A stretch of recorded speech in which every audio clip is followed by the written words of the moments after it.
The car behind is closing on you. The gap is 1.1 seconds. Okay. Finally live. It's just not letting you get to throttle, is that right?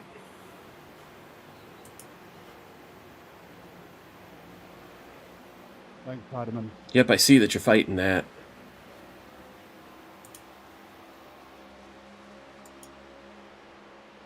It'll be making mistakes in front of me now. Let's go. Yeah, but... Cool, baby. Alright, let me look at some things here. Wow, you had a lot of tire pressure built up when you pit after 10 laps. What is the track temperature? 94 degrees. I'll take a pound out of the right rear.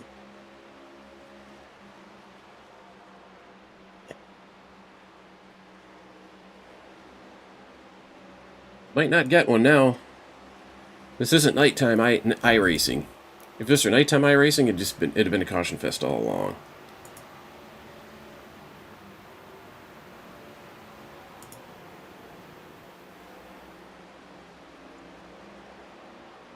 Give your springs a click of tight, and then we're going to take a pound out of the right rear. That's how we'll navigate these waters.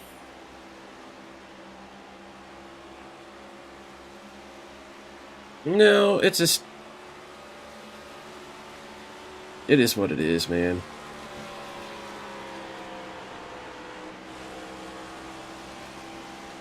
It just might simply be too loose off the corner, you know? But yeah, the rears are going to be crying for help. I can kind of see that. But, you know, the other thing, too, is that might not necessarily be true.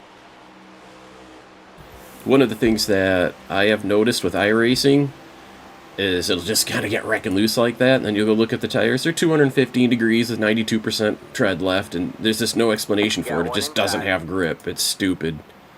Clear low, clear low. You got one inside. Yeah. There, hold your line. Everybody's kind of got problems. Let's just try not to be the caution. All clear, all clear. The leader just did a 30.83. Yep. I do want to look at the gurge, see what our cross weight, 52.3.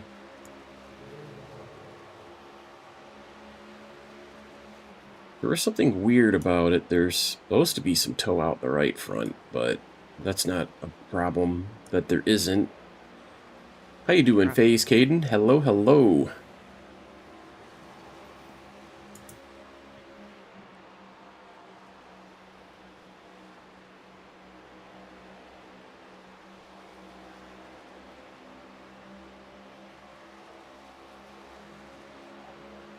Yeah, I know, right? Yeah, we'll get around to all that.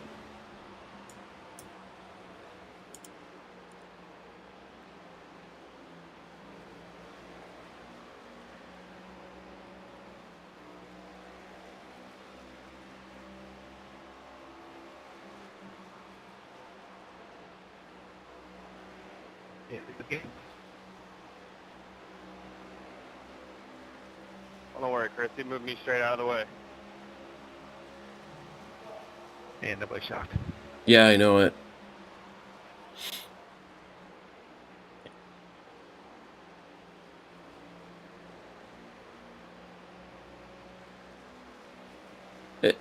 What do you think of it if you've never driven this car before? What are your thoughts so far? Because I know it's a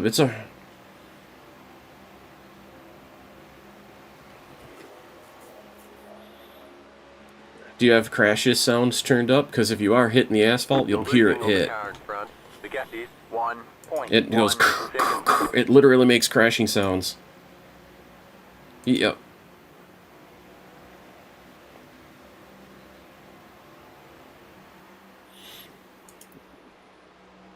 Yeah. The fixed setups always hit the ground because if you don't drag the diffuser in the back because of how shitty the aero model is on this car, and how honestly how terrible a job iRacing has done modeling the car, but If there's any airspace between the diffuser and the ground, you lose all ground force at the rear. And then the back end just comes sliding around on you, you know? So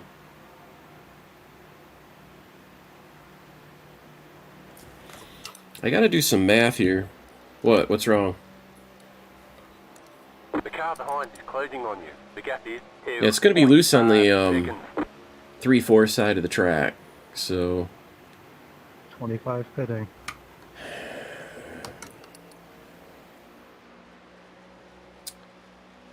let's see, 134 30.863 minus 49 completed laps. We have 85 laps to go.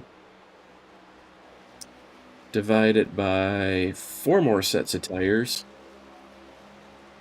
We're kind of on budget if we wanted to get tires and make an adjustment to try to help you. But see, you were complaining about tight, and now it's loose, right? So it's weird. That's one of the things that's just endemic with this car. And it is phased, you're right. It is very slow, chat. This is a slow, boring car on a very slow, boring track.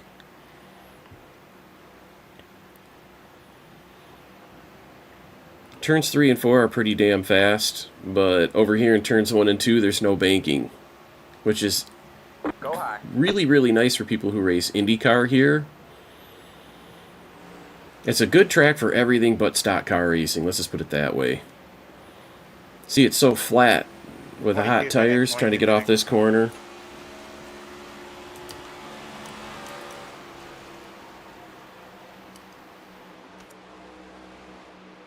He's got tires. All clear, all clear. Well, do you want to pit and make an adjustment?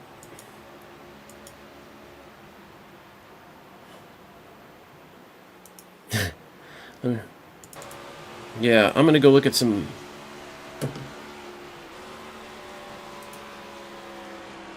The car behind is closing on you. The gap is 1.6 seconds. Let's look at... Yeah, quit hitting the apron is going to definitely help you on the long run. P10 is getting a 31.3. Say hi.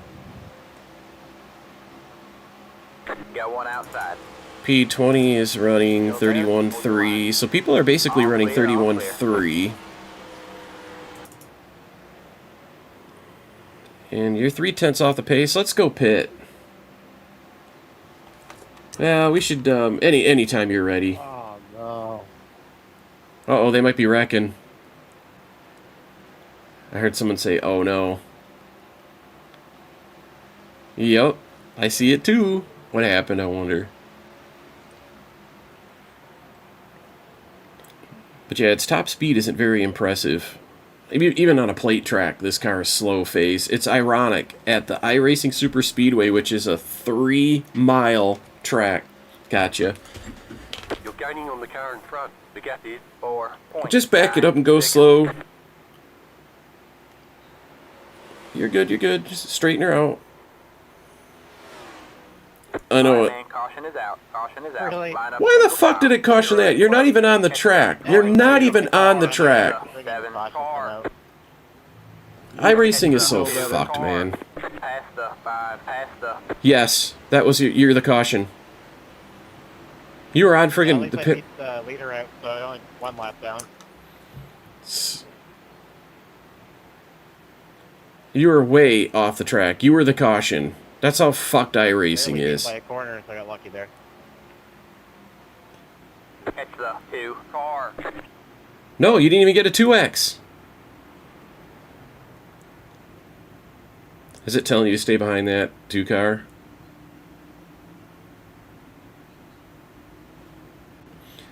In my case, I'm using SimStamp numbers. So you'll have to look at your relative to make that readjustment. Is the pit road open for you or not? Probably not. Catch the 8 car. It should wave you. What happened there is someone get loose entry in the pits, or someone get spun. Car 20. Got the lucky dog. Let him by on the outside. Let the 20 car by. Yeah, And somebody entering pit road? They're trying to figure out what's happened.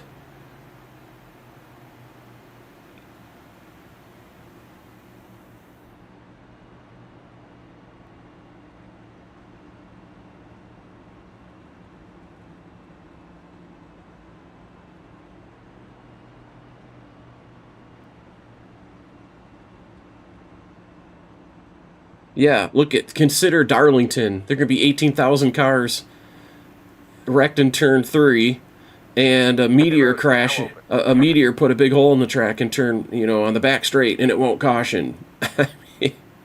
iRacing is just such a joke. If you went down pit road, you'd be serving a 40-second penalty. Stop and go under green. So you did the right thing getting the hell out of there. That was perfect. But yeah.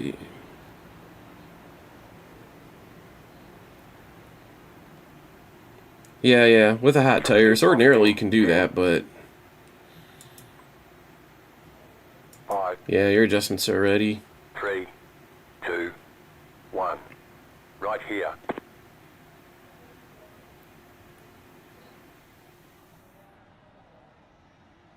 It's actually a good race for you to learn the car in. For somebody who never races this pile of dung. But I don't even like to watch the Cup race on TV, dude. I don't like how this car races. But in fact, I haven't liked how any NASCAR cars have raced since 1986 or 87 or whenever they quit using real stock cars. I lost interest. When they started making these weird... These are just contraptions, dude. These are not stock cars. You okay?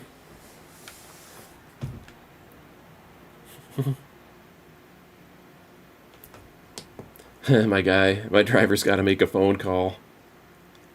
I wonder what's going on. Shit. He's on the damn phone under caution. Watch him wreck. I gotta tell you, that'd be funny as hell.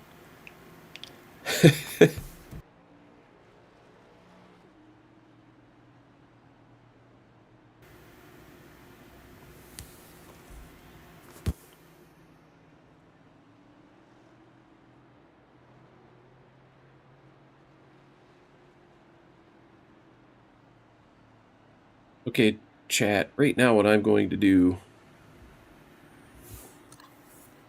is look at... Alright, man, we're going green next time by. He tore the snot out of that right rear. 28 car. Hopefully tightening him up will help a little bit. He was 81.61 on the right. But look how ridiculous this is, you guys. The tire is only 195 degrees. It's not even... I mean... You can touch this with your hand and not burn yourself. This is ridiculous. Yeah, I'm looking at your tires, dude. You're 81.61 on the right. So you wore out the right rear, but you were only 195 degrees. Your temperatures aren't even 200 degrees, and yet the car's sliding all over like that. Isn't that ridiculous? I did. I took a pound out of the right rear, and I gave you a click of tight for cross weight. So you're certainly going to feel it. I'm not really sure, FaZe. What did you say? You might not notice it there because the car's already so damn tight with cold tires. Here's the big secret to this car. Don't abuse the tires on these first 2 laps. And don't let it step on you. And because your lap's down, let me see. I think it might be Lucky Dog. You're Lucky Dog. So just keep up with the restart here, and then let everybody pass you in 1 and 2. Just roll super slow and easy at the top. 34.992. Got one inside. Stay high. Just run nice and high and let them all go. Stay high. There's the car. High and slow. Get a little higher if you could here. Got one inside. Stay high. There you go. Now run off here. Good. Stay high. There's the car on the low side. Take this one probably about the high side of middle. Still there. Hold your line. Still This there. is even better. Back it up, back it up, back Still it up. there. 3 wide. Oh, you're okay, in you the can middle. do this if you want. Oh, that Yeah, was a one bad inside. move. Stay high, go high, go high, go high. Stay high. There's the car on the low side. Oh, did it really get loose on you? Still there? Hold your line. Yeah, I always just hit the brakes and follow him around because there's nobody to race. You know what I mean? Stay high. You dove it in there like you're trying to All protect clear, your all lead clear. lap pace, You got one but inside. Stay high. there's one more to let go. Low Just side. let him, just... Stay high. Clear low, clear low. What's up, Cargo Boom? What are you doing, dude? They're on the inside. Come on the track. Just drive normal. Why are you pushing somebody through turn 3 and 4? Catch the 27 car. Catch the 16 You're gonna check them car. both pace car by. If it's telling you Lucky Dog Candidate, immediately drive up to the pace car. Don't worry about it telling you stay behind cars. Just go to the pace car. Waiting on 16 here. Coming around. Let the 27 There's nowhere I car can by. go, brother. Like, Well, I mean, you got to get out the corner, but I should. Mike McLean just flat out dumped this guy. He's such an asshole. This is...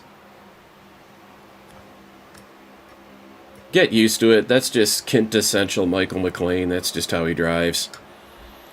Yeah, drive up to the pace car. Let me go live so I can see where you're at and what's going on.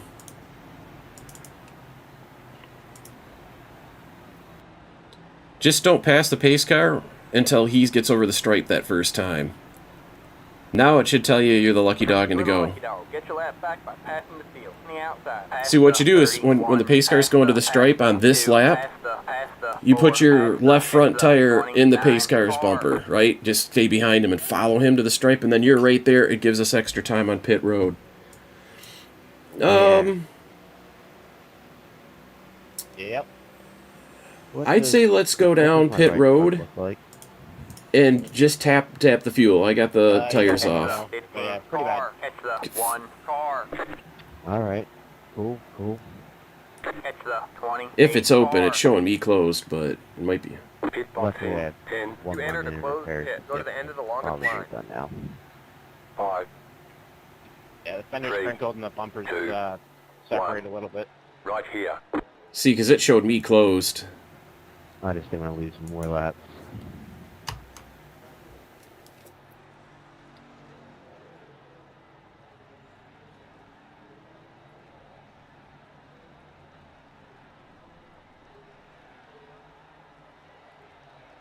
Your 99's all the way around. Part of going in and getting fuel like that allowed me to see where the tires are. 27 car.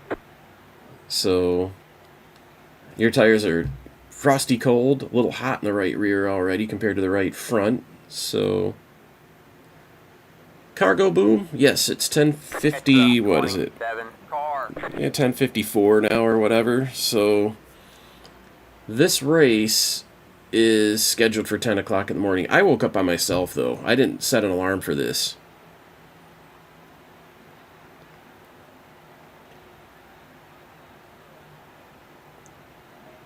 Anybody who emerges from pit road, it's just gonna... End of the longest line. Let the 26 car It's by. going to make you let That's everybody when the yellow pass. flag came out. Even people that exit pit road taking repairs right now. You caught speeding earlier, once. He's washed. Let the 20 car by. God, Michael McLean is such an asshole. Pay attention under your I can't believe he just dumped that guy. Fluffy neck. Yeah, it is the guy in front of him. You know how you get draft and you start to close in, you have to lift maybe 10% throttle or whatever, catch yourself?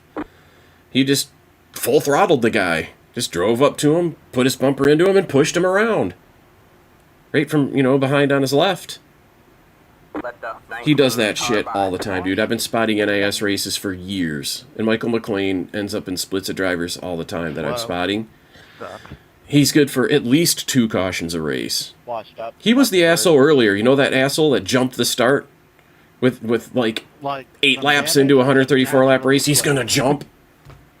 He's just an asshole, man. He thinks he's one of those people that thinks he knows how to race but doesn't. But in his mind, he's a legend. Alright, man, we're going green next time by. Alright, man, line up on the inside row. Yep, could be. well, now it sounds like I might Gosh damn. Catch the Yo, 20 Jay, car. welcome to the channel. Good morning to you. Yopa J is the legend, man. He is the man, the myth, the legend. Dun, dun, dun, dun. I'm still trying to wake up. I woke up on my own at 9:30, looked at the watch, and I said, holy shit. I told Dustin if I'm awake, I'll spot. So I'm spotting him. He races... What types of cars do you race? B and C, right? Mostly trucks. So, morning is going good. I mean, I'm only an hour into my morning. Well, 2. God, it's already 11 almost? What the hell?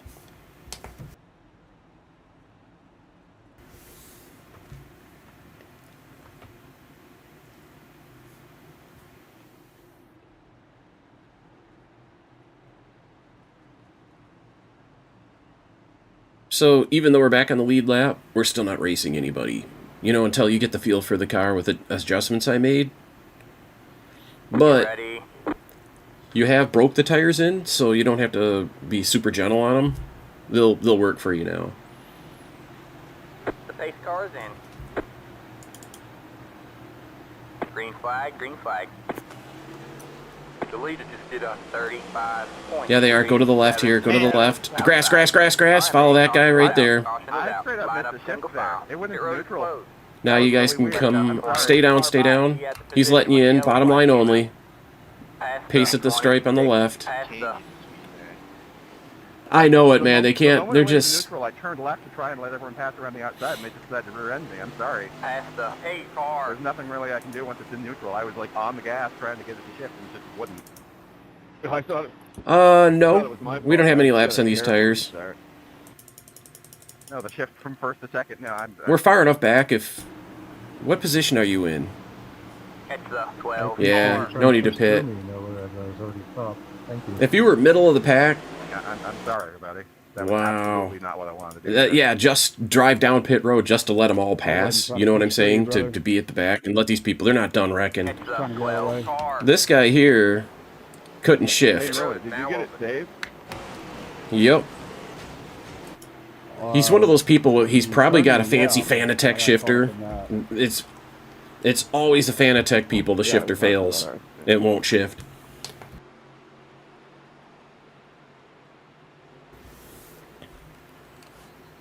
Yeah, I got a black flag. Oh, really? I'll Past figure it out, the I guess. 26. Past the...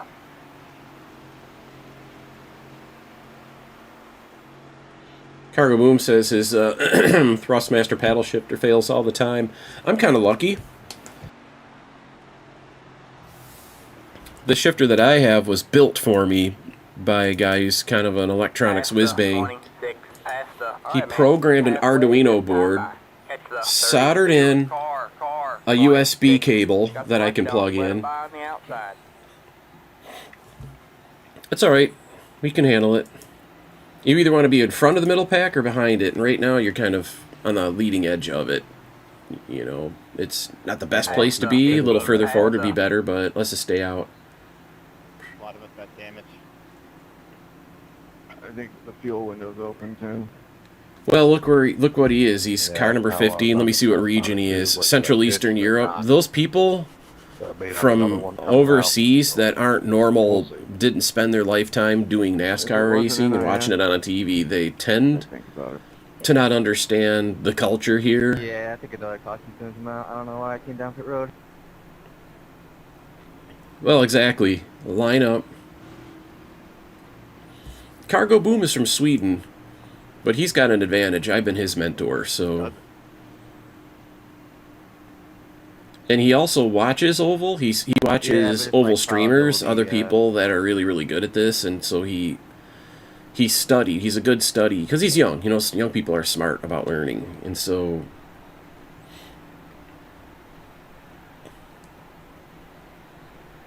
I'd rather have it and not need it than need it and not have it. Should you what? Try mostly to follow the pack, because you're probably not going to be taking much from the people in the top 15. Let me go look and see something a You minute. gotta love when they wreck, like, I could be kind of wrong about something here, but... or at least right on the bubble. Maybe pay attention, 24. The people in front of you have a few odd lap newer tires, or older tires, I should say, but because it's been nothing but cautions, nobody's got real tire wear. Everybody behind you has pit, and I don't know if they took tires or not.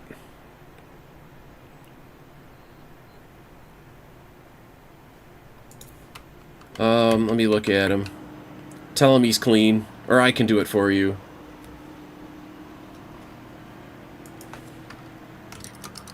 Oh, we didn't lose any spots, Nick. This is somebody, this is Nicholas So if I gotta serve Dubiern. this black flag, Rob it says hates this drive-through. guy. Isn't there a bug? or Yeah, something, like I should the just 32 stop card. anyway? Rob hates him. He calls him Douche Beern. No. You know, because he's... gonna tell you to stop. I thought. Was he might not make the connection, but either way, a lot of people that don't like Rob know I'm not Rob. You know what I'm saying? So, If you and a wait lot of too long, them so when you have beef cross the with line, me if you're the last lap and of don't it, know anything you about get Rob. like 3 or 4 laps. So- to serve it. Because I'd be cussing people out Alright, for man, being we're going down dumbasses. Problem. When I got Alright, it, line up on the passed outside on road the now. inside, but the caution kept coming out. You know, We never you could know get what? a I real got lap. no pride. I'll spot somebody with an 800 I Finally rating. did, as soon as I crossed the line, Beginners. back into pit road. We're talking, Yeah. and Yeah. yeah, that's Roman. That one Phoenix race I had where I Roman's one of your better drivers out here in this field right now. That I can definitely tell you. Chris Wilhite's out here. He's a Those caution laps 7.2K. count, though. It's the thing. I don't Patrick understand that. Moose. I still wanted another NIS. I haven't seen him cause problems lately, but he used to be kind of a dick, but he's been cool lately. But I bet when you go green on those It's cautions, very high. when you cross the Yeah, line it's- and the green you're comes top out, that split, does dude. count. But Nicholas Roman is the number Thank one you. car. He's a That's the bug. 7.7K, It says drive-through. right? Sometimes So, there's a bug yeah. right now where you have to actually stop for 1 second. Yeah, just clear all your stuff. Make sure you get in and out. I served one the other day for leaving too soon, leading, coming to green, and all I had to do was drive through. But All right, Carboom, thank you for the lurk. Because I thought in a drive-through you couldn't stop for in real life. I'm taking over the restarting in computer second here this now. time around. Alright, man. Pace cars. After you get your green, Green, green, green. You digging, man. That's You're your top green. man. you got a car fading away on your inside. He's leaving you a hole. If you want to get down in there, that'd be great. Excellent. Clear out. Take a right on out. The other thing, too, is if you're not used to how this car feels on the steering wheel, Dustin, you'll say that it's tight, but that's just how it feels. You know what I'm saying? At the bottom of every corner, this car does not corner. Because it doesn't have truck arm suspension.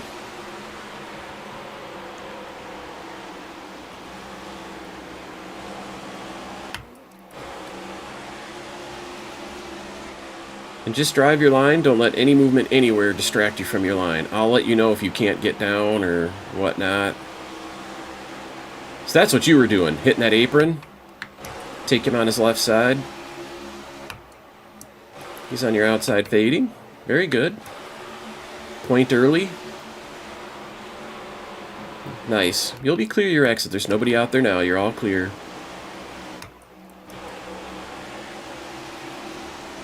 Well, you do have new tires, and I did tighten it, so either way, you want to go easy on your throttle off these corners, so you will eat that right rear again, especially out of 4.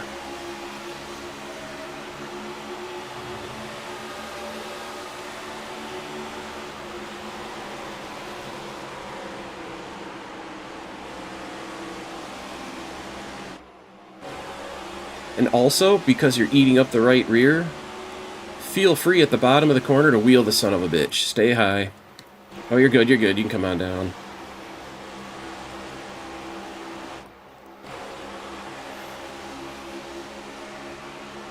Yeah, he's got somebody riding his ass, too. But point earlier, don't let him see any daylight on the inside, or he's just going to stick it in there. That's how I have to coach Rob, too, because, you know, Rob will want to run the line he's more comfortable with, but you got to run an uncomfortable line here. He's going to go.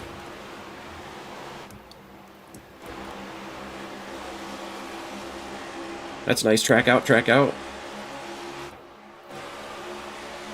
Part of it, too, I have to understand, too, is I don't have you on my mumble voice chat server. We're on Discord. And Discord is super, super delayed. You'll be clear out.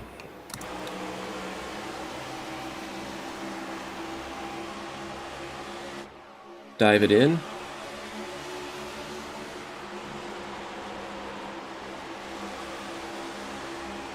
Crack her out. He's going to get the runoffs. Stay high here.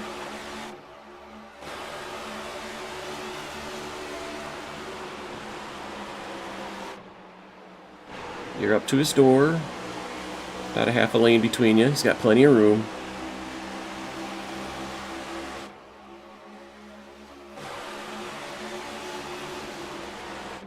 Clear. Come on down. Or just run this line. That's fine too. Stay high. He's at your bumper. Now it's up to your door. Inside. Yeah, now that they took your line away, you're getting freight train just like Martinsville, but it is a slower freight train. Come up a little, come up a little, come up a little, come up a little. This asshole, these two assholes behind you are taking you 3. He's at your bumper. They think that there's 3 laps to go. You know, they're just so stupid. You're doing a really good job this run of saving things.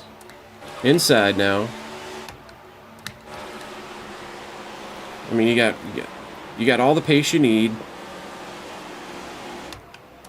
Come on up, give him a little room. He's giving you room too. This is Nicholas Roman. Of all the people on this track, he's least likely to nail you.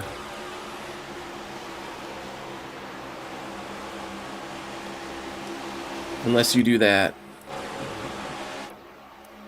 No, he's staying back. He knows what's up. He knows that all those cars ahead of you that ate their shit up trying to get past you, he's going to pass that whole group of 8 cars, and he knows it. That's how 7Ks think. And it works. It's like watching a chess grandmaster play against a beginner right now. You know what I mean? Watching him back there. I understand these strategies exquisitely just from having spotted these races and drivers and built the setups. It really helps. Now he wants it. No, he's gonna give. You did signal him that if he wants it, it's his, but he's signaling you that nope, not yet. You know what I mean? What he's a... No, he won't do that. Nope, not a guy on his level. You're gonna have to go up for him. See, he backed off. See that shit? He's being polite to you and you fucked him up. Stay low. Not on purpose, you know what I mean? Because you hit the apron and he knew it. Now he's kind of caught in a gaggle. Wheel the shit out of that car at the bottom when you're in air traffic like this. You got a car outside, come out middle. You want to lose your right front. It's your right rear that you can't afford. You know what I'm saying?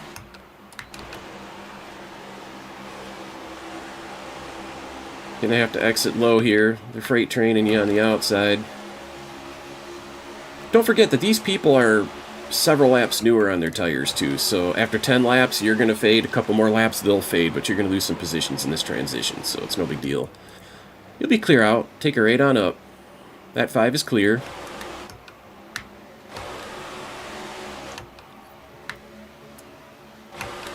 Stay high. You saw him coming. Clear now.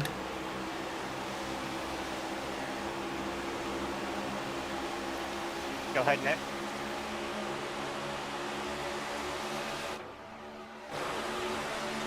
Yeah. If I'm going to be spotting you more frequently, we're going to have to get you on my voice chat server. There's less latency. Yep, it's because Discord sucks ass. It has a 1 to 2 second delay, and sometimes it's stay high. And sometimes it's actually much worse. When I play Call of Duty with people on Xbox, their delay is like 5 seconds. Well, you got a car You got to car closer behind than in front. When that happens, you're going to be momentarily loose. But also, you need to dig into that right front more with the wheel down here. You're clear out. Literally, I know this is a weird thing for me to tell you, but you need to abuse your right front. Well, wheel turning left on the wheel is going to eat the right front more, I think. So if it'll let you and not get loose, you want to eat the right front up a little bit. Stay high, stay high. Where this setup looks like it's hurting right now is straightaway speed. Yeah, yeah. Come on out. There you go. He might give you a bump to keep you out ahead. Stay high.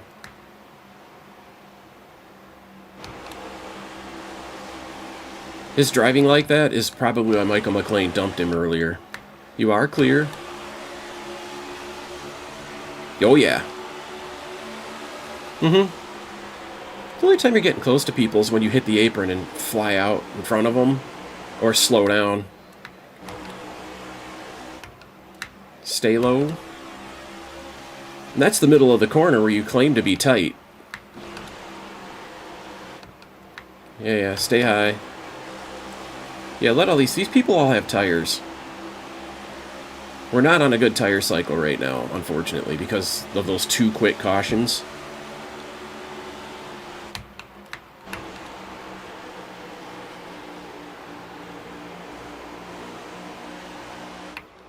Stay high. Car's on your inside. He's level with your door. At your pace.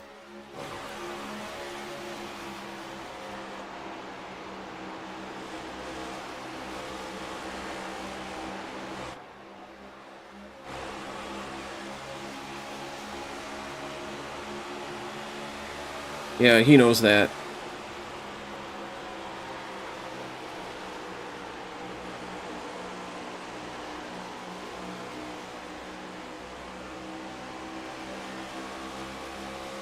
Just think, of Jay's setups, this is the tighter of the 2.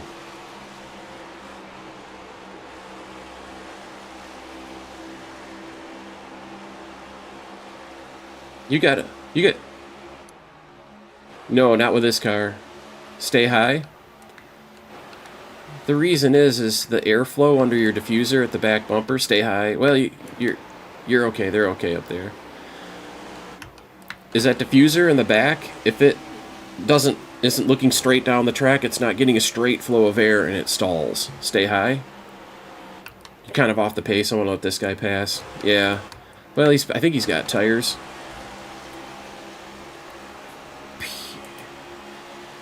Either way, I don't understand why somebody who's 3 laps down and has no chance at Lucky Dog is doing anything to race anybody anywhere on the track. But the other drivers see you're struggling at the bottoms of these corners, so...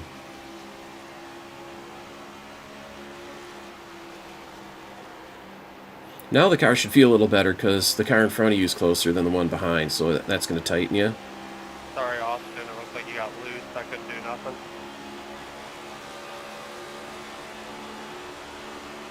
It's just iRacing badly overmodels the aero. So that they can say, hey, look, we're a sim, we're realistic, we have aero in our thing, can't you feel it? You know, it's just way more than real life, man. Way more.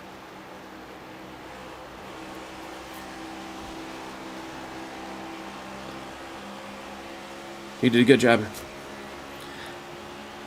Well, I told you at the beginning of this race, right? This is like old Atlanta. This track is garbage. They need to tear it down and build some condos here. Yeah, yeah. Let this guy go now. He's going to pick a lane.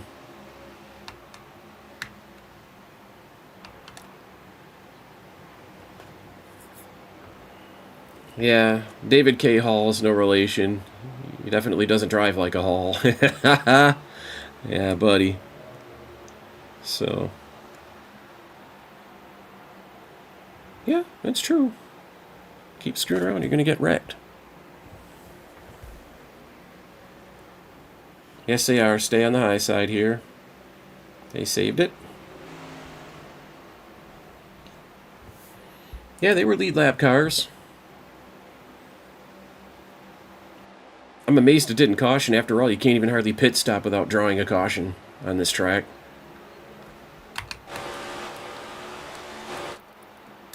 I know you were very clearly off the track.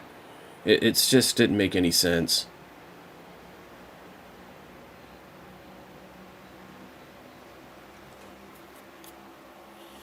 Well, see, the thing is, there's a lot of people who drive like scum, and they will pull a caution like that on purpose, you know? I'm going to momentarily put the computer spotter on you. There's a little something I need to kind of fix with my touch portal, which is my equivalent of the Stream Deck. I got a button that's not working right, and I want to fix it.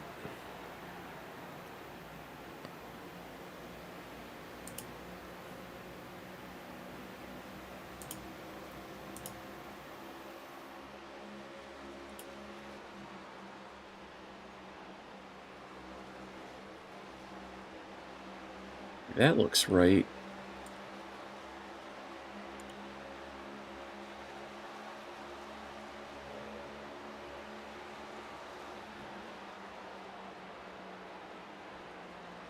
The car behind is closing on you. The gap is 1 Is it on your right? second. Yeah.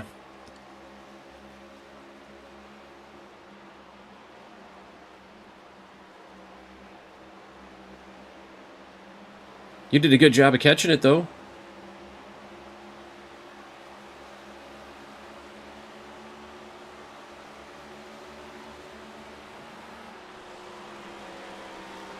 This car seeks and wanders around the tracks in ways that the other cars don't, especially in traffic. You know, that's what you're feeling. You know how you're talking about in traffic, it's, you know, a little bit loopy and weird to drive in traffic? The other cars don't do that. At least they didn't at any point in time that I've ever driven them.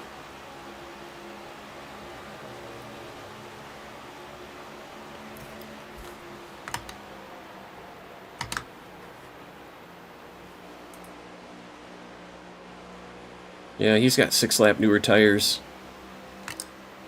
Yeah, you got the oldest tires out here, so if anybody comes along, you're just going to have to let them pass, Got you one know? inside. Ultimately, we'd like to Clear get low, down clear pit low. road.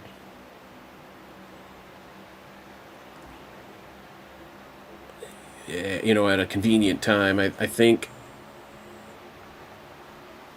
we should just kind of avoid getting lapped and hope a caution comes out at some point. Or an undercut would be really, really nice. So I'm thinking about taking you down pit road around lap 120. You should have absolutely tons of fuel for it. The leader just did a 30 point. Yeah, you only have 30 laps of fuel anyway, so you might as well go in. Because, you know, there'll be 15 to go at that point, right? You know, people are going to wreck right at the very, very end. Because people are going to start doing something stupid. Somewhere out there, there's a fight for, say, 8th place, and they're going to start fighting for it. With 8 laps to go, 10 laps to go, they're going to start to panic a little bit, and they're going to bring you a caution. And you will be able to simply stay out. 1.1 seconds.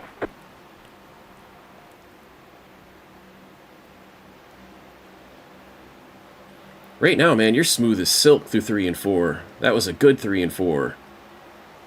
Yeah, it's just... And you know what? No sooner than you get used to the car, you put 10 more laps on the tires, and then it's a different car entirely after 10 more laps. You know, this car evolves throughout a run in ways that you won't be used to with the other cars.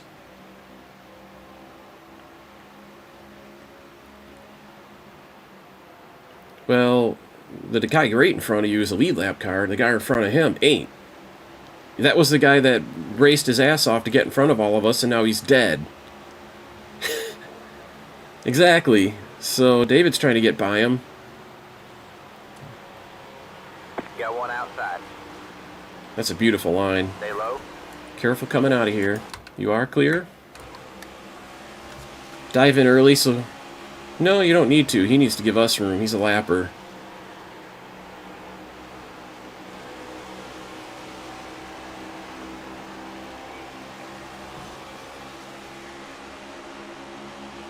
Yep. But that's okay, though. You're in the draft, and just run your line. Now this guy behind you has got about 6 lap newer tires. So we're going to want to try to let him by gracefully if possible without also letting the car behind him back into it. You know, that lapper. Pleasure, my friend. You're good. Stay... Yeah, pick one side or the other. Stay high, high, high. Go high, go high. Let's get this guy by us. It looks to me... Because you can't counter steer with this car. If you do, you'll go straight into the wall. So, if you feel it... Yep, you're finding it. You're finding that little tiny spot that it does allow, and good on you for doing that. Finding out that, yeah, you can turn a little bit of counter steer. But, you know, with all of the other cars, an ounce of prevention is worth a pound of cure, but in this thing, an ounce of prevention is worth a ton of cure. So just stay off the throttle on your exit until you're pointed. You know, bring the throttle in, but only to, you know, a small amount, and then, you know, sink the throttle down, and don't light switch it. Don't be like, okay, I'm straight now, bam. You just want to, yeah, you want to curve the throttle, like I said, yeah, exactly. If you watch, no. Yeah, help him up if anything, you know, when you come up behind him on that straightaway, yeah. Because he's faster than the next, too, so it only helps you to get him. That's what you want. You want tight, dude. You know what I'm saying? You want to eat that right front a little bit, try to balance things. So anytime you're tight, just put wheel into it. If you can put wheel into it without sending the back, that's good, because we need to put some heat in that right front.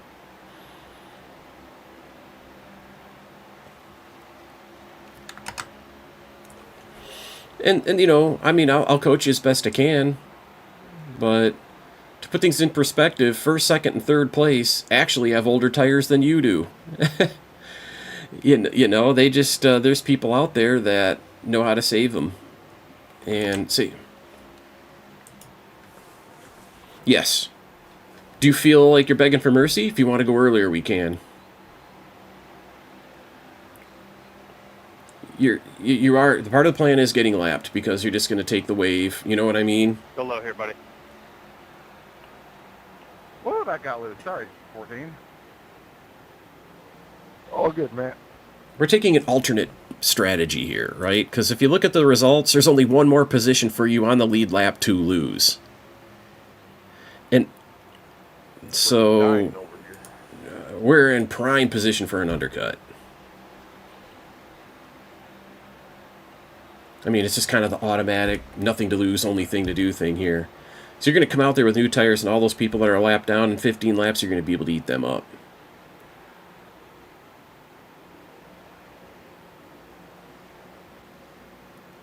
See, you're going easy on the throttle out. Doesn't this just feel more comfortable just to lay back? Because there's other people out there, they're having trouble coming out, and it's also easier on the car. Everybody out there is just destroying what's left of their cars, and it's just not going to pay.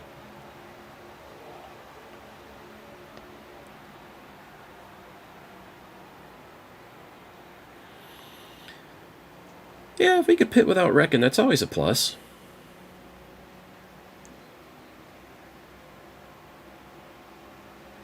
Yeah, but from an outsider looking in, they're probably going to think, hey, he's trying to get the caution, he needed tires. You know what I mean? It's just an automatic response, but... I'm not going to make it 3 back. Yeah, he's just running us hard for no reason. And that was a hosted.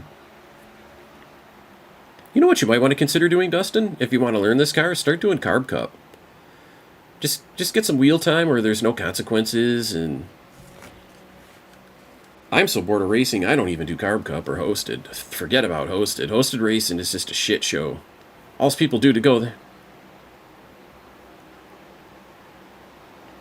I don't either. It's fun to learn the car and try to get better each lap. It's just, there's so many ways to enjoy racing. But, you know, you gotta... Exactly. There's just a childlike mentality, a need for speed mentality here that... Hee, I made that guy wreck. Yeah, it was super loose coming off that corner. Stay high. Take it low here. So we're playing the long game here. We're going to get you down pit road. 120 coming to 121. Thank you. Somebody screaming crash, and you're welcome. They probably hit the wrong macro.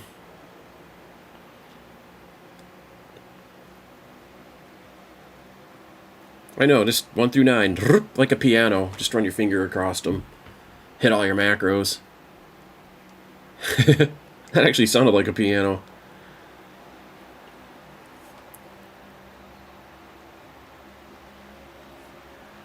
Yeah, the apron is weird, but everybody kind of does it, especially if you're in traffic, because the arrow is unpredictable.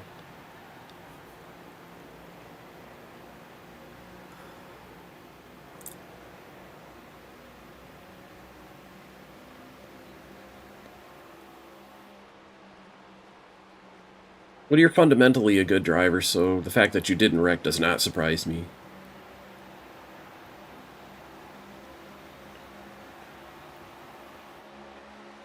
Honestly, the B car that you race frequently has the highest skill ceiling. That guy's doing the undercut at 116. Do you hear him? Yes. That's why I'm telling you.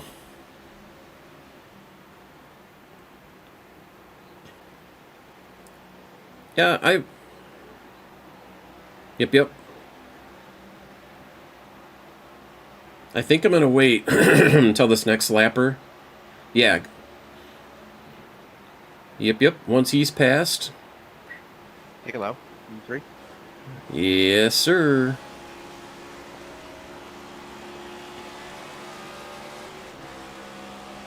Thank you.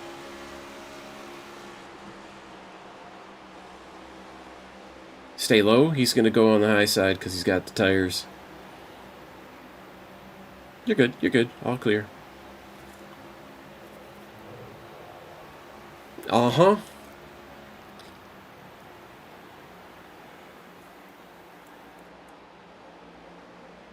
He's definitely matured as a driver.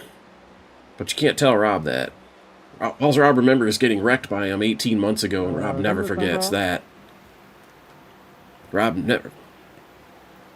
Well, I hope you don't wreck him if you do. See, the other thing, too, is when people wreck him and it's an accident, like, he can tell the difference between somebody who's just driving over their head or being a jerk and somebody who is just kind of trying to figure things out. Or somebody who just makes a mistake. You know, there are people out there that... Sure was. So, you know, Rob will look at somebody that he's raced with for years, and he hasn't seen him bring out a caution in 2.5 years, and they finally get him, you know, on accident. And he knows that that guy has got a track record of a lot of clean racing and a lot of not doing, you know, Michael McLean BS, where he's trying to, you know, jump the start, take people 3 wide in the D oval. And yes, we are. Right sides only. Just kidding.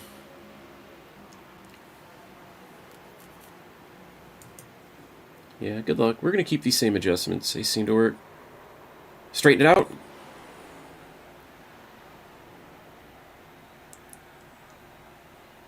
It brought out a caution. That's the second time you did that. Yellow. Absolutely unbelievable. McLean, you're an You idiot, did. dude. Maybe you're not the What did I caution. do? They're bitching at McLean. You're tearing through the field on new tires, and of course you cause a caution. I didn't bring that out. They're blaming him for the caution, and he wasn't anywhere near anybody ever. You're right behind me. No, I like blaming McLean. Let's cancel McLean. Cancel culture on McLean. I'm Yeah, down for that. McLean. But I don't like blaming him for something he didn't do, That's a though. lucky dog, but who cares? He wasn't. Messing with you, and it was funny. He wasn't nowhere near anybody. You I just mean, he was can't in the do middle of... a green flag cycle in these races. It's just impossible. I knew better. I wouldn't have made it though. I would have run out right here. Yeah, that's what pissed me off. I had enough to make it. It was definitely you. I should have pitted. I should have pitted, I guess. But 71-48. What are you doing wrong? Just can't have a...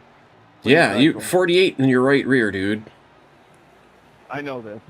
Rob drives off the right rear, and even he doesn't do that to a car. There's something you're doing to this thing, or the setup is just undrivably loose, which is probably the case. You could dial in a bunch of freaking tightness. So, where are you at in the grand scheme?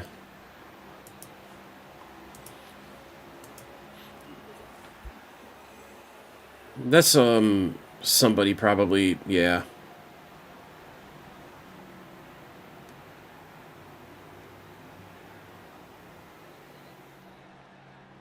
Now I am think having the problem traffic is issues. you're driving. No, first of all, this car is a piece of shit. It's just not a fun car to race. I mean, literally, there are people who walked away from the Coke series that weren't even relegated. That just said, "I'm not racing this piece of shit." And they just left. Coke drivers. I mean, it is that bad of a car, dude. So don't blame yourself necessarily. You can get used to it. You just... iRacing's idea of skill is just not doing things with a race car that you're supposed to do with a race car. Yeah, that's our car. It's a sim. It's hard to drive. It's like a real car, hard to drive. Bullshit. The real cars, you could get into a real car and you wouldn't do any of this stuff with a real car. You want to know why? Because real cars have rubber tires. iRacing is modeled wet tracks with plastic tires. And called it a sim. And it's just laughable.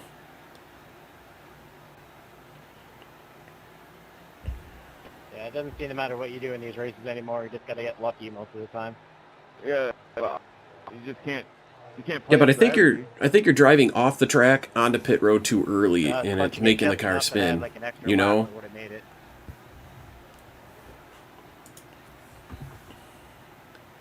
Ooh, that's what made you spin. Having that, that's like Yeah, having back do like brakes. You know what I mean? I think Derek pitted too. Oh, I knew I see. should have pitted. I friggin' knew it. Yeah, I started seeing guys pulling, and I'm like, damn it, just run this thing out.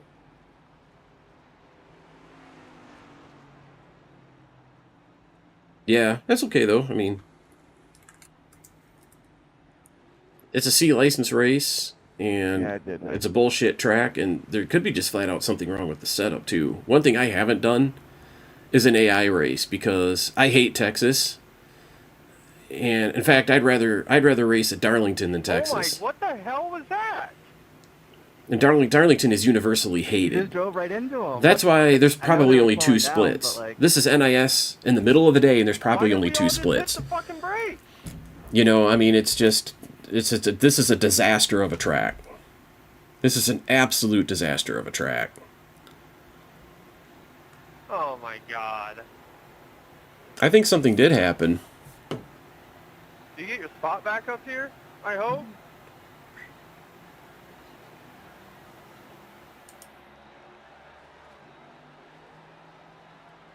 What happened? Here's the part that's really weird. My dog was on my leg and I was fucking petting him. And yeah, I'm an idiot. So that guy wrecked under caution Way to playing go. with his fucking dog while racing. Yeah. I don't understand Well, see, 'cause why we dogs- slow down so much. Really, more shit from you people. Yeah, you people. Always a record driver. Yeah, you know, they know you're want to doing pull over something that and dog. they're not getting any love, any attention. Before you know it, they're going to go chew up your Jeremy, couch. I'm so They'll get sorry. frustrated. Like, I feel like a complete moron. I'm sorry. Slow down here. Let's get up there, guys. We're one car behind everyone else. Well, it's because she hears the activity and she thinks, okay, he's getting ready to take me outside to play.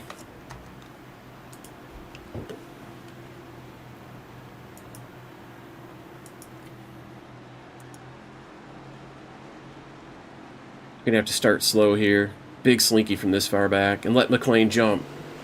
See him? There he goes. Yeah, don't turn him. Don't turn him. I know.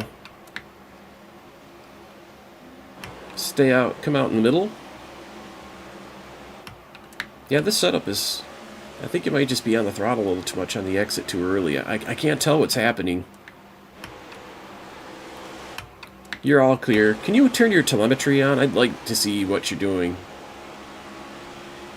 Okay, don't worry about it. I have no idea because I've remapped all my keys, you know what I mean? So I couldn't tell you. That's a waste of a good race. I know, right? Anything you see on TV, you're not going to do on iRacing. Stay high. Now clear. Still clear. I'm on the bottom. You can't door me down below the line. It'll be tight for about 2-3 laps. Actually, it's tight for... This setup's tight for 5 laps.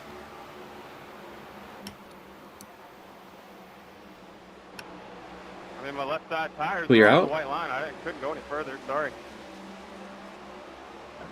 I didn't have a problem. Watch you get Lucky Dog again. What a scab. Brings out these cautions and then gets Lucky Dogs. Jesus.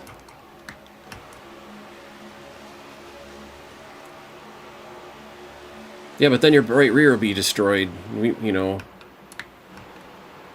You can still destroy that right rear before it counts.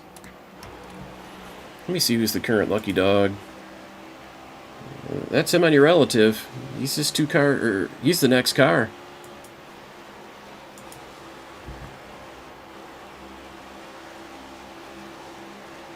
I can't believe you're off the track and it's cautioning. iRacing is just a disaster, man. What? Oh, somebody blew an engine. That Smokey C is an engine. Yep. Up there.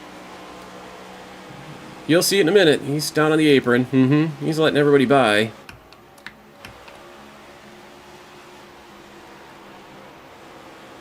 I bet he money shifted.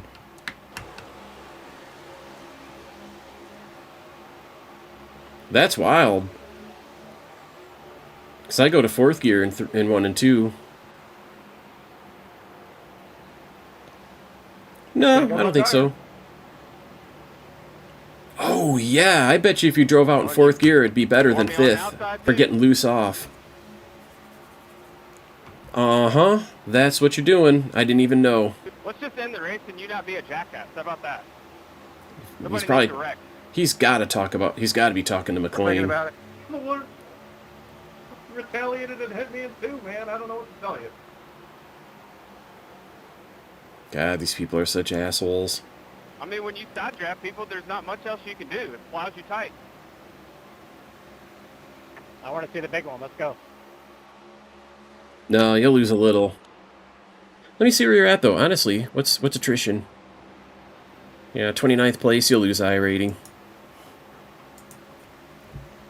It won't be as bad as if you were the 1 car. If you finished back here as the 1 car, yeah, you would be losing some I rating.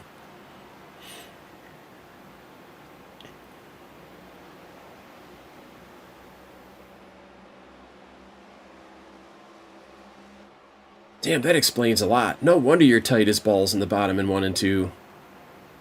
You're not going to 4th gear. No, nope, absolutely not. It wouldn't matter anyways. What are you going to do? You know, Lucky Dog's walking away from us. No. You only got 1 spot you can gain, and it's kind of no point. No, you did fine. Honestly, I think you handled it well, but it did look. This setup is either very loose or you're finding a way to make it loose, and that's why it would be fun to see what you're doing in telemetry, because I can compare it to mine and Jay's telemetry, right? Because I have everybody's telemetry, I can say, here's where they're shifting, here's where you're not, here's where they're getting on the throttle, here's where you're getting on it too late or too early. I mean, you can...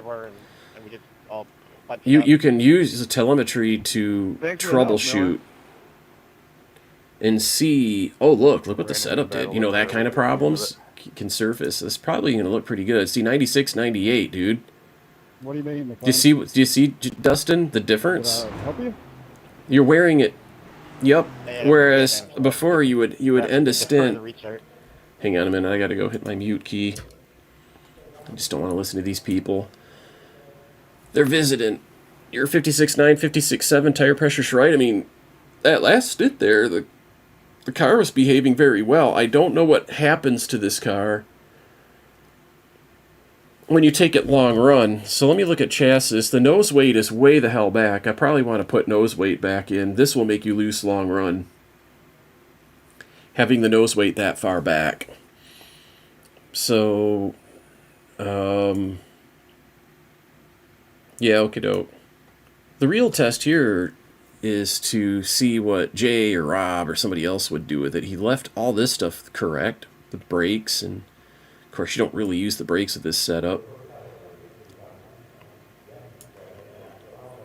You know, the thing is, if I tighten this thing up so he doesn't destroy his right rear, he was already complaining about tight. Look at this, wore tight all day long. 96% wear front, 98% wear rear. So we always look at these center values. He wore off 2% more in the front than he did in the rear, yet the rear was hotter. So somehow he's overheating the rear without putting wear on the rear. And that's a very, very strange scenario. But that's also quintessential next-gen car. This car is just not modeled right. So you're going to see stuff that doesn't match like this pretty much routinely with this car. And it's always been that way, and they're probably never going to fix it. Probably just going to leave it like this and say, you know, who cares? People are still dropping $15 a piece to buy the car. And then they don't give a shit. So, yeah, exactly. There are people who can't even race this car. They don't have at least a C license to race NAS or an A license to race its main series. Like Dustin's pointing out in the voice chat. So it's... yeah, this is really puzzling to me how cool the right front is. But it's also interesting how hot the right rear got in just a few odd laps. How many laps at speed did we have there? Let's go count them. 1, 2, 3, 4, 5, 6, 7, 8, 9. The 10th lap, and then they would start to overheat. So this follows the pattern of, remember back in the Gen 6 days, how you were good for 10 laps and then all the cars were just done. Trucks, Xfinity, I mean, in 2019 when I first started, you basically got 10 laps to race and then the car was done. Was the basic formula.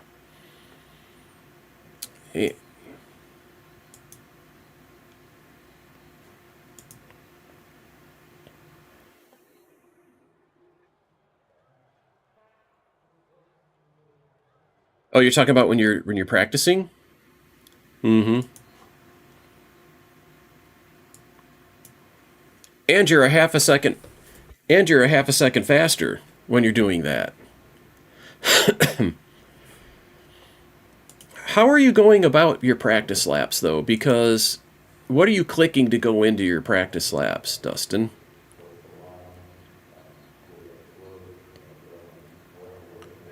That's your problem.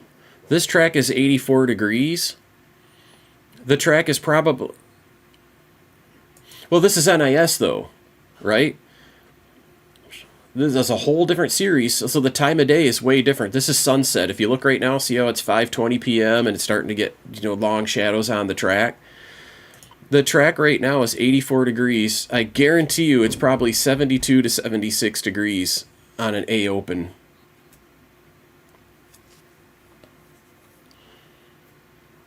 Right. Yeah, maybe. Let me see. If you want to run an A open, I'll spot you. There's one in 45 minutes at 12:30 my time, which would be 11:30 yours. Because you're Central Time, are you not? Oh, you're in my time zone. Oh, all right. I don't know why I thought you lived Missouri or somewhere central. I don't... yeah, that's true. Chief definitely does live. I think he's Wisconsin, right? Oh, he's Missouri, right, yeah.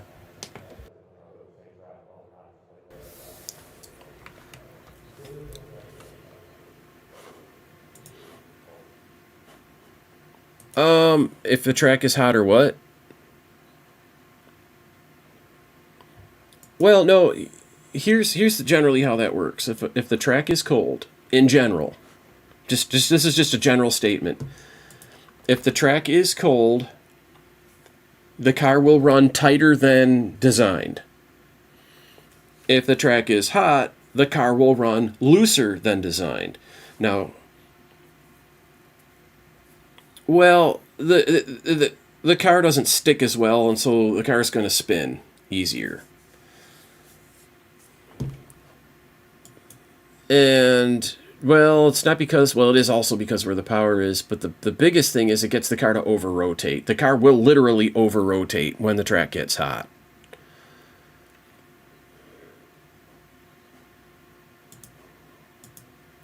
You didn't need to shift in 3 and 4, but you needed to shift in 1 and 2. Here's what happens. Once the car starts to lose a little bit of traction, every 100 RPMs that, you know, because it starts to do a mini burnout, okay? Imagine a mini burnout. It's not blowing smoke, but the tire is spinning faster than the car is going. You just can't tell. I can show more wheel speed, exactly. When you look in telemetry, you can see that there's more wheel speed. So when you're on full throttle,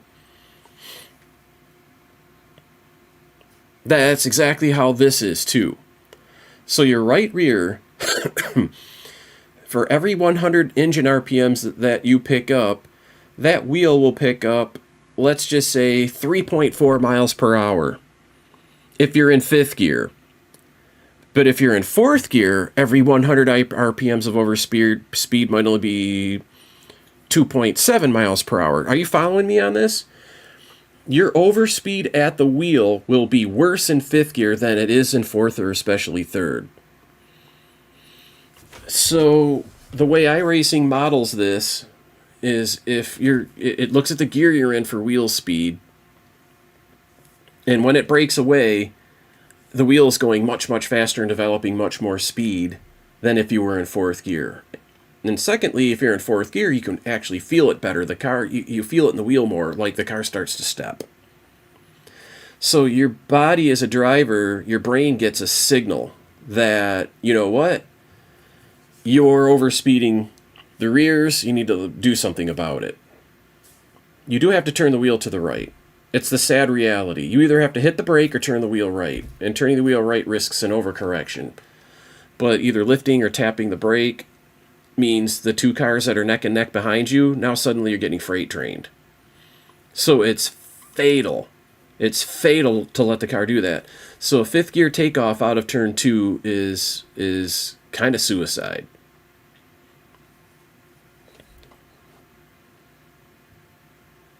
Yeah, I knew it because you're at the bottom of the pack. Oh, safety? Yeah, your safety's 256, despite being the guy that brought out 2 of the 5 cautions.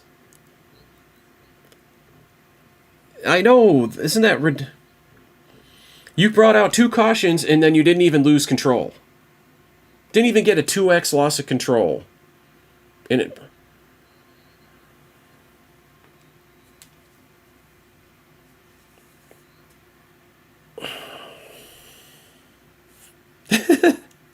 I don't know what's going on.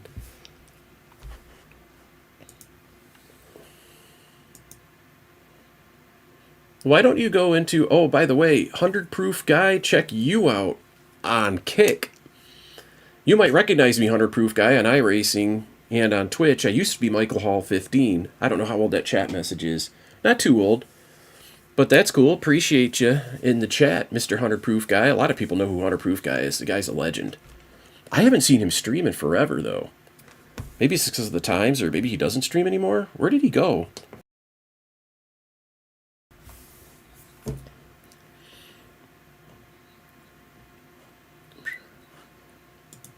Yeah. So he found me on Kick. That's pretty freaking cool, man. Huh.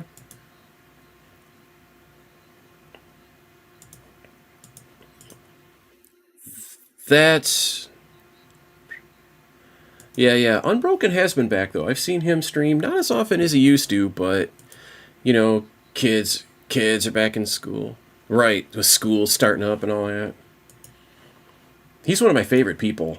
This is an interesting story, and I might as well advertise this, so to speak, but Unbroken Vet is the reason why I stream. Well, you know, because I'm like you. I'm a loner, I'm an introvert, and I don't need or want the attention or affections of other people. I know, that's weird. It's antisocial in its own way, but And I'm a little bit, I don't know, I was a little bit on the shy side in my own right, but here's what happened. Unbroken Vet was streaming one day, and he said, some guy was saying, oh, I'm not a good-looking guy, I look ugly as hell, I don't want to be on stream, and, he started talking like that. And Unbroken Vet said, and I quote, look at me, I'm no bundle of roses. And something clicked in my mind when he said that, and I thought, you know what, it really doesn't matter how you sound, it doesn't matter how you look, it almost doesn't even matter how you act, right? Just be you and go out there and stream, And it broke the ice, and it made me decide, you know what? It's not like I've always had this longing desire to be a streamer in my heart or any of that. I just thought, you know what? I'm just going to stream for the hell of it and let people come and watch if they want to watch. If they don't want to watch, they can go away. They can go watch somebody else. They don't want to watch me, they can watch somebody else. I don't give a damn.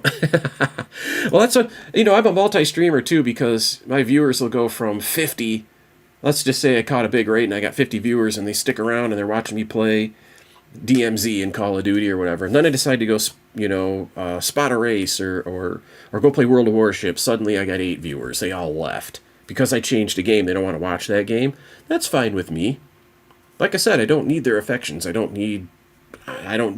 not a man of myself at all. Anyway, he broke the ice. Yep, so Unbroken Vet, now that you mention him, he gets the credit for me being a streamer. 100% of it. Because it was watching his stream that day and I thought, you know what, I'm just going to put a camera on me. At the time, originally I didn't even have a camera. I just used my iPhone with a little app that turns your iPhone into a webcam. I forget what it's called. What?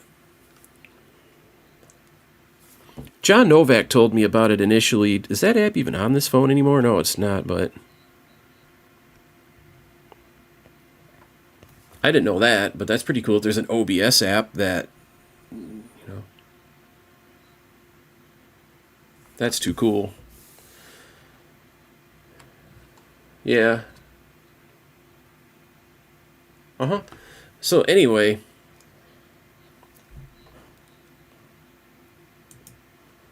no, we don't want to mess with the telemetry just now. I'm going to look at it on my end and do some digging and, I want you to be prepared for this race. It's only a half an hour. I'm going to make some food too in the in-between. I'm going to come to your race that you're practicing really quick. Where did you go?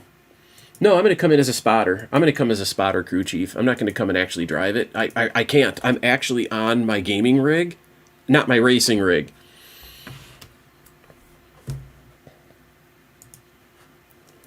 Yep.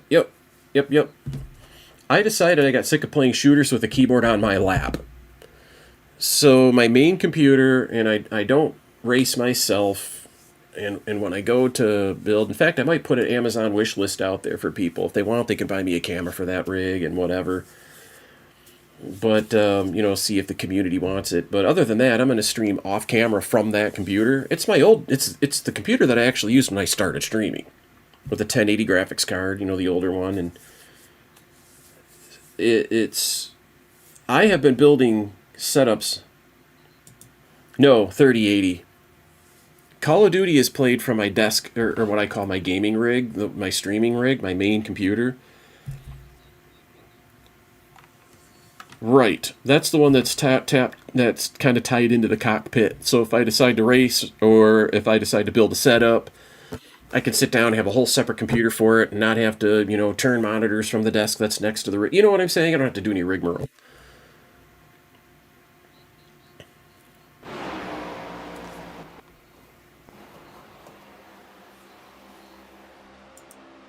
Car 3 just hit the fastest lap.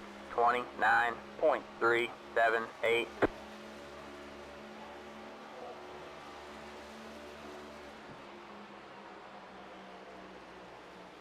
Yeah. Let me give you a point of reference here. It does, but your explanation does make sense, by the way. But the track is 68 degrees. It's almost 20 degrees cooler. It's actually... Yeah. This setup is tight.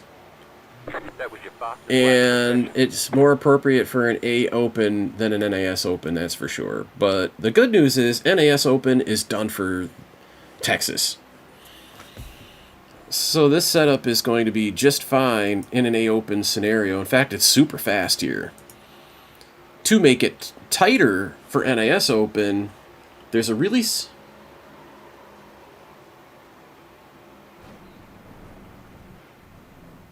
Yeah.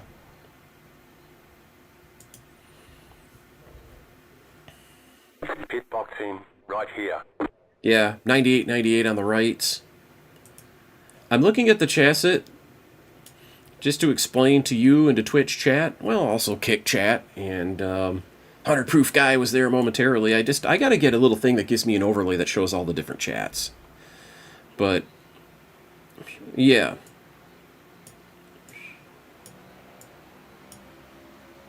Yeah, that's what I want, but I gotta look around. I know somebody to ask that probably knows about it. I was watching another streamer that had one running, and I forgot to ask, how did you do that? What program is it? Oh, here's the link, you know.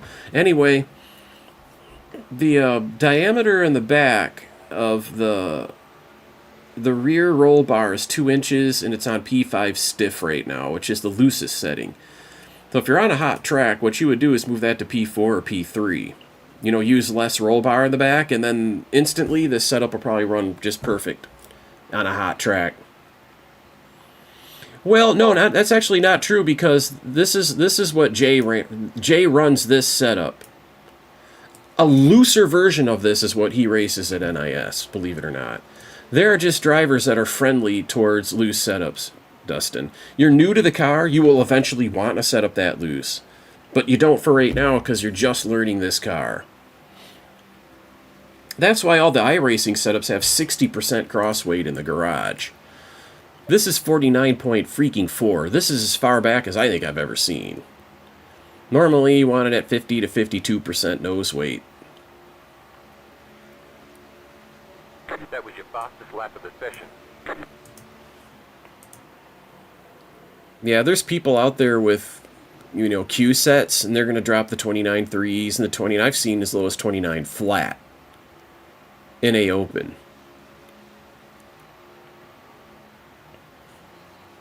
If they're hitting 28.9, then they're definitely running a Q set. And to make a Q set is really super simple in this game because the garage is basically broken. So you just go in here and you max out all your springs. 4,600, 4,600, 4,600. The left stops at 3,000, and the left rear. All these compressions and rebounds you put at 10 clicks. And then boom, that's your Q set.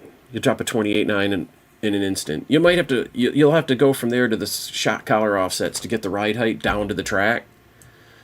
A setup like that is going to be insanely fast. But,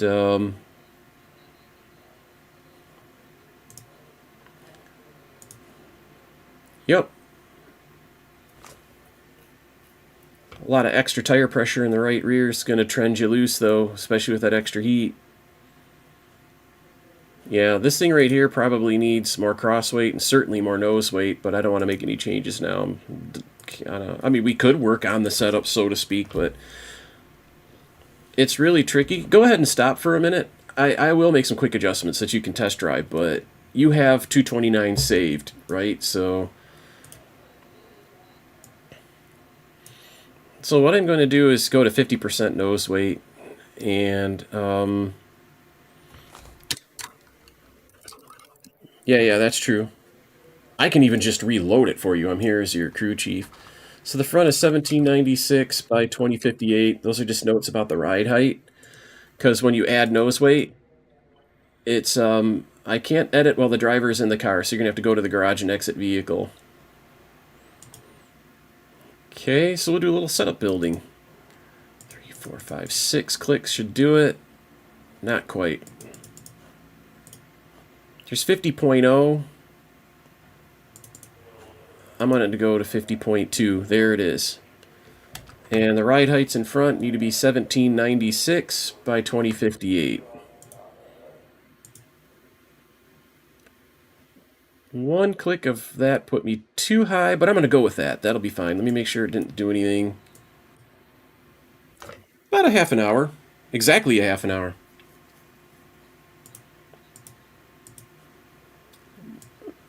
Yeah, just also, do you need to take care of the dog?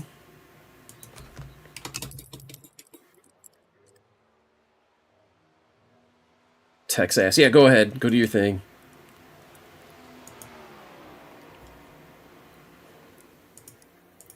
Who, me?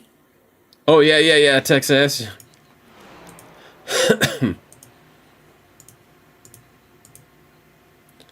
You're welcome. Well, wait a minute. I want to dial in cross weight. Give me one more minute. We're going to do both. To increase your cross weight, there's shock collar offsets. And these are where you make the adjustments. And if you want to go up with the cross weight, which I do, at least 1 click, maybe even 2. I'm going to do 2 clicks. He needs at least 2 clicks. He's driving this thing loose like crazy. So what you would do is for the fronts, you do these inside arrows. Do you see how these 2 arrows are the closest together?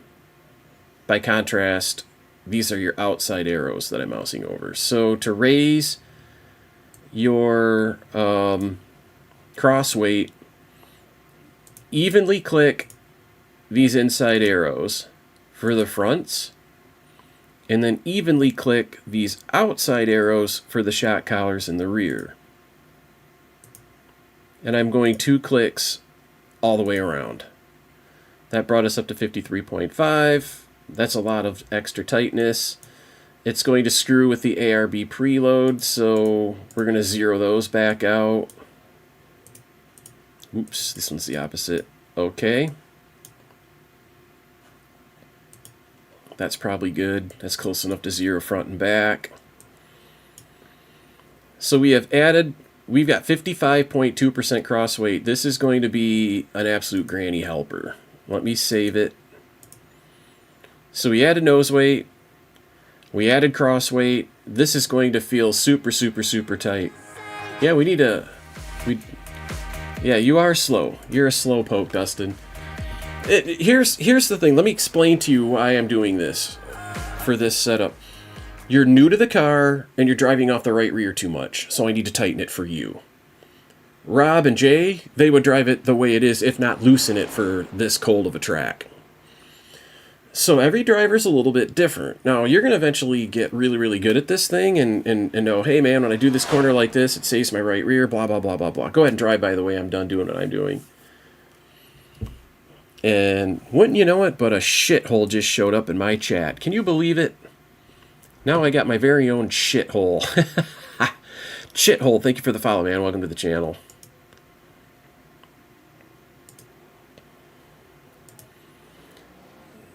So, this began its life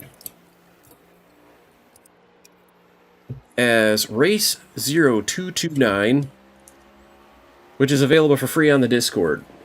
Apparently, it's a little too loose for NIS Open, and it feels good for A Open on the colder track, but it might still be a little too loose. 224 and 225 are kind of obsolete for here at Texas. It's really hard to put a setup together that makes any damn sense. Did it plow the wall too tight? Alright. Let me also explain something. When you're building a setup, racing, or qualifying, anything that you're doing, the first 2 laps, these tires aren't ready to go. They're too cold.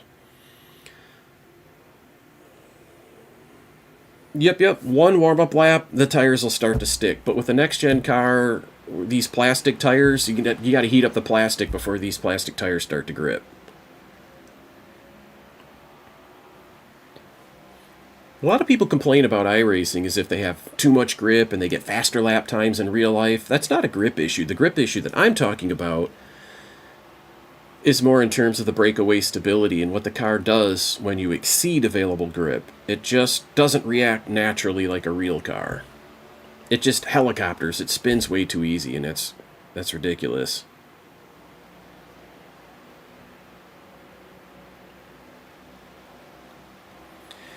Listen, I'm going to go find a little bit of breakfast while I let chat watch you spin some laps, and I will be right back. Stick around.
Hey, man.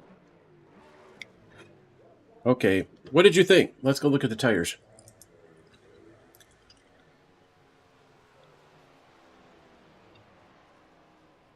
Tire temperatures are equal, 227 versus 226. That is phenomenal. It's wearing.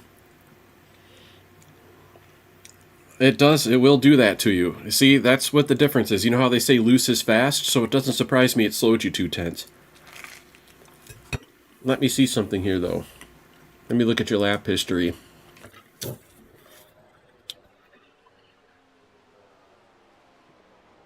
Mm-hmm. That's because you as a driver aren't fighting it. You know what I mean? It's. You will get to a point where you will want the setup loose. Like Jay, like Rob. Look at the consistency there, dude. And here's the other thing too, is that loose setup. You only ran 5 laps, and really to know what's going on. Let me tell you something. If it feels a little tight, if it feels a little tight right now, wait till somebody's on your ass with nobody in front of you and you get aero loose. You're gonna be glad you have it this tight. I think this is the race set, dude.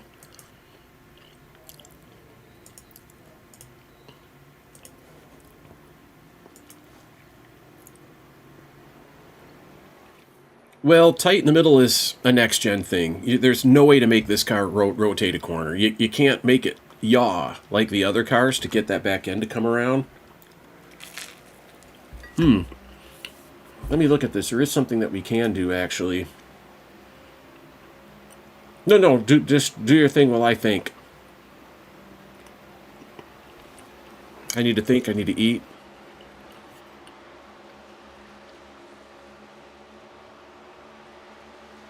All right.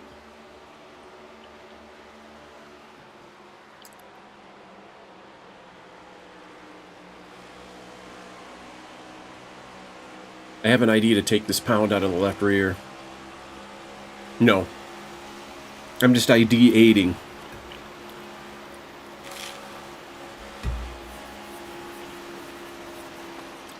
Inside. Clear low, clear low. Inside. All clear, all clear.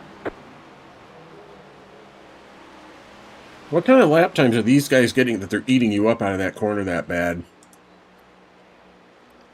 No, it's not. These guys are out there, they're out there Q-lapping. They're out there dropping 29.3, 29.4 consistently, too. If we're at 29.7, we're probably not going to do real well.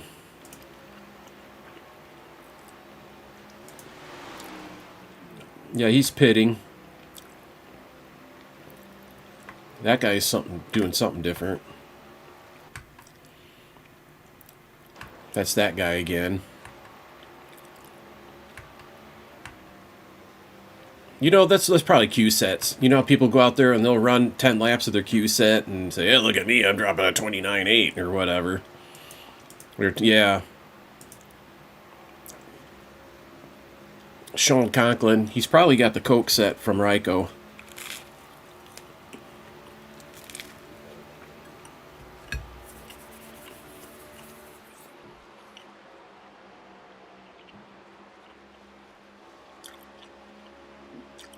Little Shawnee Conklin.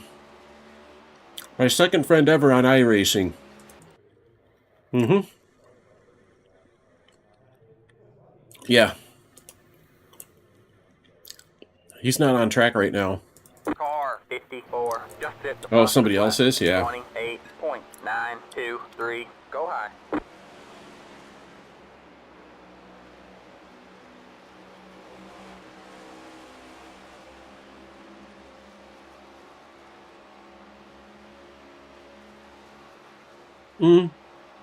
Tell him racepal.live.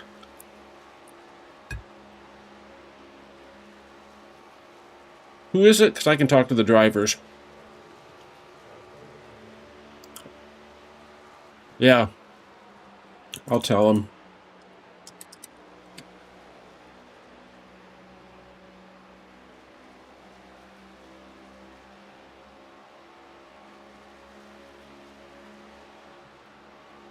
I just typed a message to him. I told him I build his setups available free at racepal.live. And then he can figure out to go to Discord to download it. And let me see his lap times. He's doing 29.4, 29.6, 29.7, 29.8. Yeah, he might just be curious. Maybe he's a salesman for Ryko. Use offer code Glenn.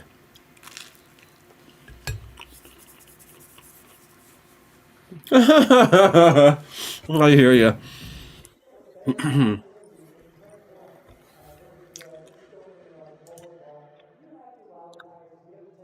That was funny. Howdy, BSD guy. Yeah, man. Dustin Franklin has learned how to race on the B and the C cars, and he's trying to figure out this car a little bit. He hasn't raced it very much, especially lately, so Jay Collins contributed a setup that I thought was absolutely awesome, way faster than the one I tried to build.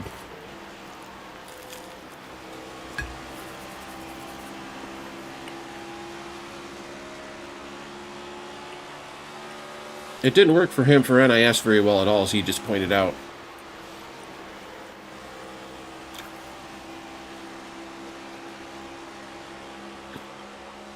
And it just got loose, wrecking loose on him.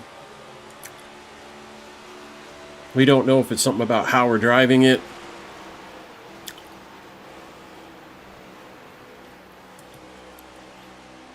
But I tightened it up a lot. If you're new to the car, you want a tight setup.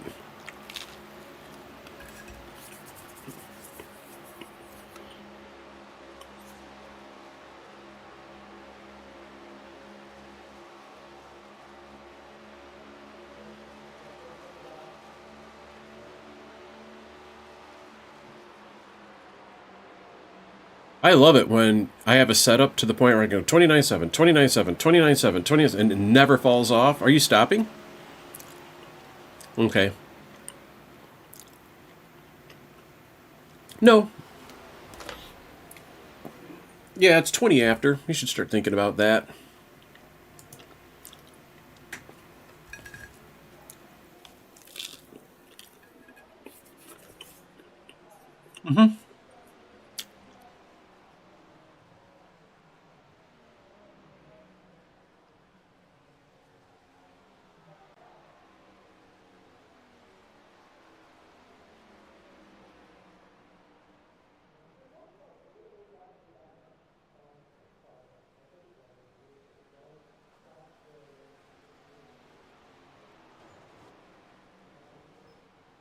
I am done with my lunch. I'm going to go get my coffee. It should be done by now. BRB.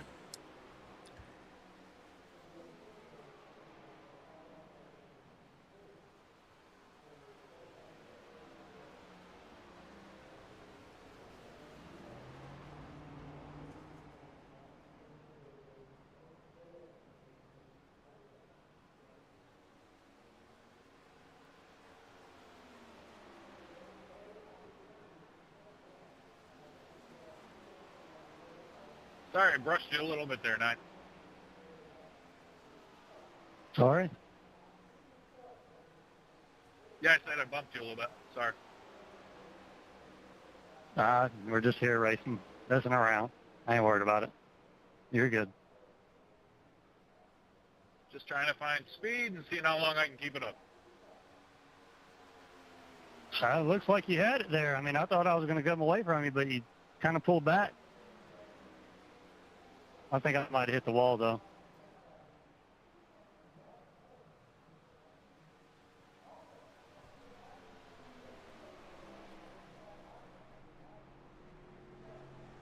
Yeah, I had some laps on those tires when you went by, but I was still able to catch up. But I think that was the draft.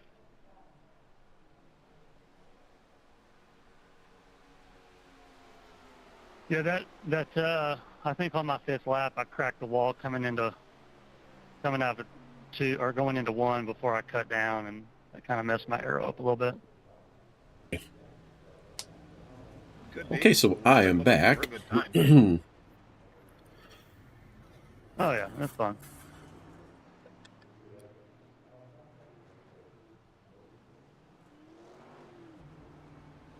And I am actually going to enable my camera again. You do. If you want it to automatically go to the green button, yeah, I'll leave too, so that I'm kind of with you or whatever. I wonder if I can share this. Click to edit setup. Share with everyone. Yeah, I'm just sharing that setup with everybody in the practice. Just to see if somebody goes and looks, they'll be like, hey, look, somebody left a setup here. Are you doing the Open Xfinity, Josh? Welcome back to chat. This is going to be the A Open. Dustin ran the NIS Open and had a poor result, so we came to the A Open practice and we tuned the setup a little bit. And now he's going to go run A Open with it. So, yeah, I got it saved. Let me I'm still in. I can save it right now. Just double check. Yeah, it's here. So if you didn't save the new one... Oh, you mean the old one. If you didn't save the new one, I can reload it for you. Let me quit and come back in.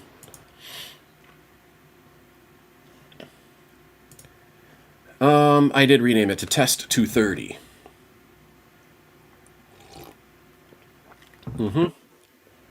Let's remedy that. I'm coming in right now. Alright, where did he go?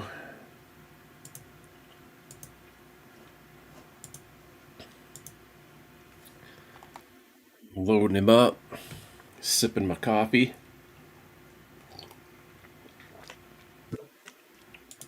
It's actually decaf, so don't get too excited. Go through my different chats to make sure I didn't miss anybody, like I missed poor hapless 100 proof guy earlier. Would have liked to have said hi to him at the time.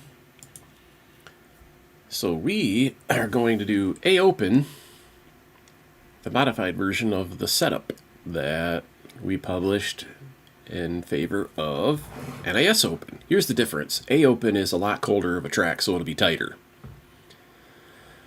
So the setup that we thought would be loose, or that we found to be loose for this driver, on a colder track, it feels right, but it was still a little too loose for him. So we tightened it up. I made it really, really tight. But not tight, tight, tight, tight, tight. It's just tighter.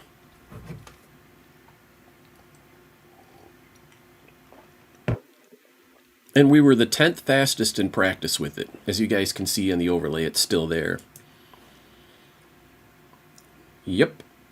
So you got a top 10 finish coming, all things considered. You know what I mean? It's just...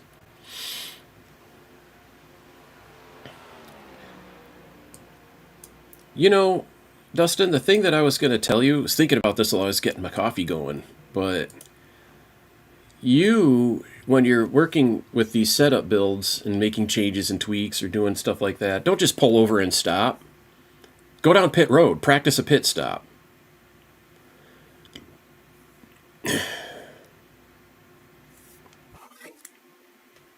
Yep, I am here. It says that you're editing the setup. You have to leave the garage for me to be able to edit. And I'm going to go to my setups. I just loaded it in. Let me double check to make sure. Yep, we added some nose weight. We added a bunch of cross weight. 2 clicks worth there. Substantial. If you still think... Yep, let me tell it I'm done. Go ahead and save it. Do you still think it's too loose off the corners, or too loose especially turning in? Because I can...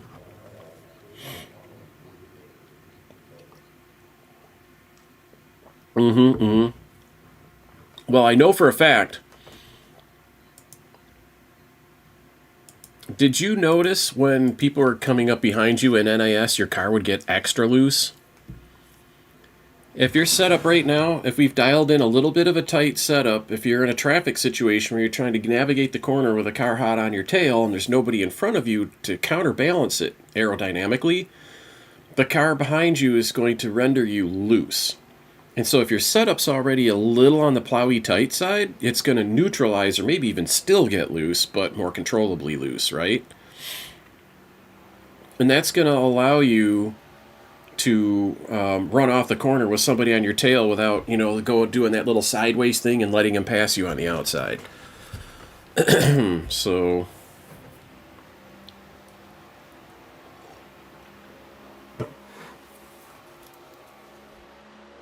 somebody's name in here is Richard Crane. I remember in middle school, that was a middle school joke. You know, Richard Cranium. It basically means dickhead. Well, Richard, a nickname for Richard is Dick. And cranium is the name of your brain cavity. Well, yeah, you're a combat medic. You would know that. So, what? Oh, all right. No. I'm just saying. So, Richard Cranium means dickhead. That was in middle school.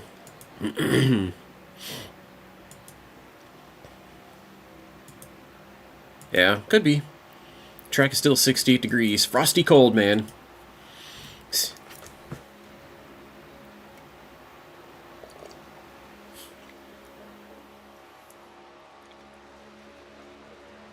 Yep. That was your fastest lap of the session. Now you're from the south, right? The green race button just came up, by the way. I'll meet you in your session. You could do that. I'm already loading, but you can do that. It won't hurt. You got a minute or two. There was a thing my family always used to say, like my mother, and she'd say, "Oh, bless his heart," you know, or "bless your heart." If you did something nice to her, she'd say, "Bless your heart," and that means a good thing. Rob is from the south, and he means that's like an undercut. That's like an underhanded way of saying what a dickhead you are. Like it's a.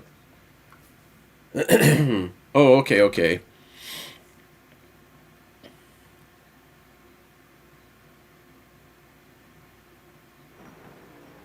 She's being, yeah, she's being ironic about it or whatever. Here. Then it's a good thing. Okay, right. But he said it just meant bad all the time. I'm like, no, it doesn't. I've never heard that before. And, you know, I have family that lives in the South. They lived in Georgia, and now they're in Florida. But it's just interesting to me that, you know, whatever his family's from, it means something bad. It's almost like saying, like if you were to say that Kyle Busch won the race, and I said, I believe that, you know, that's me telling you, yeah, right. You know what I mean? But if I say, I believe that, because Kyle Busch is a fast racer, it's just your tone, right? So the tone always can change the meaning of things, but, you know, he characterized... Yeah, exactly. That's exactly what I'm getting at. So Rob doesn't have that context. He says it's just basically it's like saying screw you. You know, there's no matter what your tone. If you say screw you, you said screw you. You know what I mean? It's like bless your heart is always a bad thing where he's from. So I just thought that was odd. Anytime I meet people from the South, I always want to validate my assumptions about the expression because I use the expression. And if there is regionally an area where saying, oh, bless your heart, is a bad thing, I don't want to offend somebody by saying it. So Rob's made me doubt myself. Probably unnecessarily, but... Yeah.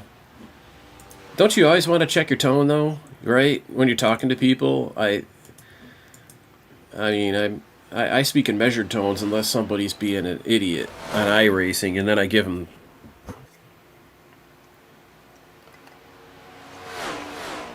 I agree they should take it in context and the totality of what you're talking about. Now, for my part, I almost don't care if I offend people.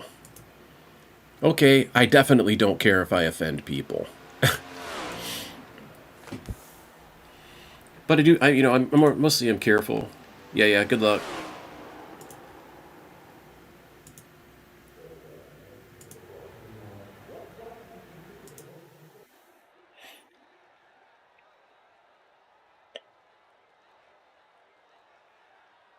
One of these days I'm going to go through Kick and start finding people and following them all. Build up that list.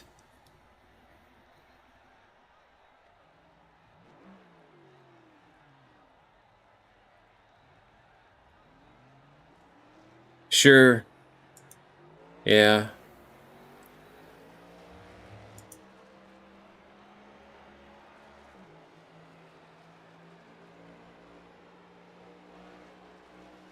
One thing I'm noticing is my stream is at 720p 60, and I know I'm uploading at 1920. Yeah, I'm definitely sending 1080. So it might be because, yeah, practice the downshift. You know, as you know how you have to touch the brake a little bit on your entry to 1, right? Well, not for QLap. Run your QLap like you're used to, I guess.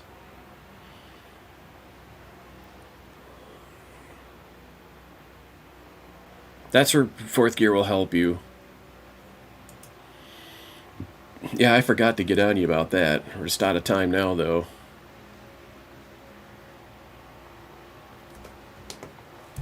Yeah, I'm going to mute it so One more lap. Dustin can't hear me chatting right now. I just kind of kibitz about things. Yeah, kick could be dying. Kick might not work. I know some people get good followers on Kick. What I haven't streamed on Kick yet is Call of Duty. I do plan on playing some Call of Duty at some point today. I just don't know exactly when. Right now, I'm just hanging out with Dustin. We're doing iRacing. He's having fun. I'm having fun. We did the NIS with Jay's setup. And Dustin apologized. He said, "Oh, sorry, I'm not racing it real good." There's the checkered flag. Hang on a minute. I do the downshift right there. Not right away on entry, so it doesn't throw the back end around. You know what I mean? But once I'm pointed in, yeah, exactly. So it's meant for 4th gear in 1 and 2. I didn't realize that you weren't shifting because, you know, with all the noise of all the other cars. And to make the race as tolerable as a spotter, I have the volumes kind of subdued a little bit. Yeah, let me go look. Top 10, you're in 7th right now. Oh, it says 6th, actually. In one place it shows you in 6th, and another place it shows you in 7th. Yeah. Yep, it just moved you down to 7th also in the results page.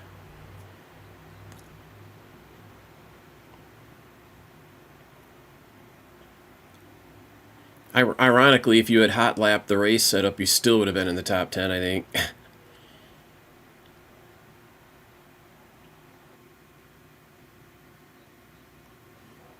No, they won't. They won't.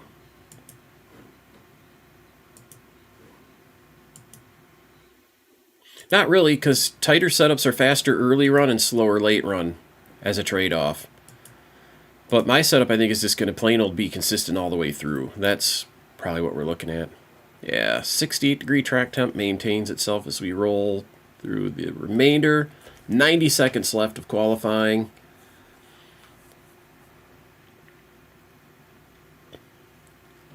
Marbles and dust are cleaned automatically, which means we can run at the wall all race.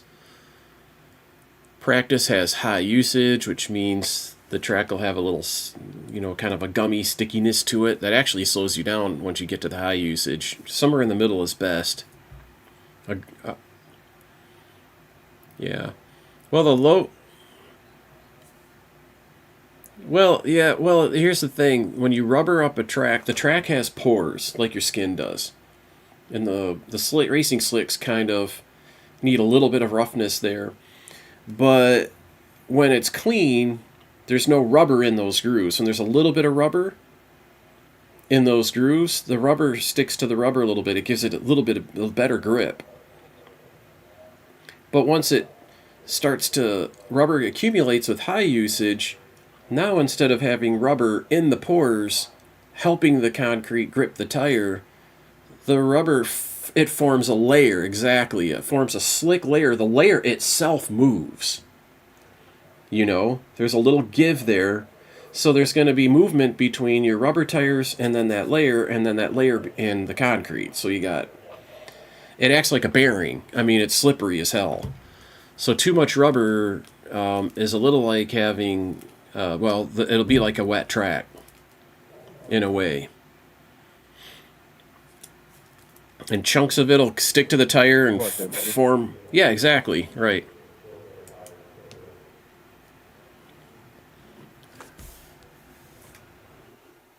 Yeah. Alright, so let's go do an A open.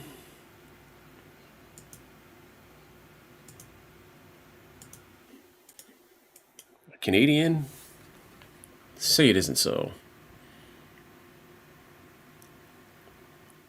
There's another Steinbickler, but this is a different first name. No, probably you're not in top split. Well, it could be. I doubt it.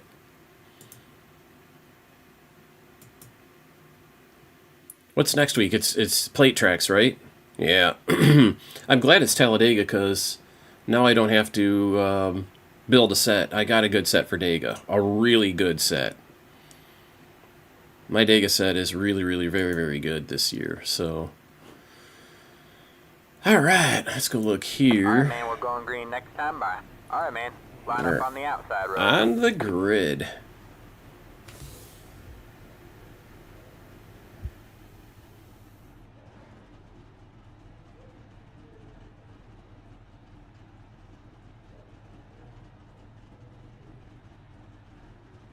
$3,400 what? Oh, yeah, I remember that now.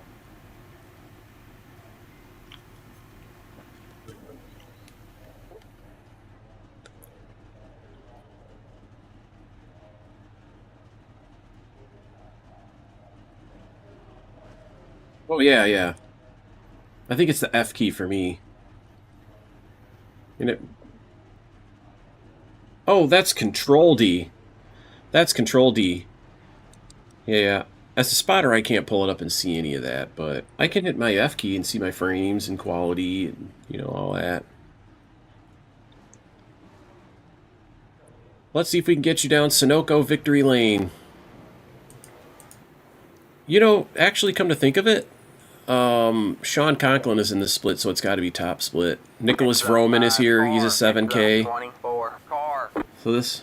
Catch the 24 car. Yeah, people don't like Texas.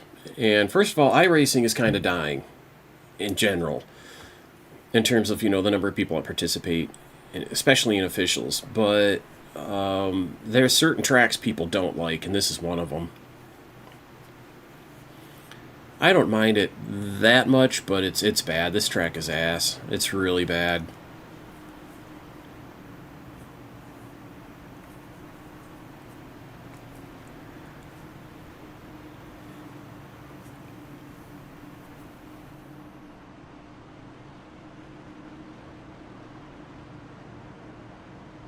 Okay.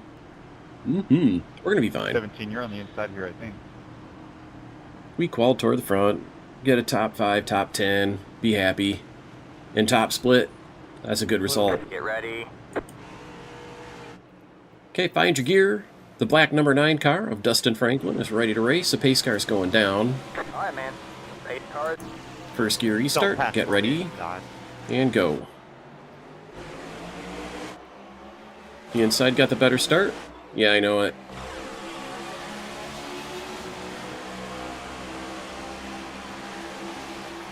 That's what you see there. Now clear. Inside's running. They're there now. Stay high.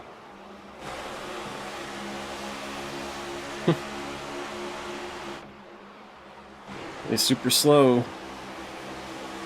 You gotta shut the door on Conklin or he'll take you 3. You know what I mean? iRacers at that level.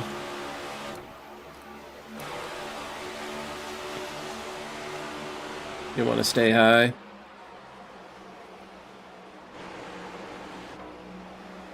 There you go. All clear. Did it get tight on you or just lose sight of the wall? Yeah. Tiny cosmetic damage. I don't think you need repairs. Inside's coming in now. They'll be there on your entry.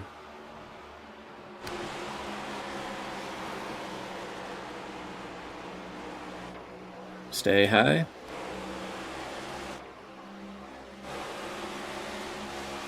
Now you're clear your entry. Let's try to get you back on your line. Try to get some lap times here.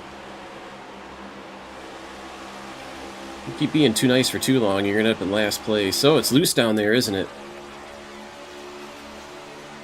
I'll give it to your son. Yeah, I know. Oh, is it really? At the end of the front, right? I'm gonna go triple check it. Save as. Yeah, you're on the race set. Oof. Boy, what did that have been?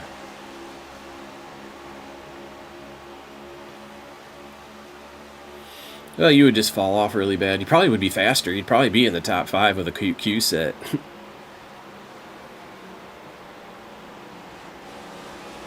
I know, and you can't make the car go down there. Yeah, car on your inside. Clear.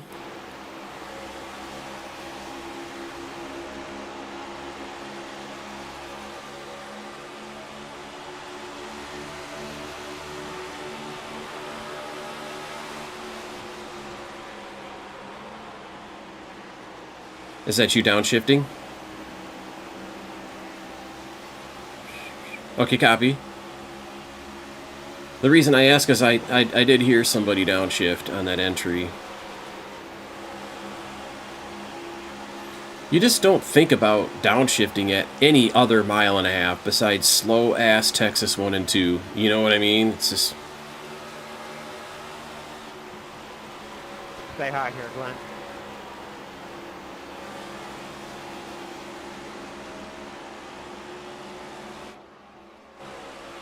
Thank you. Yep, no worries. Staying on that 29.9.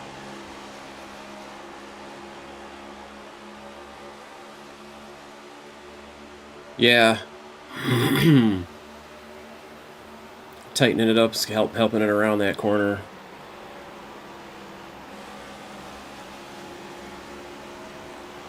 It's just the car is kind of resisting turning, and that's what's the difference. Before you had, you had your hands into that wheel. Honestly, I think you're starting to pull them back in now. Yeah, it was a little closer.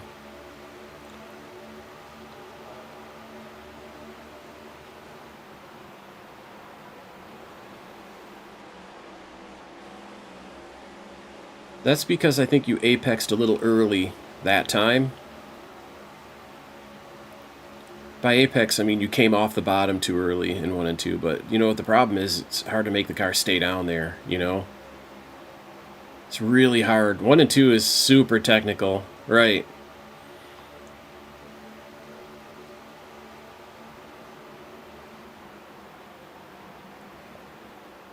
In that pack of cars, there's going to be 3 or 4 that are going to struggle. I'm estimating a P10 or P11 finish. Unless this setup falls off. Right now it looks like it's coming in.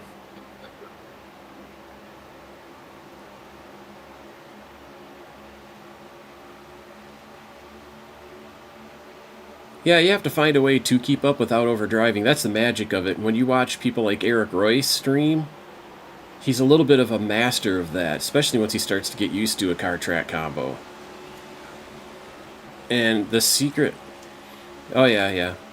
The secret is to actually... Don't light switch any of the controls, brakes or throttle, but especially throttle. Sync the throttle in, even if you know you're late to the throttle and you try to catch up by smacking it down.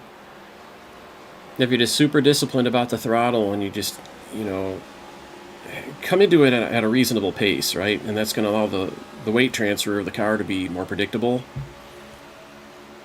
at the wheel. And just run with the pack for a little while. Eventually they'll realize they're holding you up, and if they have any etiquette whatsoever, they'll let you pass. You know T. Kangas, right? She's on Twitch, T. Kangas, T_Kangas. She's in... Yep, she streams, but she's... she's lived a life of motorsports, because her dad was a setup guy for Ron Bouchard, and I believe some other drivers, too, from, back in the day. And so she grew up at all these racetracks and stuff, and she's writing a book, and, to help verbalize and recall. She's been watching these YouTube videos of all these old races that are out there on YouTube. Old-ass races. From the 80s and such. And she has a lot of really, really good insights and input on all that. And one of the main things that I learned watching her stream is these drivers would realize that they're slow, and they get out of the way and let a guy or guys pass. That apron might cost you a position. That's how important it is to just work that damn wheel and keep the car off in it. That guy helped you, but you can't put the blame on him too much because you did hit the wall on him. That's okay. Yeah, you did, though. You hit it first. Yeah, that sequence happened pretty fast for you, but... No, anyway... And then, you know, Miss T, I call her Miss T. T. Kangas always says, or said in the stream, this is just... It was an awesome stream she did yesterday. I can't believe there's just me and one other viewer, but... There's so much to learn about racing watching her stream. If you like roots. They're going to go on the inside for you. It's nice of you to oblige. Stay on the high side for them. There's one more coming.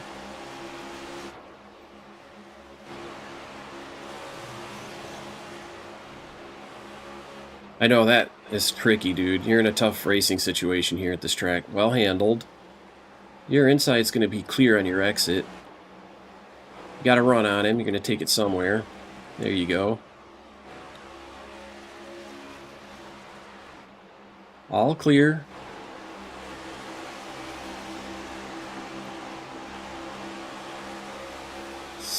So she made the comment that this is how they raced back then. This was just how they raced. This modern day win at all costs, put people into the wall shit that racers do nowadays is part of the reason why I don't really like NASCAR that much anymore, because they don't enforce. Neither does iRacing. He's going to come through on your inside.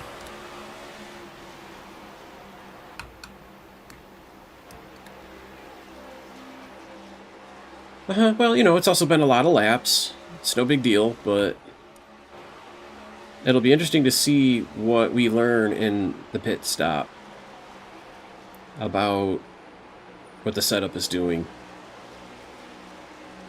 When Rob saddles up to start racing at the beginning of a week, he hasn't been here all week this week, and I can't blame him. I know he hates this track, like everybody else.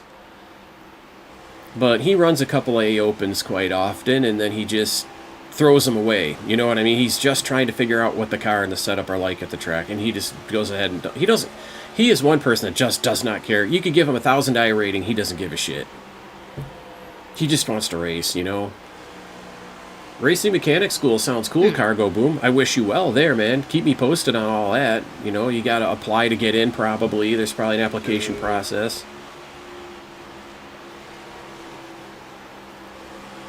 And then IndyCar will enforce that you get a drive-through for avoidable contact, which this is exactly why you know, NASCAR is just so under-enforced, and you know, backwoods, beer drinking intent, sprawling. You're going to be clear out. This guy's got nothing. Unless you give it to him by hitting the wall, but that was a good run. That was a good run through that corner.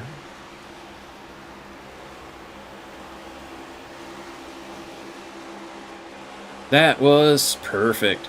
Yep, play with your throttle, play with your wheel. The car needs to be talked to when it gets on hot tires, dude. Any car, any race. The Gen 6 is like this, too.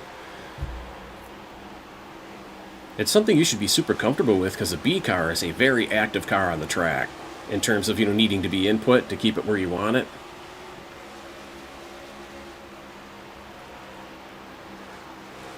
You got one on your inside.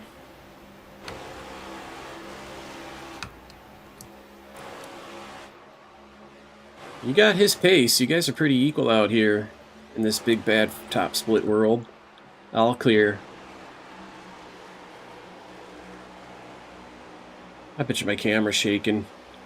I got energy in my legs bouncing. I might have to go out for a run. You're good. Are you wrecking, or did you see somebody else? Because everything looks good to me. Because you're clear. COD tomorrow. More like COD today, FaZe. I've gone long enough without playing Call of Duty. I'm very certainly going to play Call of Duty today.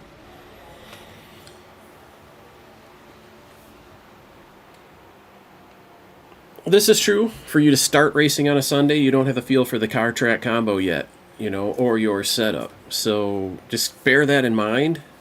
It's something to keep in mind is, you know, you're not going to get the best results your first time out. This is, you know what this reminds me of? This reminds me of spotting Rob in the B series. When Rob races B, I mean, he'll be, Rob in Texas, especially, or any track, A fixed, Rob will be top 5. Unless somebody wrecks him, every time. But he goes to race the B car, and he's like you, second to last place, right? Just, you know, all these problems. Caden, absolutely going to stream Call of Duty. I want the people that like to watch Call of Duty streams realize I'm still a Call of Duty streamer, although it's been 8 days since I've played it. I think it was a week ago from Friday. It was at least a week ago Saturday, but I think it was actually a week ago Friday the last time I streamed it. Well, it's been over a week, well over a week. You know, 8-9 days.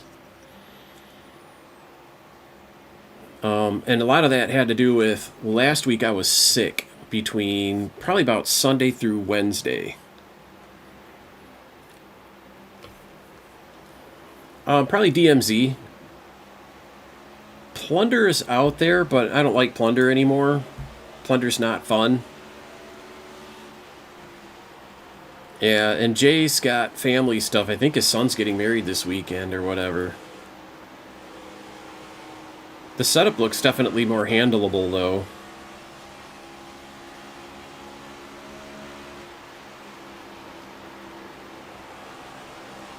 Yeah, you probably got 10 or 20 seconds of damage.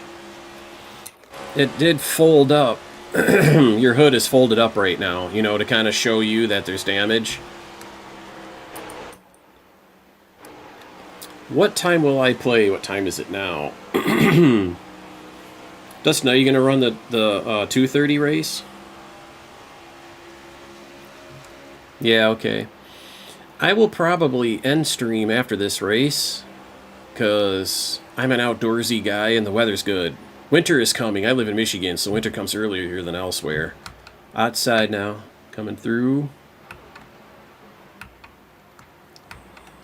And he can't quite make the pass yet, but he'll get you on the straight. You got his pace at his door. Bumper, clear now.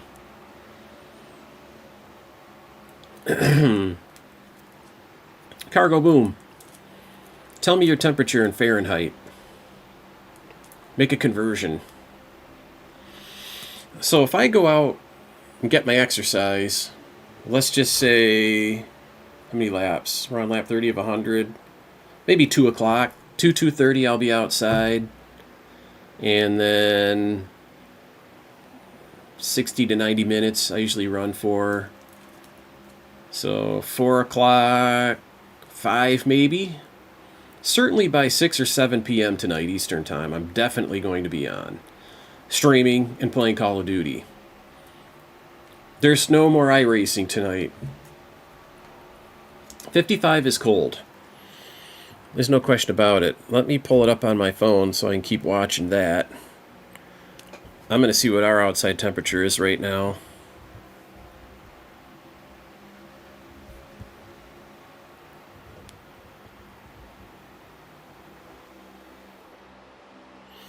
Yeah, you may not be running, you know, quite the right line. The real thing for you to do is map a button or figure out what you need to hit to turn on telemetry. And let me look at your telemetry. So I can see what, first of all, I can tell what the setup is doing for one. But I can also troubleshoot your driving to see if there's something there that we can fine tune. What the fuck? You just intentionally wrecked me, dude. That was bullshit. Holy dude, Cars. you just, oh my god. 22 car. They're at the top of turn 1 there. I'm in the replay. I'm gonna go see what happened. At the car. Great job. At the 22 car. Come on, fellas, we gotta go all the way around. Yeah. Mad Steinbichler. Come on, guys, catch the pace car. And he just dug into this guy's right rear corner, and just hooked him into the wall. Holy smokes. There's no sorry. You let everybody else go, but when I pass you, you intentionally wrecked me. That's not a sorry. The guy hit the wall, so his car was unsettled. Then he chased this guy to the bottom of the oval and wrecked him. That's actually... He says sorry, yeah, but... the car was kind of a little bit out of his control, but he could have stayed out here. I don't know why he turned in and hooked that guy like that.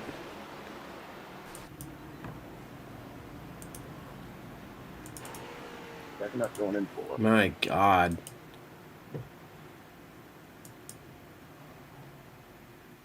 Yeah, this car's a pile of junk, but you need to get used to turning it down on that. There's a thing you do with the wheel to make it not wreck, and it's just you're not used to the car. Don't be too hard on yourself. You're just not used to it. It's as simple as that. You know? And don't forget, this is a bad track to learn the car on, because this is a bad track, period. Texas is shit.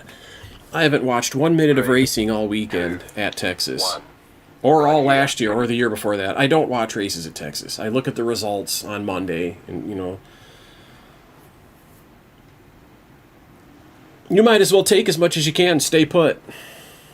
You were 88.80, so even though I tightened the snot out of this car, you're still eating up that right rear. There is definitely something about the way you're driving that if you're serious about driving this car, I'm willing to look at your telemetry and help you troubleshoot it.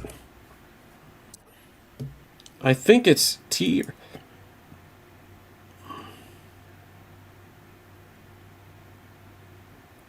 Yes, go to controls, the far right option. And telemetry is in the stack of options in the top right. That's some logging, Alt-L for logging. That's what that is. Yep. Just remember what the key is. Get driving. Pace car's coming. Yeah, I know. Your telemetry icon will have appeared.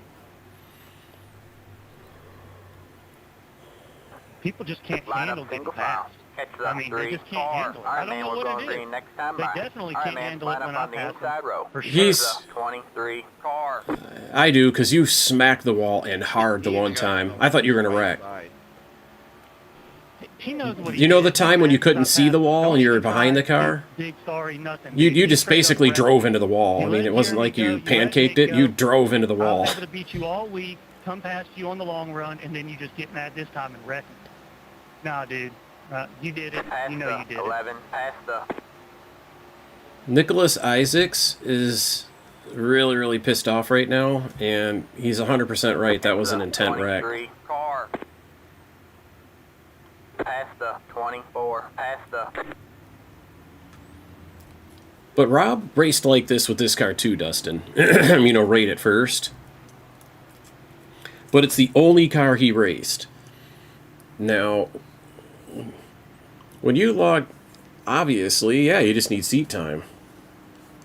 But the thing is, that I'm trying to point out, is the repetitions, and don't be confused by other cars. Meaning, Rob only races this car, right? When I watched a video on the 10 mistakes that new sim racers make, regardless of what game title you play, is trying to learn all the different cars. Green, green, green. If you just pick one car and get good at that car, you're going to be a fundamentally good racer. 24 is going to pass to the right. He got a little bit of a jump because of how bad the start was here, but that's not him being dirty. 32.233. Stay low. Still there? Okay, he'll be there in your exit. There's still a lot of racing. There's no reason to be too in pursuit here. Let's just... Yeah, back up, and let him wreck. Yeah, it's just... Let this... Man. Don't be in a hurry, bro. But Cargo Boom, you are right. Texas is actually a great track for F1.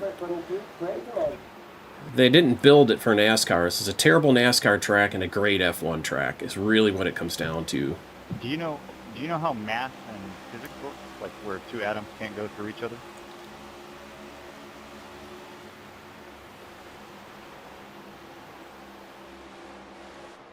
It's going to be tricky to give me good telemetry on a car that's not fully repaired, though, but I'll at least be able to see what you're doing as a driver. Me, because I'm a setup builder, it's actually a button on my wheel. That's how important turning on and off telemetry at key moments actually is. So McLaren updated the car of your favorite driver, Cargo Boom, and now he's fast. Went from P10 to P2. Average finish. Yeah, honestly, I wish I had more time. F1 looks like something I could get into. Yeah, I know it. I think the setup is good, though. I think you got a top 10 setup, even for somebody who's kind of a rookie to this class of driving. You know, A open.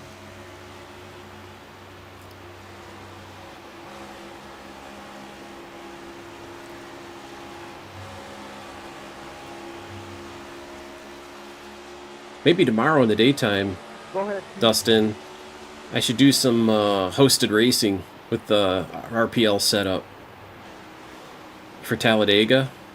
Because, you know, when you host your rooms, you can determine what setup they get. Or make it open set. Just remember later. I always remember, man. Be cool.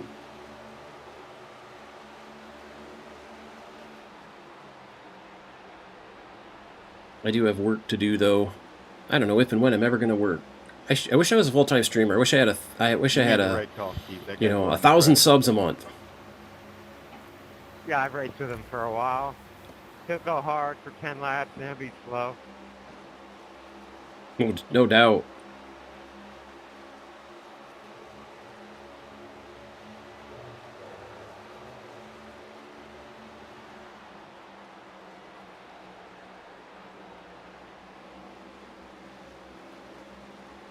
Yeah, I think the setup is running pretty stable, especially for having been damaged. The speed, your last lap was a 29.9, and that's not terrible for race pace.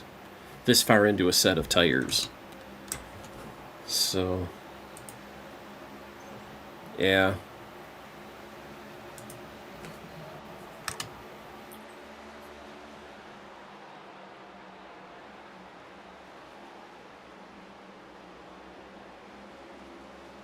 What actually happened to Nicholas Isaacs that got him all pissed off is the driver that had hit the wall and came back down tried to pull him back by side drafting. iRacing needs to take side drafting out. I don't care how realistic it is. They need to remove it from the game so people quit doing it. Or they need to develop better, you know, physics. Shit, what? You know what? That's been happening to Rob. That exact problem is happening to Rob all the time in iRacing. iRacing's probably got a virus. Their computers that they use to compile the code probably has a virus. Everybody that they give it to is getting viruses now.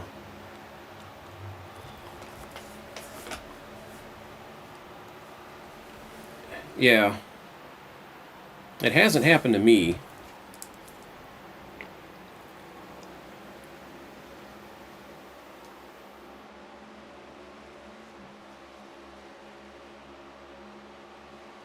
Well, you were distracted. A file explorer popped up in the middle of your... You had to, you couldn't see.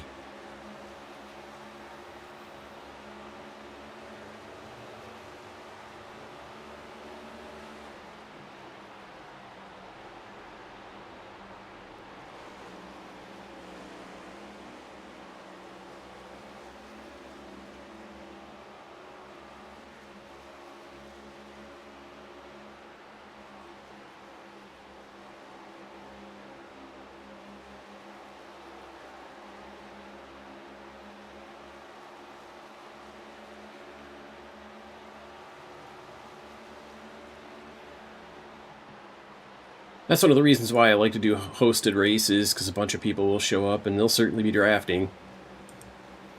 Yepers.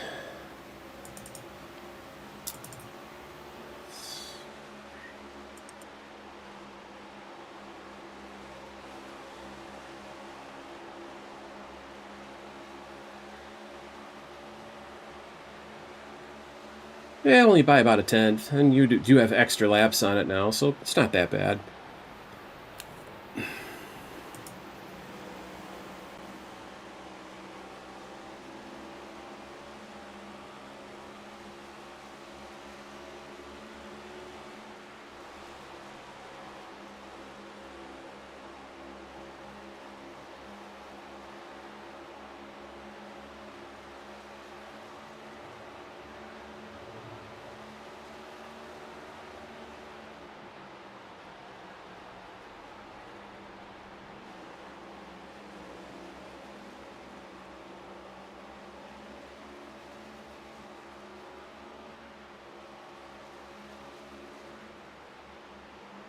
Yeah, for sure.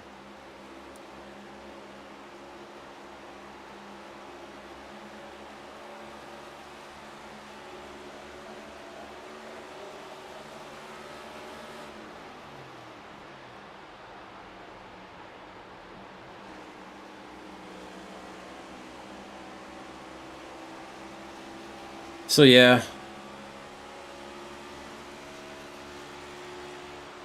Yeah, that's not it. I'm not sure.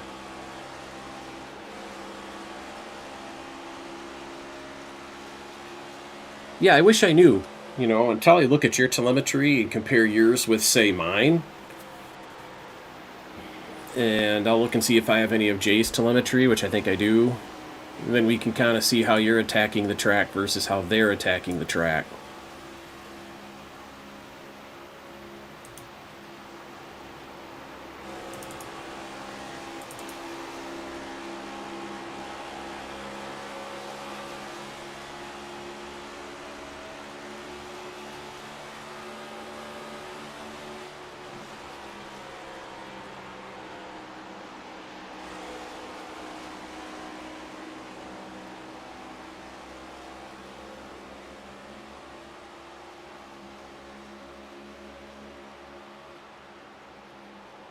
Yeah, he's gotten super close.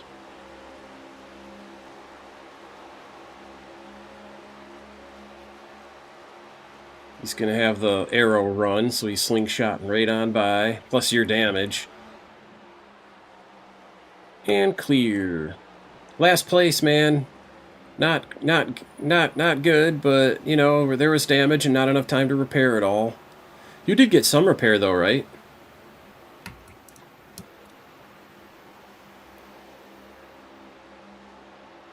Nah. You're mostly okay. I mean, you made a mistake, right? You can't kick yourself too much, but it does only take one mistake, and now you have a last place car, right? So, but you're not last. There's a guy who's wrecked out. And then a DNS. Staying up high, staying high, staying high.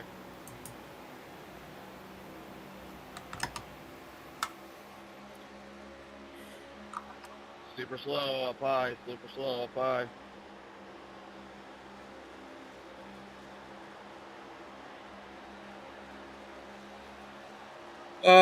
Probably. Let me look at the fuel. Not unless you go into big save. Let's see, yeah. 40 laps on top of that would be lap 96. You're already last place, and if you get lapped, you'll be lucky dog. So I'd say start clutching both ends.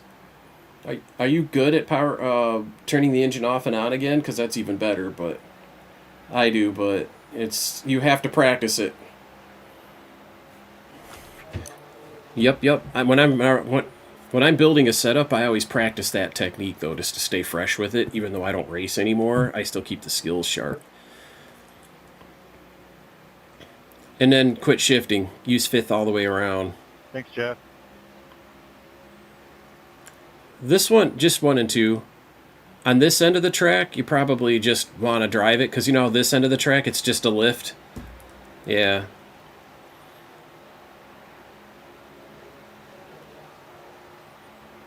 But over here, you can clutch way early and wheel the car down, tap the brake to get it to point.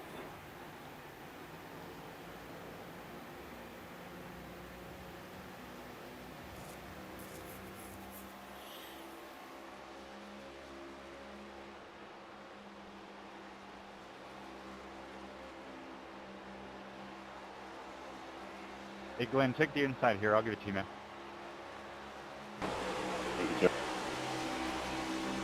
Leader's just coming out of Yeah, that Delta was 2, crazy, so it's so all you. it'll be a while before we get lapped. I thought you were ahead of me, Glenn. You're right, exactly. I do know what you're talking about. That is the marker. That is the throttle up point, right on that patch. It's in a perfect spot, you know, as a visual marker.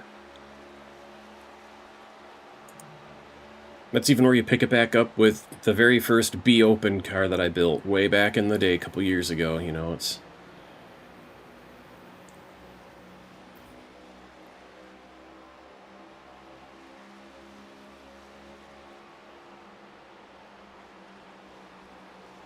Thank you, Dave. No problem.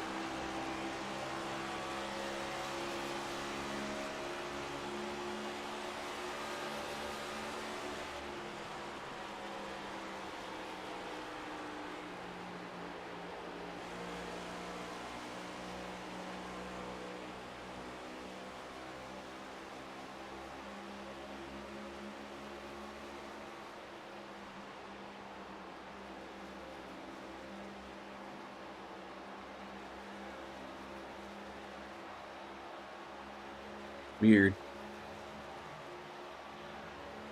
Let's go see. Yes. I'll stay high here, Glenn. You can now make lap 99, so if you keep this up, you'll certainly finish easily.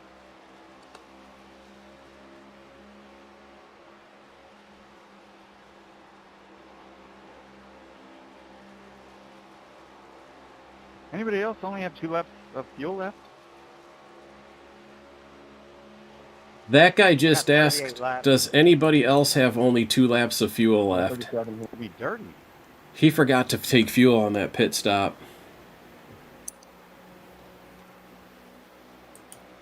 Yeah, he's got...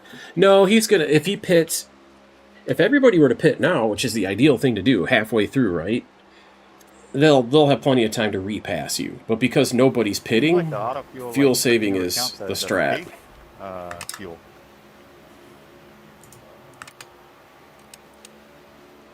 Shit, what? Oh, okay, okay. You said shit like, oh shit, something happened.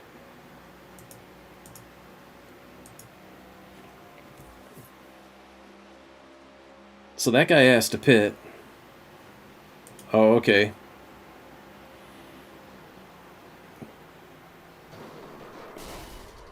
Yeah. Hold your fucking brake.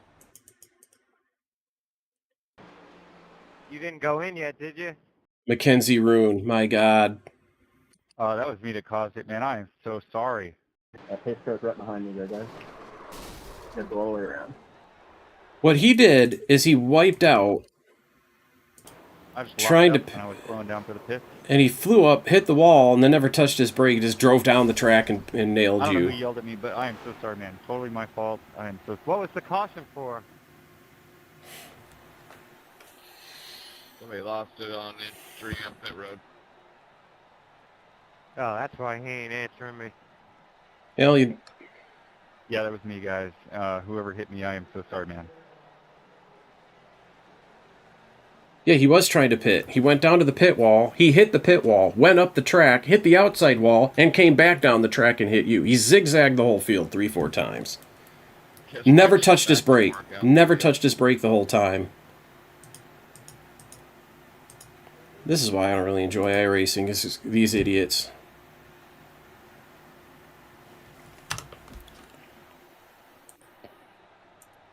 Oh, sorry. No. Yeah, oh yeah, he was. He was like, whoever hit me, I am so sorry. Whoever yelled at me, I am so sorry. The guy feels really bad about it. Yeah, Dustin, I get it. I was holding my brake, man. I just upgraded to sprints today, so if I wasn't fully locked up, it's just because I haven't gotten used to the pressure. Again, I apologize, man. I don't know how many times I have to say it. He said he was holding his brake, but his tires were rolling, so that means you're not holding your brake. But a lot of people, what they do, I've even seen even Garrett Maines does this, but a lot of people take these master cylinders and they go to maximum diameter on them, so you basically can't lock your brakes up. And, you know, I refuse to do that. I've got brake settings. I've tested these extensively. These are the brake settings that you use. Full stop. Whether it's road, oval, whatever. I don't know why he did that. I mean, Yep, he flew off the track to the inside.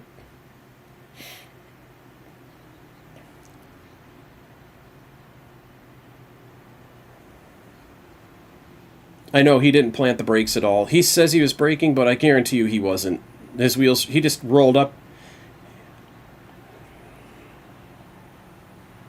Is pit road open?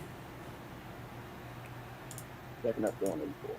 I'm gonna pretty much... Anybody else think the pace speed should be 55 here? And not Let's just go get repairs. I've got everything unchecked. Actually, no, you gotta have all this stuff too, so it doesn't matter. So you're the one with damage.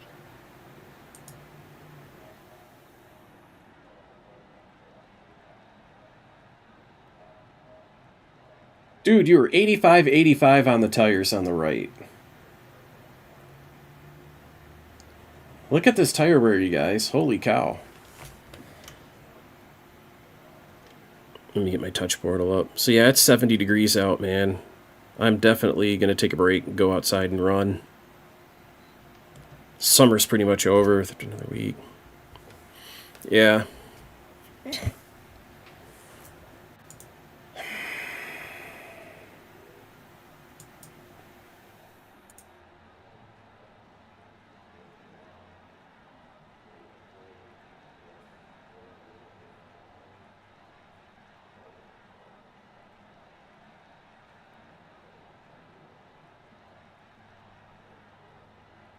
How many minutes did you say it gave you?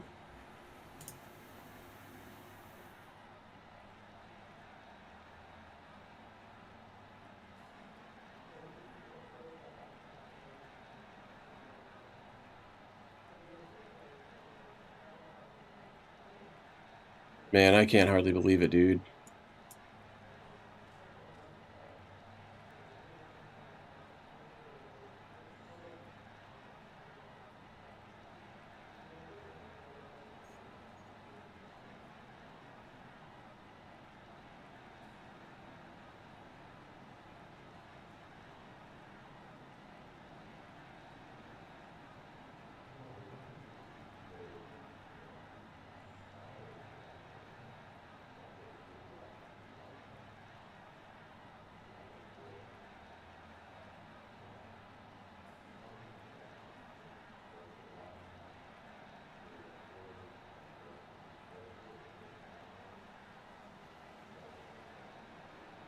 You close it up on top. Well, you're still lucky dog candidate if you get out on track.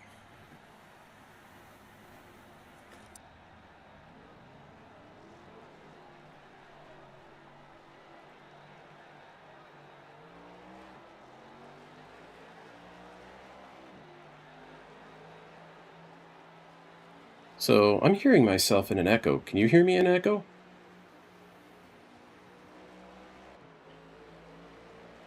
Alright, I don't know what's going on. It's just a... I'm fine, I'm fine. It's not you. I muted bunches of stuff and it's... Yeah. Uh-huh. Well, you have to...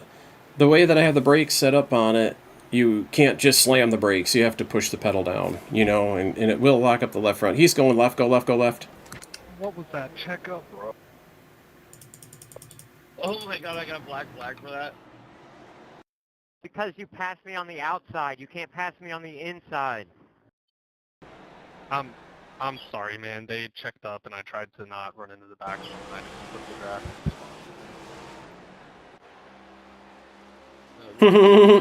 On the wall, I didn't have a choice. I thought you were better than that, Roman.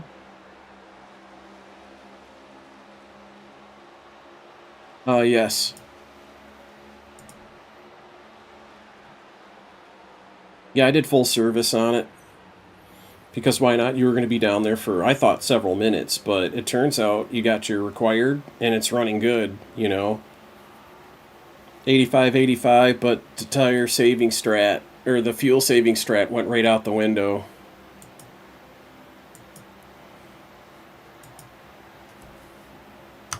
I think you had a good race. I think we had a really good race if it weren't for Mackenzie. Mackenzie's problem is, first of all, he doesn't belong here in open racing because he doesn't even know to take fuel when he pits. Because that was the first sign of trouble. You have your voice chat off, but what he said was, is there anybody else that only has 2 laps of fuel left? That was on lap 63. Right. So he didn't have the fuel to finish, or even go as long as everybody else could go. So he mismanaged that, and then you already know because you brought out 2 cautions trying to pit. You're 0 for 2 on your pit stops. But what this guy did was way different from you. He didn't go down there and then just, well, it's worse than that. Wait till you go to the replay and see it. He drove straight into the inside wall, well short of pit entry. Bounced off of the inside wall, went up the embankment. He was still in turn frickin' 4. Then he hits the outside wall, and then he just rolls down the track lazy-like, and you just, at your speed, you couldn't get around him on the bottom, and he tagged you right in the right rear quarter. Well, if he'd hit his brakes, he would have been stopped. What he was trying to do is get off the track, not thinking to look at his relative or that there could be more cars coming or... Well, I told you to go low because he was going up to the wall. I expect people to hit the wall and stop.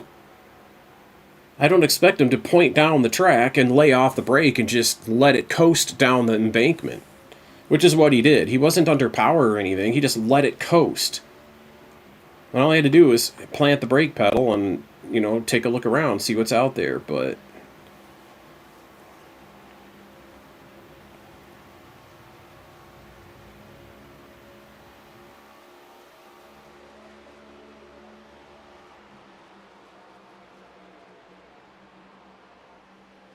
This isn't even the worst of open racing. You know what the worst part about open racing is the setup shops. Well, used to be open racing was all people like you. People that were racing a setup that they built and ran laps with and tweaked and, they're familiar and they know the car. And that's what it used to be like, exactly.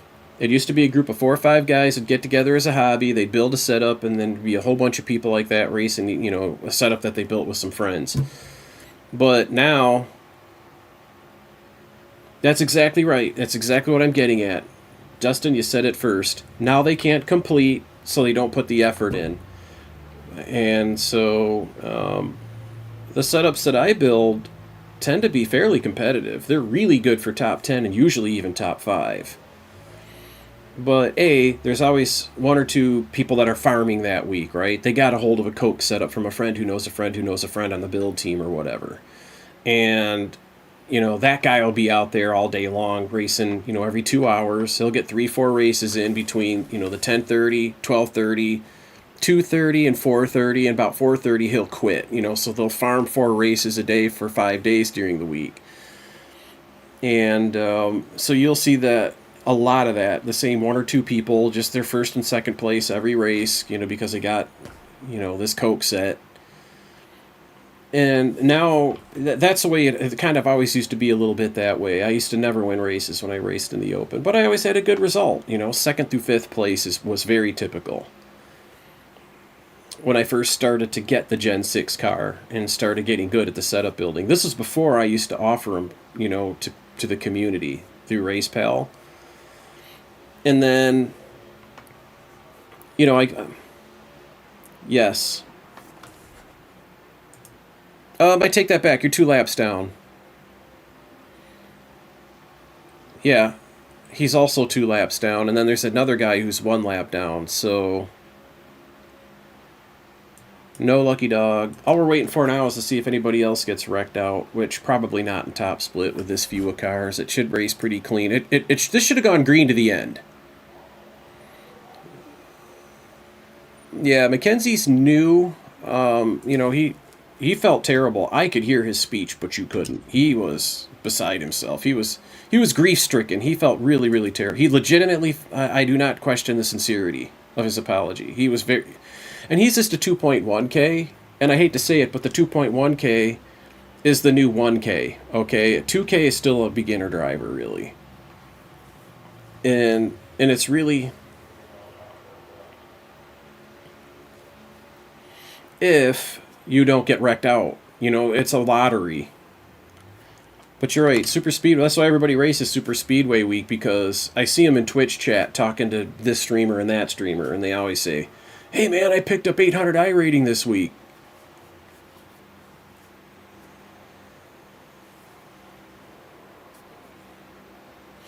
Well, this isn't, you know, this isn't a good car to race. It's a very challenging car to race. But it is just a car to race, and you can get used to this car and have good results on a consistent basis with it, if you learn it. But it's so radically different from the other cars that it actually teaches you bad habits for those cars, and those cars teach you bad habits for this car. Just as much as this car would teach you bad habits for the Dallara. Okay, it's just, these skills aren't... Give it about 40% brake and 40% throttle, and it'll straighten out. There you go. To save this car, if it starts to death wobble like that, just, you know, give it... Yeah, let's take it down pit road. Let's go see what's up.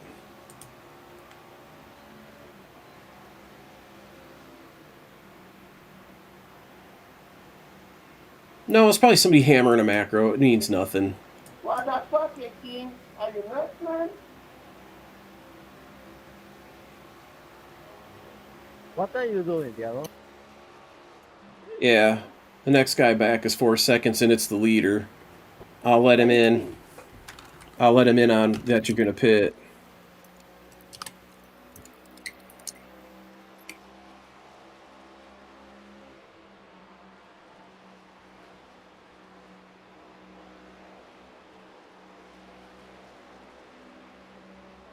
I thought you were going to pit. I just got done telling those guys that you're pitting.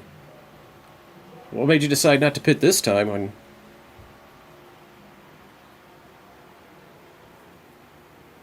It's just... Well, now they're 2 seconds instead of 4 seconds behind you is the difference.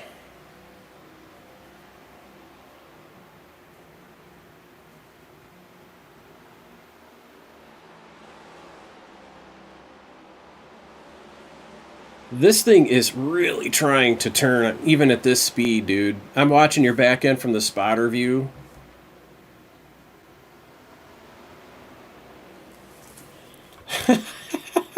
It's so funny to... I know, it's... This getting this car to stop. And just think, I've got the brakes tuned to lock up easy. But you've experienced that also.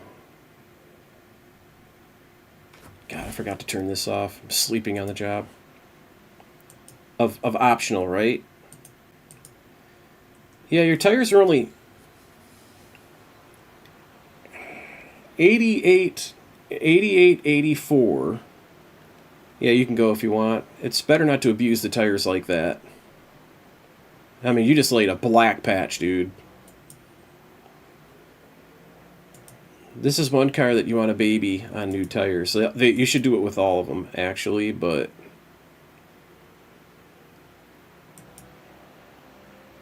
Eight seconds back in the next car, you're good to go. So, yeah, this is... I don't think you 1X'd. Oh, you did. You have a 1X off track somewhere in there.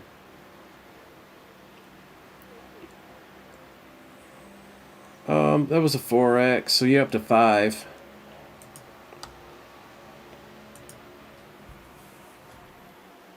You know, it doesn't make sense to me that the car was loose on you. You're 88, 84 for wear, so it was wearing slightly loose. And the right rear, I'll tell you what it is the right rear tire pressure is just kind of running away with it. Mm-hmm.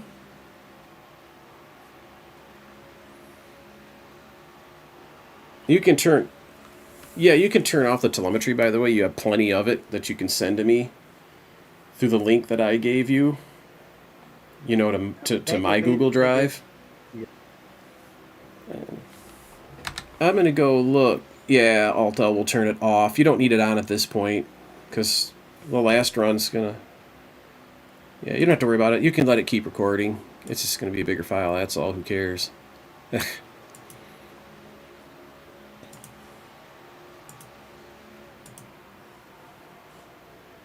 Yeah, you got all the cool stuff.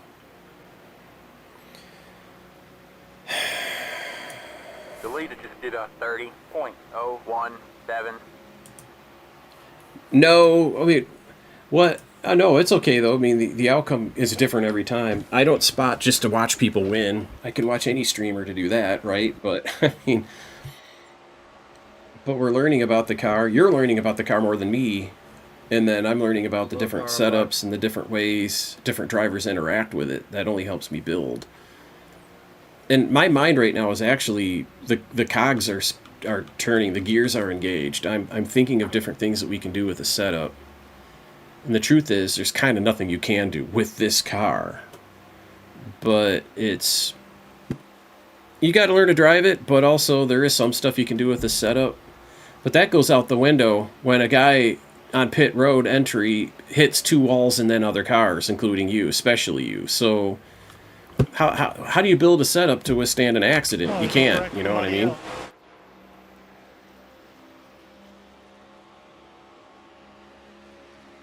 You could try different things. In fact, the force feedback software that I use has a profile for each individual car. Thank you for nothing. And I'll be honest with you, when I'm building setups, I turn force feedback straight away off. It's just, I have, my wheel's just loose in my hand. I have force feedback completely disabled. It's just, because iRacing's force feedback doesn't work right. The dog did? What, did it suddenly appear? What number was who? Stop it. Oh, yeah. Yeah, pit bulls are so powerful, man. And they're real sweet, though. They're real lovers. People, they have a bad reputation because, you know, if you train them to be dicks, they will be, but that's not in their normal nature at all.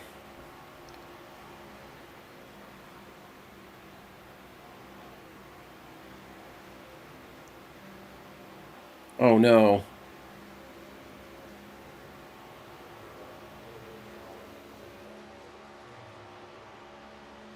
Well, the thing is, even though they're big, powerful, muscular dogs, they are very gentle, even Rottweilers, and they both those breeds have one thing in common, and I'm noticing this with dogs, is they want to know where you're at, so they'll sit on your feet. You guys were going faster than I thought.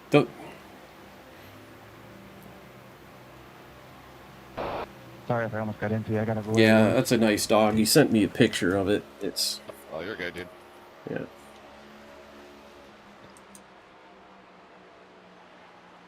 Two to go this time by. Yeah. The leader just did a 30.273. I think this car, I think you could get along with it and this setup. We need to look at telemetry though. I'll pull out of your guys' way down the back stretch. Yeah, that's pretty true. You might want to...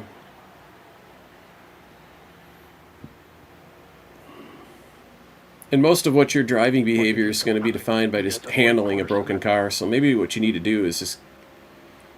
I don't know what to do, man. As race conditions are the best, maybe do an AI race with it. Or wait for a better track. All right, man. White flag. It's almost pointless to coach people to race a garbage track like Texas. It's not a good coaching opportunity.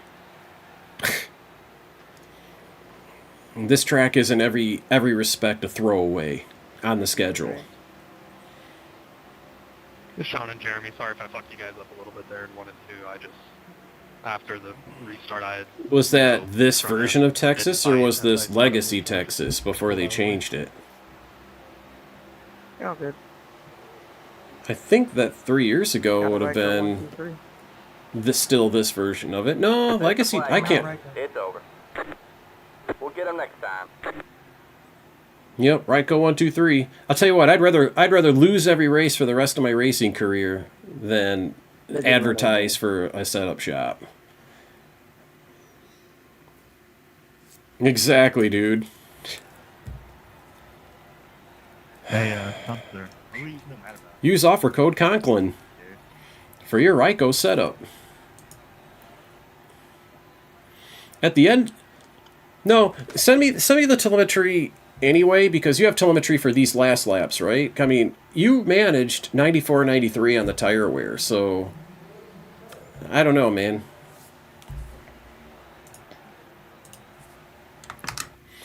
Let me look. I want to see something here. Yeah, there would be.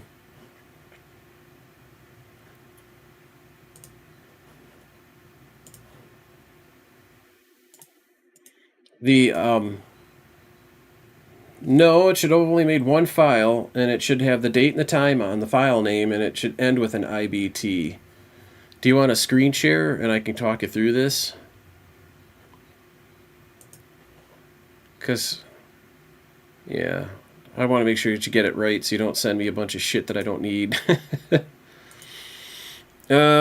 Share just the application if you could. Right now your screen is so big that it's just a little tiny blur. You know what I mean? And then choose just a specific application. Alright, yes, date modified, 9/24 at 1:41 p.m. It was capturing, those are, look at all that. Wow, that means our 10:30 NIS race, you got some IBT files. Can you size this so we can see file sizes? Do you know how to resize your columns?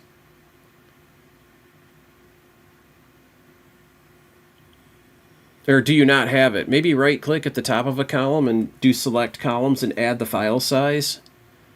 Or do view details. Yeah, see, and you can change the type to be narrower and change the date to be narrower. And then, yeah, now we can see the file sizes. Let's look down here at 11:41 a.m. That would have been an hour and 11 minutes after the start of the NIS race, right? That would not have been. That'd have been that brief practice. Look how small the file is. See how this file is 331 meg. That's the file I want right there. Of course it's too big. Don't drag it here, file. Don't jump the gun on me here. This has to go to Google Drive. It will fit in Google Drive. It will not fit in Discord. So let me make sure that I've sent you a link to Google Drive. Is it pinned? There's a telemetry client file, which we're going to do. So you did... No, I only want the one that's 331 meg. The NAS rate, because there's no damage.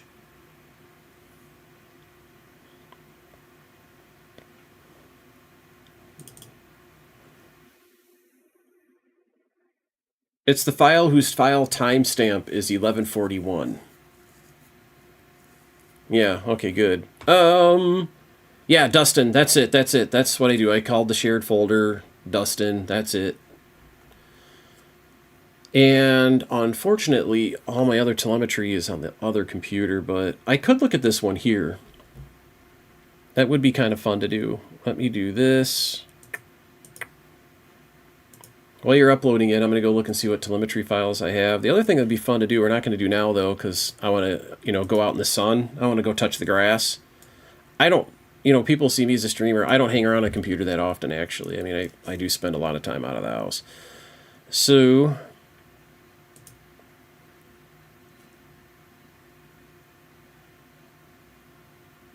Holy cow. Yikes. Toxic.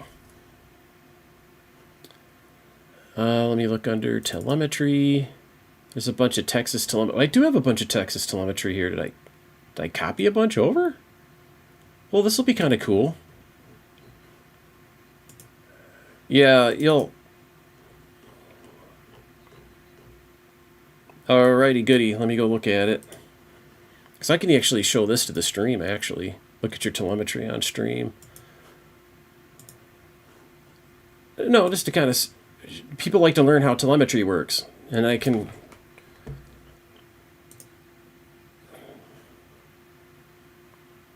Yes. Shared with Dustin. God, you uploaded 300 meg lickety split. Of course, it's not terribly big. It's not 300 gig, but... Oh, okay, yeah. I got fiber too, but I don't pay for a gig because I don't need a gig. If I needed a gig more than 10% of the time, I'd pay for a gig, but I only need what I got. It just makes more sense. Can't scan it for viruses. Good, I don't want you to waste my time. Just give me the damn file.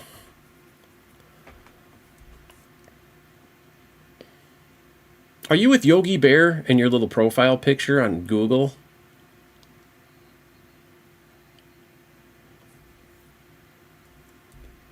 Oh, okay. It's just really super small, you know. It's just supposed to be a little tiny dot.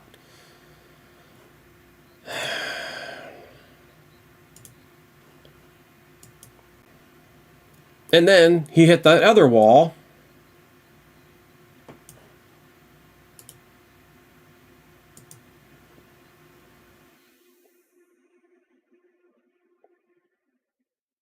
You just have to stand on the brake. You can't pump the brakes like you're trying to save a car on snow. End of story. Let's go to iRacing telemetry. I'll paste this file here. Is Moo running? Moo is running. It's a little utility you have to run that converts to Motec iRacing's BS, right? Yep, so this is still... This is... Ooh. Okay, this... I know, it's not loaded yet. So let me go Motec OBS. I've actually got to go to Chrome and turn off the overlay so that... That's probably another 50, 60 iRating lost. Dude, you easy. If that guy hadn't wrecked your ass, you had a top 10 coming on Fuel Strat. Maybe a top 5. God. It just pisses you off so much that people can't frickin' drive. It's... Well, he needs to... People shouldn't do open racing until they know the fixed racing side of this, you know, or at least if build your own set. Like, yeah, I know it. Mother effer. God, that pisses me off. I think so. Yeah, I'm going to do something here a minute. I can see that my webcam looks funny. I'm going to quickly fix it. The problem is when I fix that green screen, it puts these weird white blotches on my face if I go too far with it. Especially when I position right. Okay, that's going to be okay for now. Yeah, I could set up a scene. It cuts off the view. If I have a big square, it cuts out the video game I'm playing. Yep. And with just my head, my head, you know, just what it does show covers enough.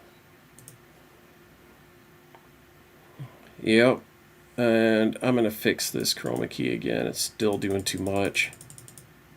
Probably right out there is going to be better. All right, here's what I do when I look at telemetry. When I'm building a setup, I'm going to do something a little bit different here. I got to focus this. Here is your sequence of laps.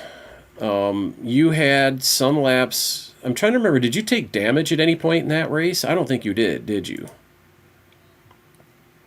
Your fastest lap was lap 130, kind of towards the end there. We made pit adjustments then. Let's go earlier in the race.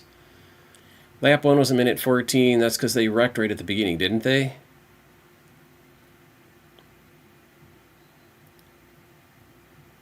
Yeah, so I'm going to go to lap 10. You did a 30.5, a nice casual lap. This is turns 1 and 2. I'm going to zoom in and look at these averages, 1.045 and 1.028. This is the rear ride height that I'm looking at. I'm going to zoom in on the scale a little bit because, you know, there were times when you hit the wall, so the scale shows everything as a flat line because it had to accommodate this huge range of ride heights. So I want to zoom in really, really close, see what's kind of happening here. Yep. So this is just off by a few thousandths of an inch. So the back of this car is square across the top of the track. That's what you want. And the front, 1454, 1463. I mean, this setup is just right the smack on in terms of ride height. And then what I like to do is compare the two. These are the averages in the top right that you see. So 1463, 1454, let's just call it 1450. And the rear, let's just call it 1,000. So 450, this is perfect. It's between 0.4 and 0.5 inches of what I call negative rake, meaning it's higher in front as the car moves through the air than in the back. The back is lower by about a half an inch, and that allows just enough air to come in under the front splitter to go feed the diffuser at the back axle. If you're at a short track where you don't need the downforce because of how terribly slow you're going through the corners, it's all mechanical grip, then yeah. So you get a little bit better on a straightaway, pick up an extra few hundredths there. So it's just for a mile and a half for Texas, these ride heights are right the smack on. And we'll look at the tires for that whole entire lap. Let me click on lap 10 to show the whole thing.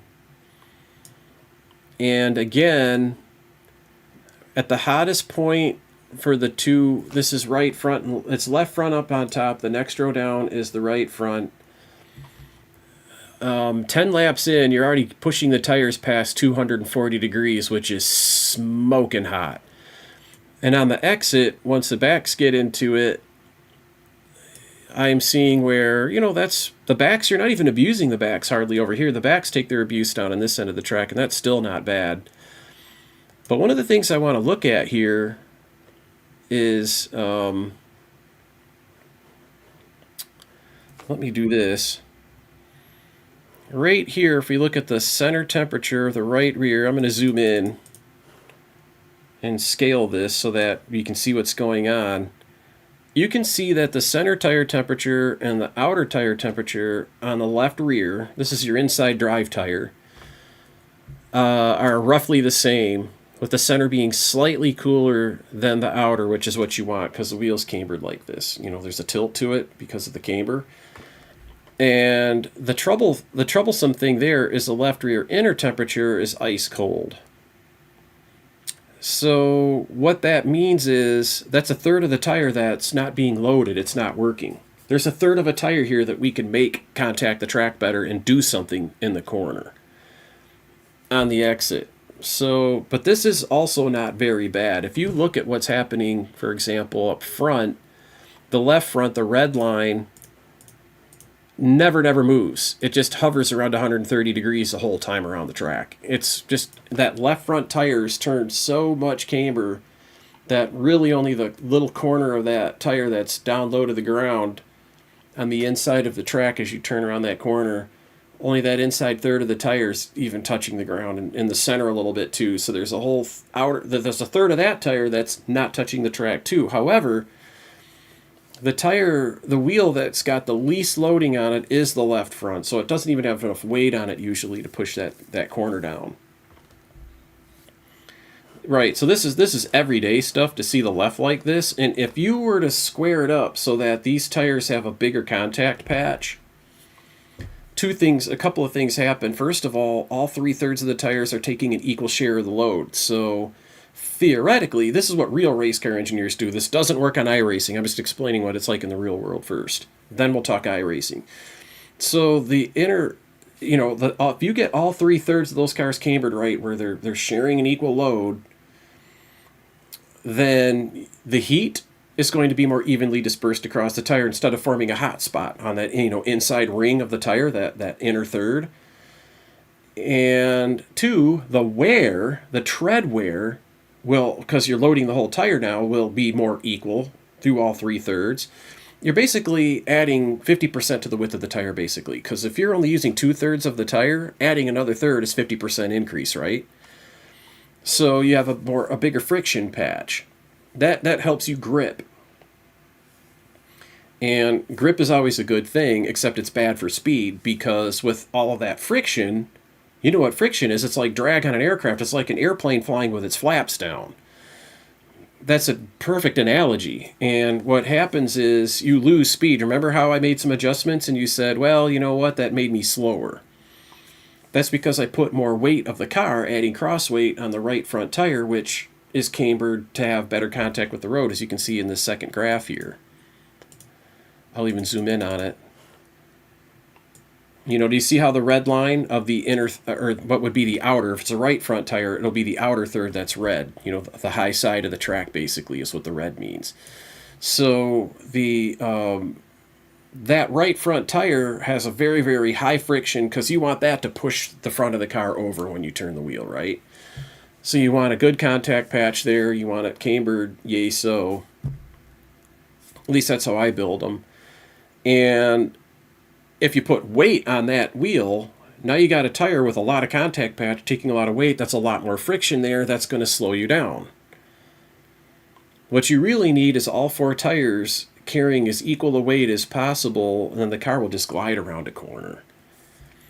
Now here's the thing. If you end up with a car that's resistant to turning when you turn the wheel, that means the front is resisting, or the back is resisting coming around for you, you know, rotating around behind the rear of the car as you go through your corner. And so a car that's tight, you actually need to stabilize the front so that the front grips better, so when the wheel turns, it'll push the front of the car over. Or you can destabilize or stiffen the rear of the car so that it dances out for you. You know how, like the B car, which you're really used to, B car and truck, Dustin, you know how that car, you like to, you know, stand on that right rear and let it step out a little bit, and that helps you come around that corner. That doesn't work with this car because you lose your traction at the rear instantly when that diffuser isn't facing straight into the wind, which is of course unrealistic. There's ample wind down there even when you yaw a degree or two, you know, to keep the downforce there. They just overmodel it on iRacing so they can say, hey, look, we're a sim. See how realistic? We have aero. And it ends up being pretty much a joke.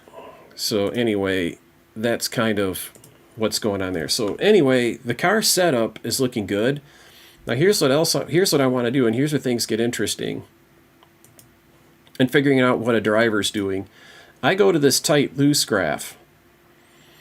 And up on top, the green scale shows you the right rear average tire temperature. It averages inner, outer, and middle. So you get all 3/3. I do the same thing for the right front, and then I graph them together. And you can see in 1 and 2, do you see how the red bar takes off, which is your right front? Temperature-wise, see how it goes way the hell up to 244 while the right rear is still hanging around 201? You're loading the right front in turns 1 and 2. You know that tight that you feel is the front of the car resisting the turn, and you're turning the wheel, and the right front tire is starting to get hot because you're putting a bunch of friction on it, and it's, you know, the back end isn't coming around behind it correctly because it's just cool as a cucumber and gripping right up. So the trick is to somehow destroy the grip at the right rear or increase the grip at the right front. Which the secret to that, at 244 degrees, I can tell you it's just too hot up there. That's where you're losing the grip more than anything else. It's not an alignment issue, it's just the front's got too much weight and heat on it. So, that's this car. That's this car at this track in this turn. That's kind of not your fault. And you'll notice, look what happens here. You see right here you're at kind of one of your lowest throttle settings. Do you see how right through here your throttle's at 35%? You see this blue bar? This blue graph is your throttle. And I put this on this screen so I can see a relationship between the tight-loose graph, as I call it, which is basically on a, you know, oval, the difference between the right front and the right rear again, you know, the red and the green. I want to see what the driver's doing in the relationship between their throttle application and the tire temperatures. And you'll notice as you add throttle, the right front cools off and the right rear heats up. Are you following me so far? So you can actually use throttle to destabilize the back, like what I was talking about earlier. Remember I told you want to get a car to turn, you either have to add grip to the front or take grip away from the rear. And when you demand the traction give you acceleration, it takes it away from the cornering. And that gets the car to rotate. And now the right rear is going to get hot on us. It really stands out here. Let me show you something here. In fact, I'm going to zoom in on turns 3 and 4. You know, that's the loose side of Texas, right? And I am going to do some things here. I got to zoom in because I want this graph to be way more pronounced for this little demonstration. This is how I troubleshoot drivers and what they're doing. Right here, you lift throttle and you add brake. That's weird to add brake on that end of the track to me, but not entirely, especially kind of late run. It helps plant the front. You're trying to get the front to grip up, so you're touching the brake to shift some weight to the front, to grip up the front, to get the front to steer better. Again, adding grip to the front or taking away grip to the rear is what makes a car turn. So at this speed. And look what happens the minute you get onto the brakes and get off of the throttle. Do you see what the red bar does? It takes off. Do you see this tightness? You respond to that tight feeling by getting into the throttle, and through this little section here, as you're full throttle, you're feeling the convergence. Look at these two little yellow nipples between the red and the green, and you'll see that they converge. Do you see how you're adding throttle suddenly caused these two temperatures to converge? You're feeling that as a driver, and you lift because you feel it getting loose. But you probably could have stayed on the throttle a little bit here. You lift, and you lift a lot. And the reason you lift, and as soon as you lift, look what happens. The right front starts to pick up temperature over the right rear. Do you see that? And then you're like, okay, it's tight again, it's gripping up, let's get back on the throttle. Here's a little light switch here, you know, off on. That's a lot of destability there. You don't want it to look like that. And now look at the green, the loose. Green means loose. Okay, see how the green's way on top, and it starts to get so loose that you have to flutter the throttle again. See this throttle flutter you're doing? And finally, the car is just going to have to live with a hot right rear. You're on full throttle. At this point, too, you're probably more on the straightaway. You see how you're out of this little white band that says turn 2? Turn 2 means 3 and 4, but right. It's the second arc. Don't think of it as turns, NASCAR turns. Think of it as arcs. The second arc of the track is going to be our 3-4 in NASCAR. So, zoom. Here you go out onto the straight. So this is telling me something right here.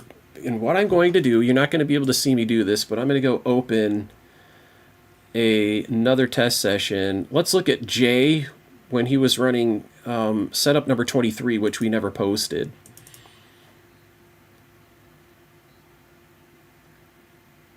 Adjustments to the driver, yes. To the setup, no. Does that make sense? Mm-hmm. Which is what I'm trying to show you here. Now, I'm going to go to Jay's lap 10. Okay, or this is Jay's lap 6 that we're looking at. We're going to go to Jay's lap, let's go to his lap 11, 12. Can I do 12 with Jay?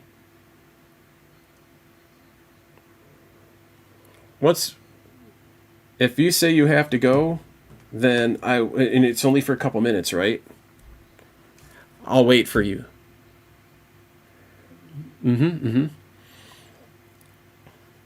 Let's look at how Jay handles it, and you'll see that Jay does a throttle lift, and then he's back on the throttle, and he can just stay on the throttle that whole time. Okay, and he's we're looking at over here in this. In fact, let me zoom in on it so that you're not confused. This is turns. This is curve 2, which means turns 3 and 4. So Jay's able to lift, and then he's able to just go to the throttle. He doesn't have to flutter it or do anything with it. So, and he's getting 29.8 versus your 30.4. And I'm going to overlay yours.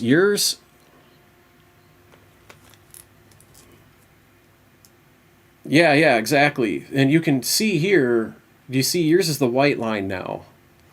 And one thing I can do right now, just because I'm kind of doing stuff, is I'll turn my face off. You're right. Let's just talk, just chatting without the face, because this is really useful stuff.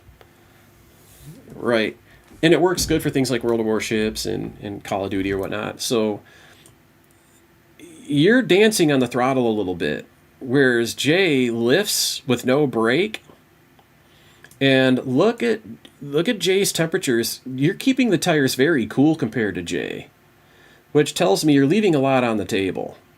You exit about the same temperature though. Do you see down here on the right side of the scale how your wheel temperatures are the same? And you're reacting to things with the throttle, and when you bounce around the throttle like that's causing some weight transfer to take place, which is unloading some tires, reloading others. It's just not stable. But I want to look at some of your other laps too. Let's go find an earlier lap. Here's an example where you went crazy with brake and throttle. Look at what your brake and throttle are doing here. Do you see these white lines versus Jay? Jay just lifts. Jay's on throttle. I think you don't trust the car. If I had to say as a driver, you're kind of afraid of spinning the car. Because I'm seeing where your temperatures... Yep, and I...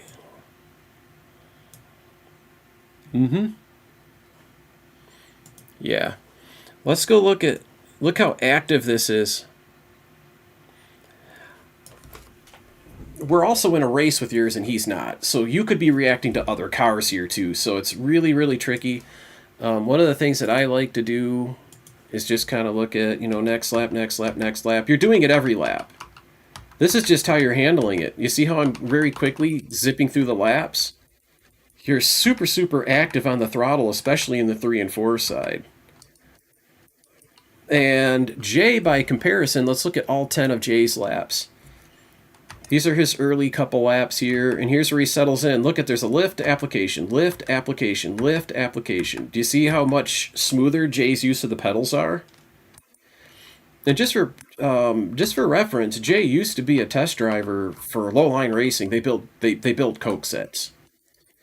So he's really super good at, he's not a Coke driver himself, but he's good at driving the car, regardless of what the lap times are, the racecraft, and all those other things that individual drivers will exhibit. As a driver, I trust, his telemetry here. So, but if you look at his first few laps, and you're definitely in traffic for your first few laps here, so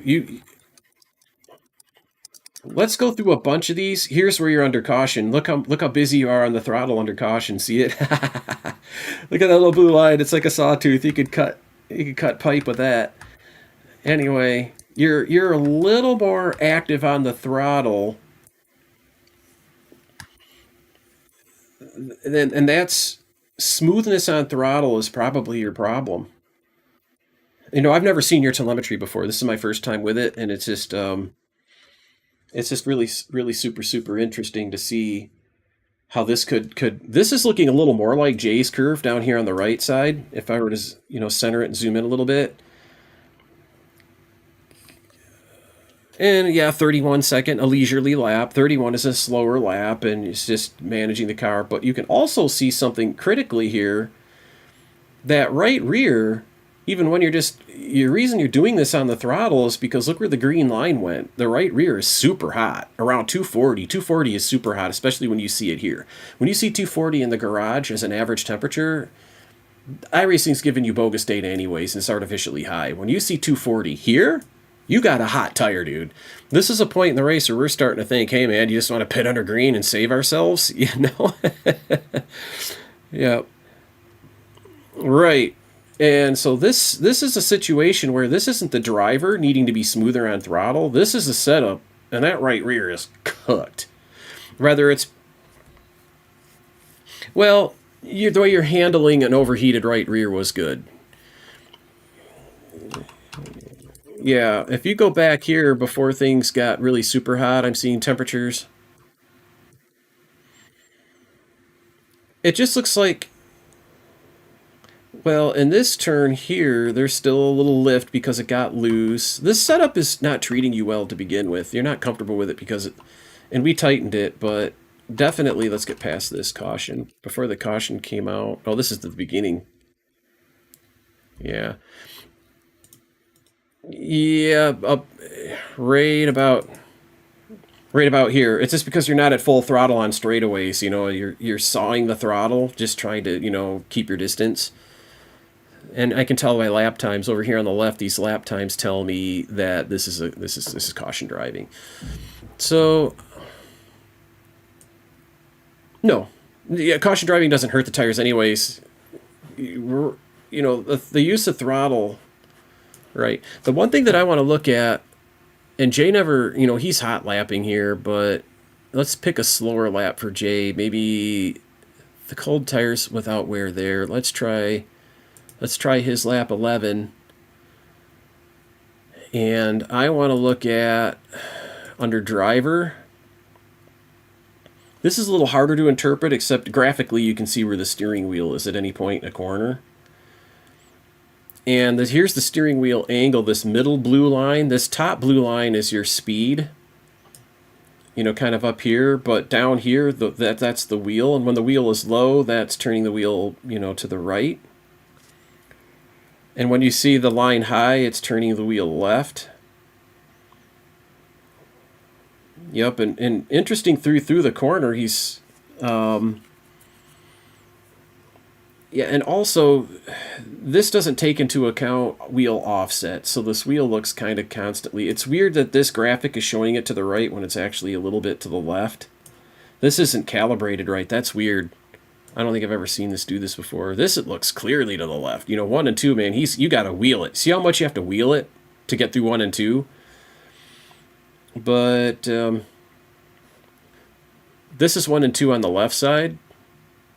And it's got a high blue bar, and it's a little bit lower through turn 2. Ideally, if you got a good setup, this steering line should almost be straight the whole way. I know I've done a setup right with, say, the B car or the C truck or the old Gen 6, because, you know, it yaws for you with the right throttle. Throttle here by the...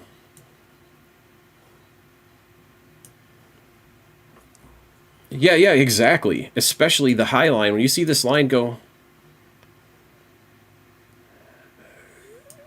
Yeah, you'd also want in the turns, you don't want to see little jaggies where you're trying to fight the car to keep it turning. You want the car to rotate on its own better, so you don't want it to be up here at 50 degrees, 60 degrees. I'm going to compare Jay's... Let's go look at one of yours, for example. Let's look at your lap 10 again, because we were kind of using that. Here again, this green line, now it's green. On this graph, your throttle is green, and you can see what you're doing with the throttle here in green. And your steering wheel is interesting. The scale of your wheel, let me zoom in on it, isn't the same as for Jay's, because you probably hit the wall somewhere and yanked the wheel, and it's just a wider, because it, you know, does auto scaling. This is a better way to do that, probably, where 70 is at the top. Let's look at Jay's. Yeah, this is going to be telling in a way. Let's compare your lap 10 to Jay's lap 6, or should we do Jay's lap 10 also? We'll do Jay's lap 10. Jay got a better lap time, but I think it's still going to kind of tell us a little bit of a story here. The thing that I want to look at here, and no, Jay, want me to make it so that you're the white? Let's do it that way. Let's do it that way, the way it was before, because that would just make more sense. Jay is in colors and yours is in white.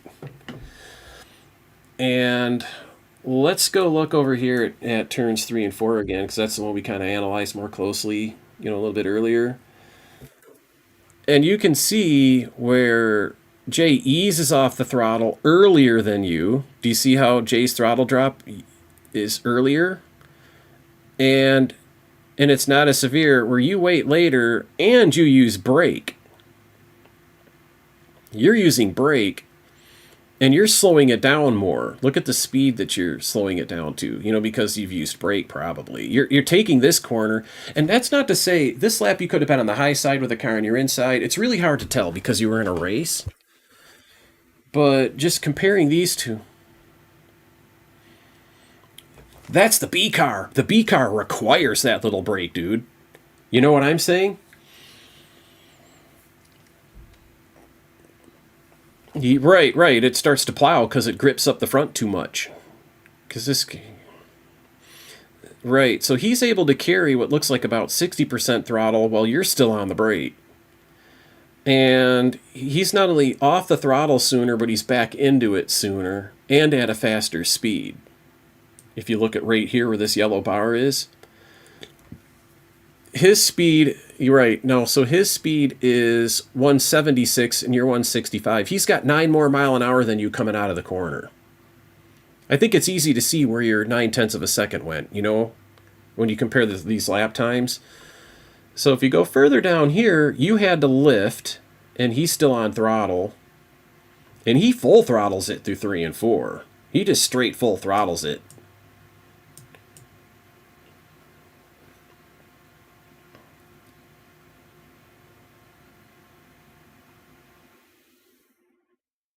And you're turning right.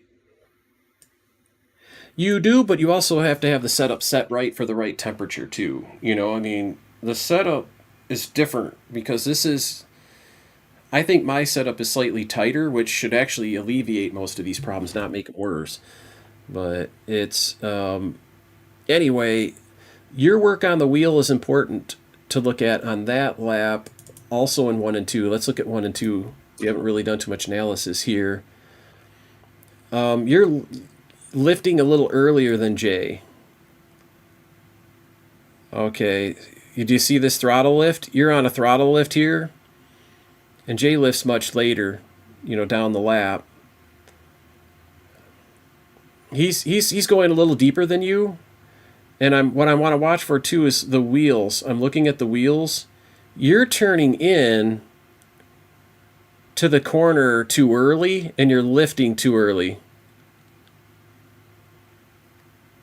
Okay, I'm going to keep looking at stuff, and I'll have more to report to you when you come back. Just let me know when you're back. I'll see you then. So anyway, guys, I'm going to keep looking at this thing and keep verbalizing and you know, just taking a close look at things here. Jay's also got about 3.2 miles an hour of additional speed at this point of the lap. So Jay's carrying more speed. He's going deeper into the corner. I'm looking at that's throttle position, steering wheels. Yeah, he's got left wheel into this way early. He's turning down earlier than Jay. Lifting throttle earlier. And there's a weird little crisscross, you know, of their throttles here. They both end up off throttle at the bottom of the corner, but it looks like Dustin's going to the brakes a little too early again. I think he needs to go deeper into the corner,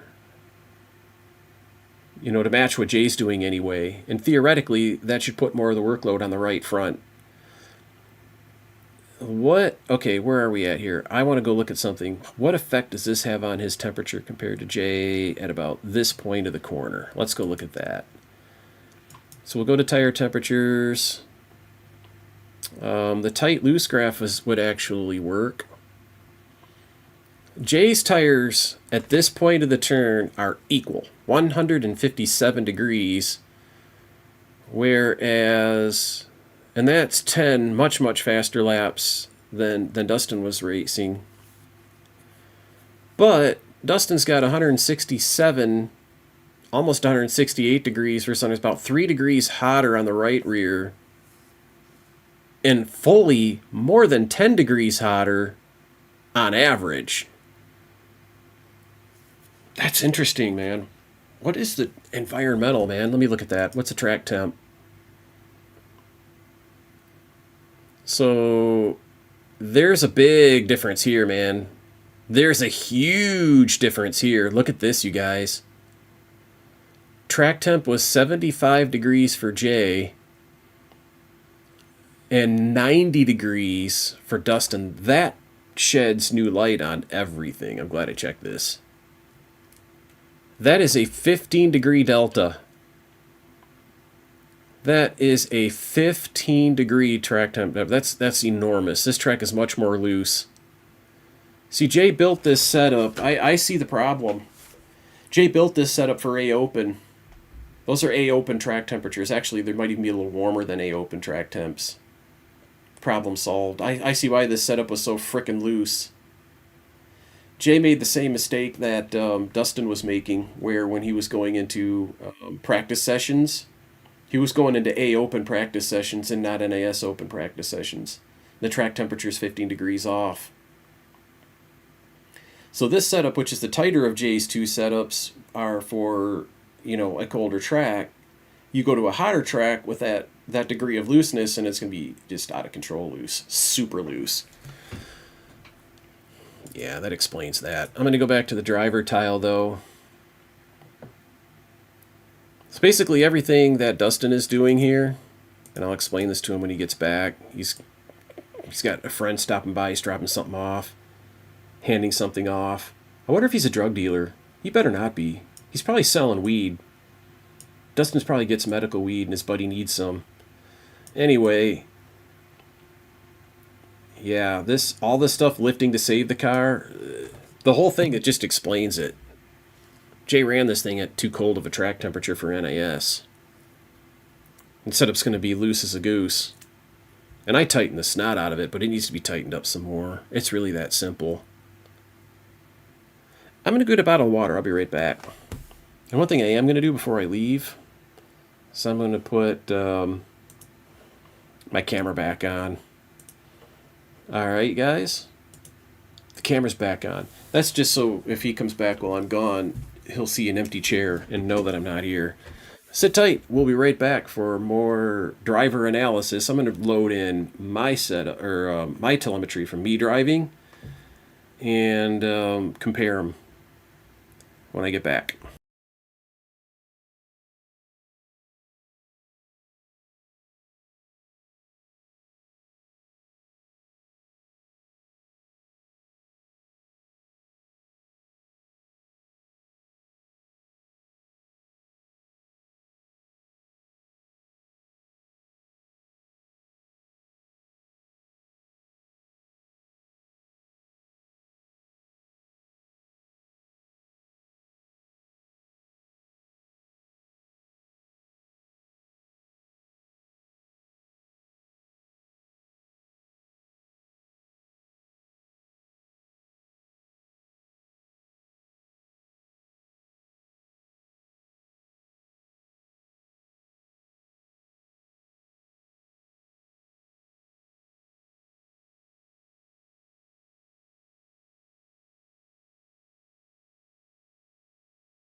Okay, I am back.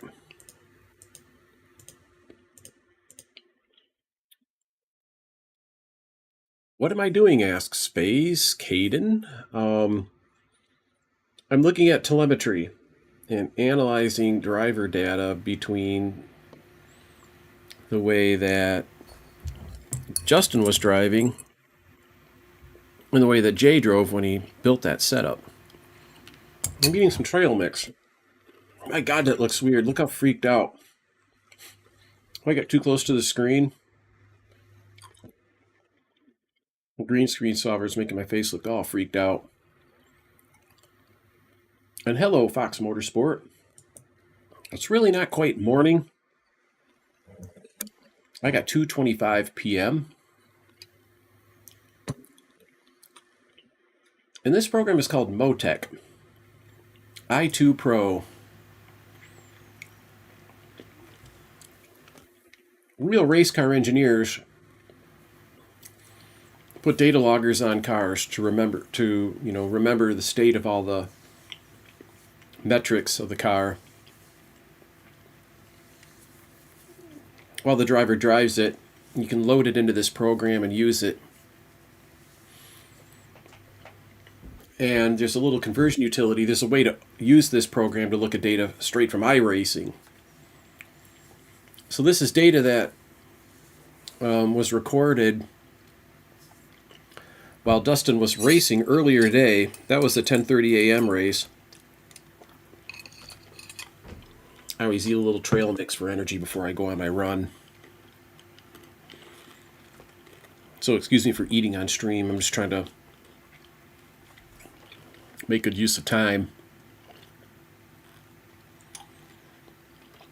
And we're trying to troubleshoot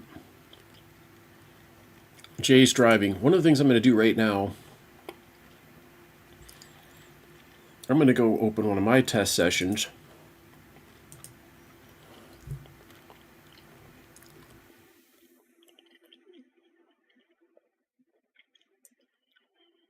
And here's where I was at 10 laps, 30.7 seconds.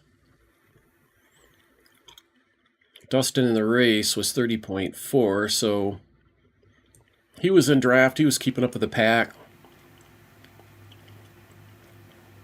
This is some much lazier driving. I want to see what my track temperature was at the time. 102 degrees, so that's much hotter.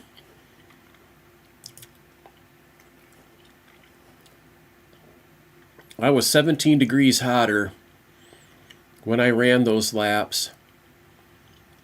So this is a very loose track. It would have yielded a tighter setup, and that's good. I should have had faster lap times, even running on clean track. But anyway, my 10 laps in versus Dustin's 10 laps in. Let's do a little comparison here. My throttle is in blue. His throttle is in white. I'll just move this yellow marker offline so I can just see what's going on. Even at those temperatures, I got into the corner much later than him. Put my heat on earlier. He got much, much hotter here. Why? What was his throttle doing? He's using brake. It's really hard to make sense of this at times. But anyway, over here, same difference. He's getting into the corner too early, is what it looks like. He's doing that against Jay's best laps, too.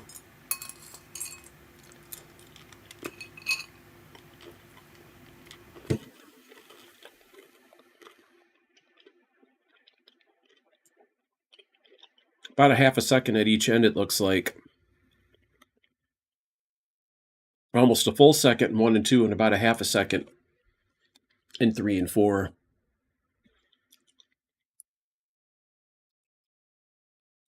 And he's doing, even on the 3-4 side, he's doing a full lift and using brake. But he's in a race. I don't think on a clean track he would do that. I'd have to have him go run some test laps. So I'm sure he's having to tap this brake because he went down there with somebody else that's slower. I'm positive of that. I mean, he's in a race. There has to be cars there 10 laps in. So this data isn't altogether useful. But you can see as he goes through the corner, he's going completely off the throttle and then completely on the throttle and then dancing it to kind of deal with that. And he's developing way too much tire heat because of it. So you can see at both ends of the track, let me turn off his telemetry. This is a canonical iRacing lap. Okay, welcome back. I'm going to turn... That's okay, man. You do you. You got company. No problem. So I'm looking at just my telemetry. Here's what I discovered. A lot of the data we're getting on you is because I can tell by looking at it, you're dealing with going into corners with cars in front of you. And you are early lifting going in, which is something you do when there's a car right there. You don't want to hit them, you know.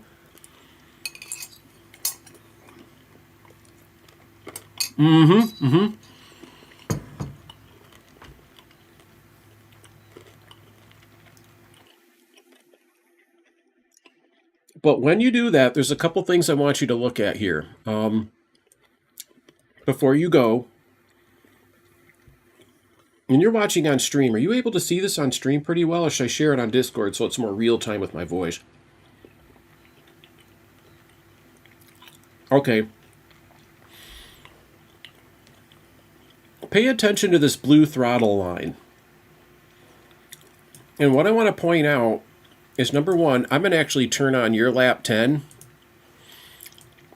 You're getting off the throttle too early. You did this against Jay's times too. At both ends of the track. You see how your white line dives below my blue line earlier at both ends of the track? Here in turn 1 and here in turn 3. So you basically need to get into the corner a little bit deeper, and you're also turning down a little too early also. So just follow the wall out a little further and then try to point. Now, here's the important part. Well, we'll compare yours to mine. We'll keep that up. In every case, you're going all the way out on your throttle, which I am too, admittedly, in 1 and 2. You have to. You know, 1 and 2 is just to stop, park, hand the valet your keys, and pick your car up after you walk around the rest of the way. You know what I mean? It's just such a slow damn corner.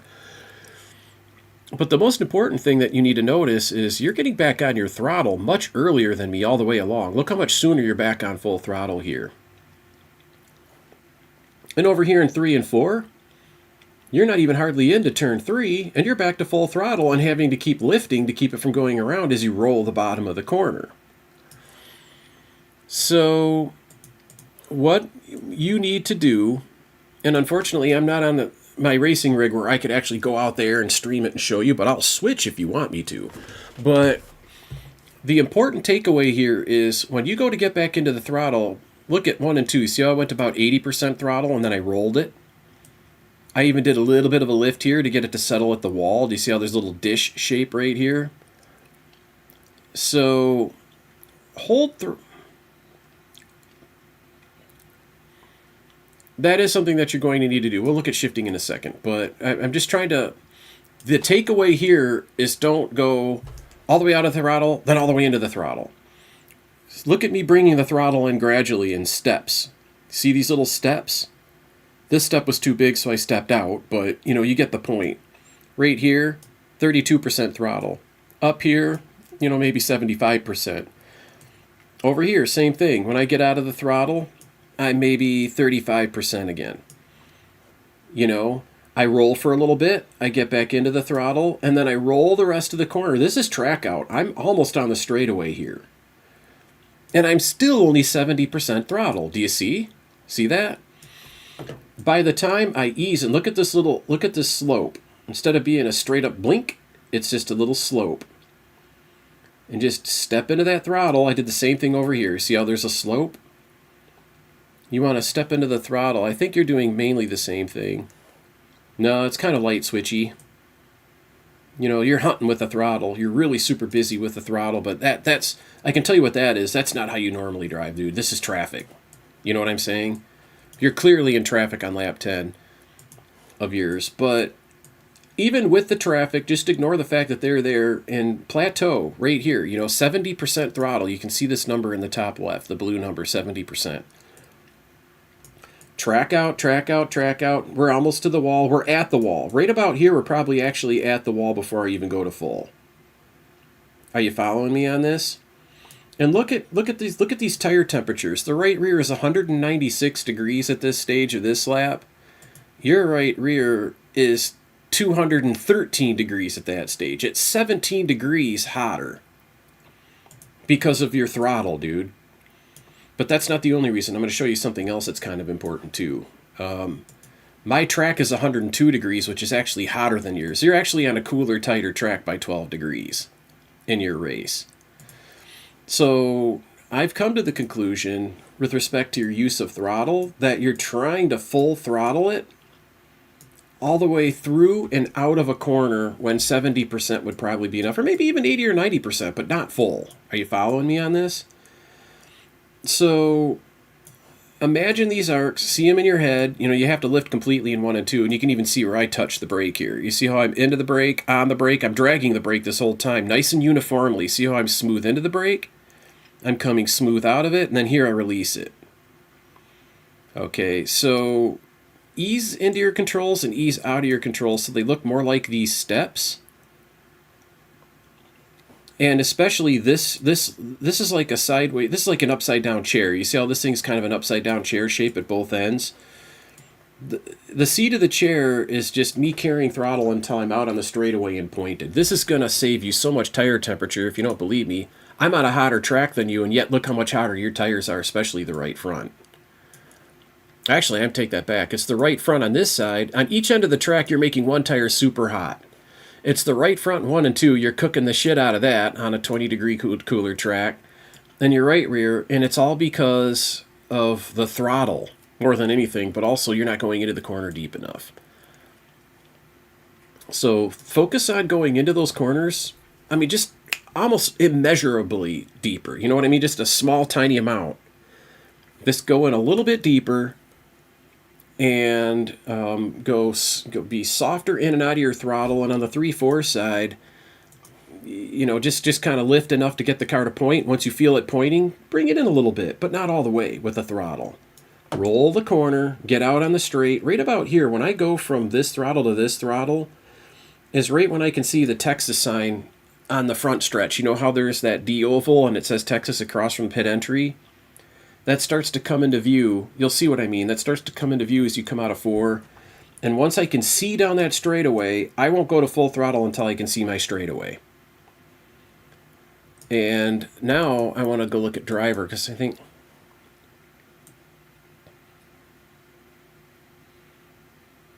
less is more. Less is more.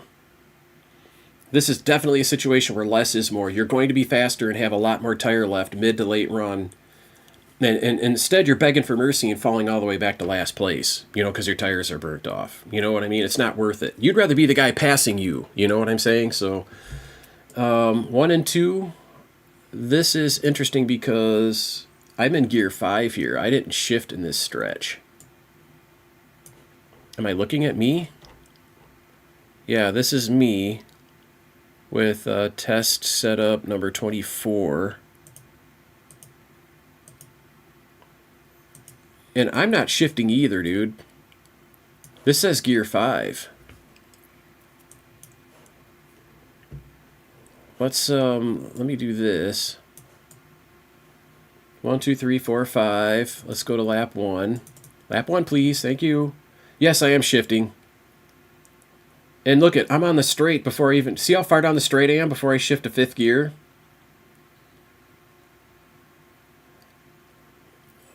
Right, that's because that's how slow you have to park it in 1 and 2 to get around that crappy ass corner.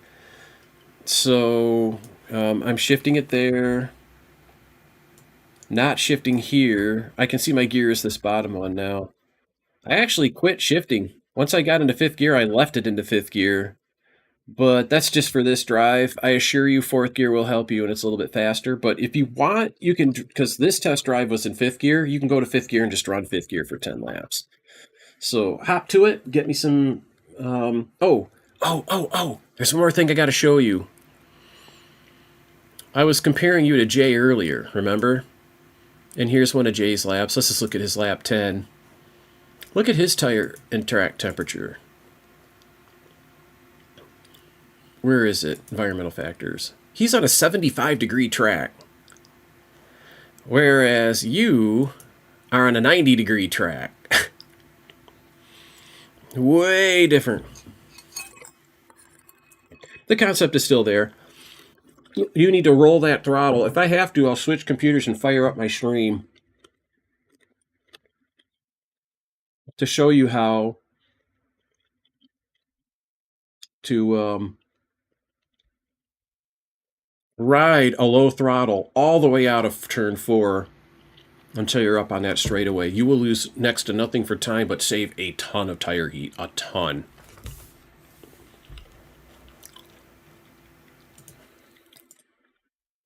If you want to do it now, I'm willing to hang out and finish my trail mix. In about a half an hour from now, I want to be outside running, though. All right.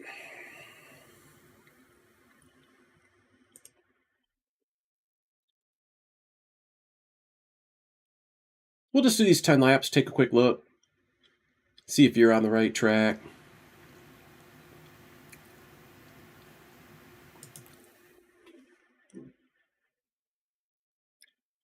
Yeah, I would discourage you from running A open tonight because starting at 4:30 and 6:30 and so on, the races are going to kind of go downhill.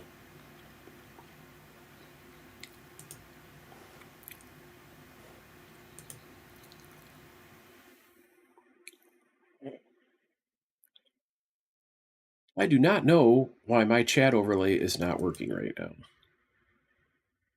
That is bizarre. Let me catch up on chat. How many hours until COD? Probably it's 3. I plan on starting around 6. It might be 7 now because I stayed on for a little extra longer doing. It's better to just do it right now. Others have to start all over. You know what I mean? We're here. We're now. We're really quickly hammer it out because we only have one thing to do. I just want to see what you got going on. And then here comes Twitch with his frickin' ad breaks.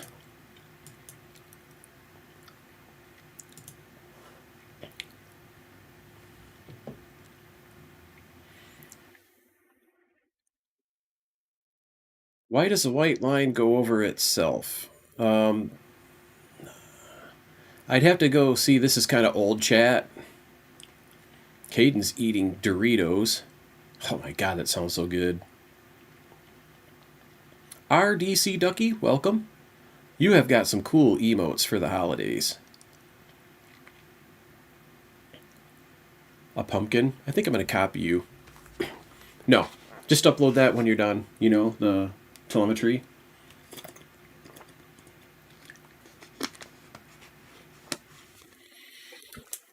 I'm trying to chat with these people.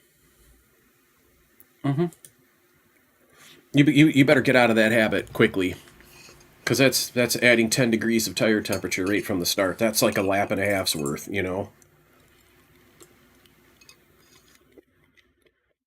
If you need to do it to save 3 positions off pit road, then yeah, it's worth it. But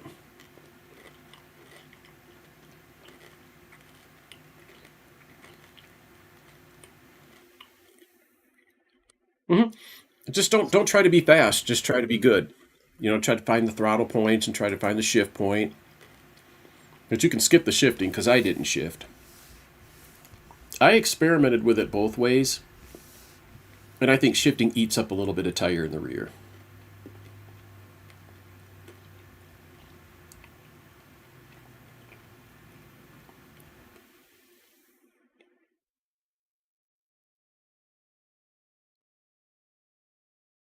And I would have to do more experimenting. I know there's a right way to take the throttle through every corner at every track. And it just takes a lot of practice and experimentation, looking at the telemetry, figuring out what it really likes. early entry, late entry, you know, getting the entry point just right is pretty important.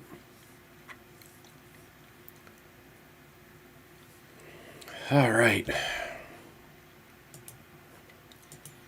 I will load in.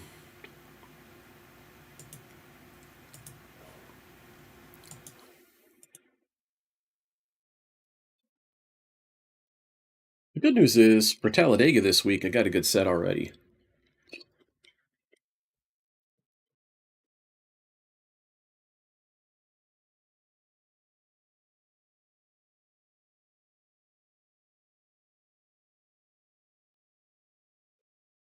Look, the weather's still 70 degrees out. Mm-hmm.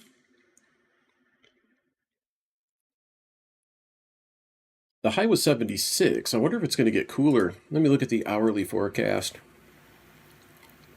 No, it's still warming up. Temperature is going to peak about 75 degrees at 4 o'clock. I'll still be out there at 4 o'clock. Because I'll probably be out there 3:30-ish.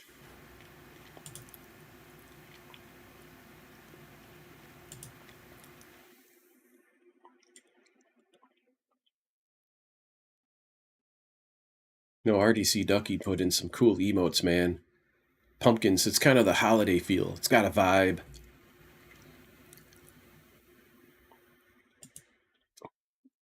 Yeah, there's certain leaves. You know how trees are green and then some of the leaves change a little early on that specific tree. There's some leaf litter in the yard. Not much, doesn't need to be raked, but just speckled here and there.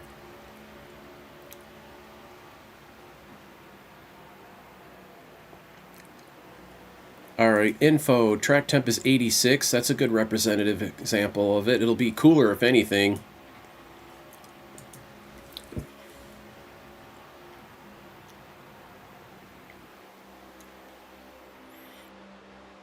Okay, I'm going to click Start Spotting. And I'll talk you through some of this throttle. Right about now, I'm easing off the throttle. I have 0 in, and then maybe 10 throttle, 10 brake, until I get to that patch, and then I release the brake and squeeze the throttle in. And right now, I'm full throttle. I literally wait until I'm that far out of the corner before full throttle. Here, I'm about 70%, 80%, hold 80, hold 80, squeeze in 100. Do you kind of see what I mean about holding? And I refer to that as just quote unquote rolling the corner. About 10% throttle, 30% brake. Yeah, and then you have to stop before you get to the wall because Texas. So you'll be off the pace for this entry, so you'll probably be able to use full throttle briefly at the bottom, then come back to 80% and ride 80% all the way out, now full. But don't allow yourself full throttle until you see that sign on the wall that says Texas on the end of that first leg of the oval. You know how it's kind of like a mini straightaway when you come out of 4? Once you can see Texas, yeah, you can call a dog leg, sure. As soon as you can see the first crook of the dog leg coming out of this corner, full throttle. Yep, there's Texas. You can start to squeeze it in. Now you're full. And there's a certain smoothness, a rhythm that you drop into. And then you start to become consistent at it. 30.5 seconds. We're not trying to burn down the world. And you'll end up saving a lot of tire. Wait till you see what your tires are at the end of this. Let me see what setup you actually have in. Test 230.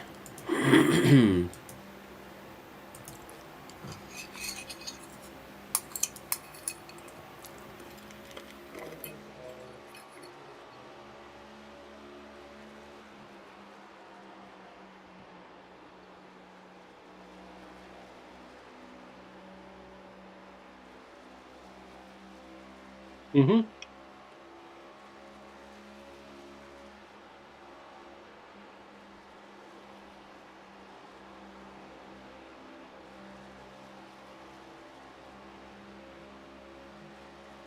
Old habits die hard.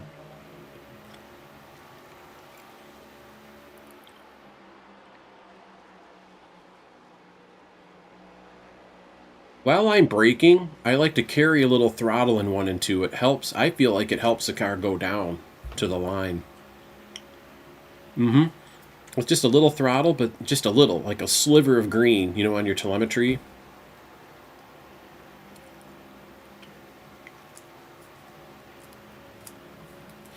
That's 12 laps. If you want, you can send me this telemetry. Is going to be enough so we can see how you look, how the setup looks. Just make it a nice stop. You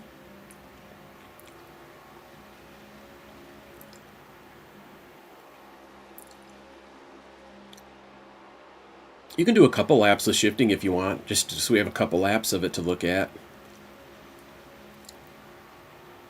Oh, that's okay though. It's you got to experiment a little bit, you know. Do you see how that helps you get around the corner?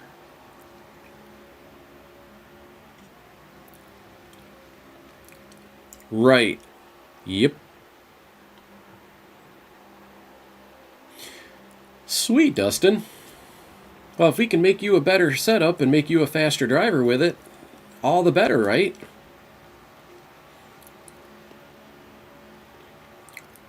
Right about now, if I know I'm going to stop, I turn off telemetry, but you don't have to fuss with that if you don't want.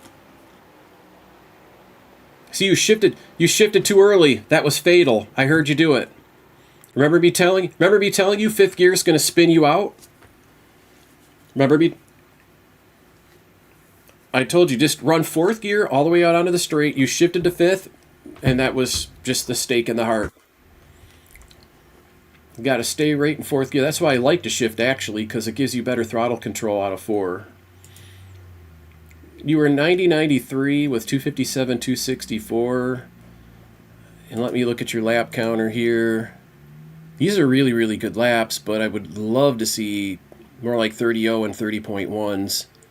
But I don't think this setup is that fast. You know, as tight as it is, it might be early run. I don't know what to think of it. But this is good because I think, yes, this is a very tight setup. At least it should be, theoretically. All right, so these are good race paces, dude. 30.3. You're going to be in draft doing 29.8, 29.9. Easy. If these are your clean air times and you're going to get into that draft and everybody's working together, yeah, you're going to be faster than this. So these are good times. I'm satisfied with it.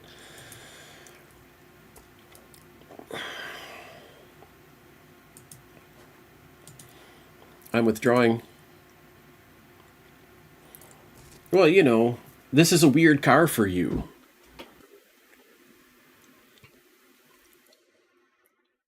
I don't know what you're talking about. That's because you forgot to turn it off before you parked. Now you have to go in, go on the track, turn it off, and then go off the track.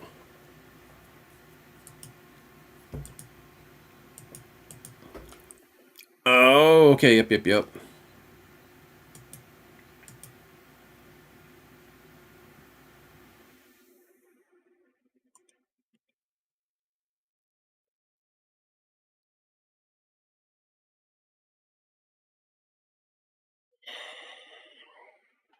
It's fall because the trees lose their leaves and the leaves all fall. It's the leaf fall. The leaves fall out of the trees.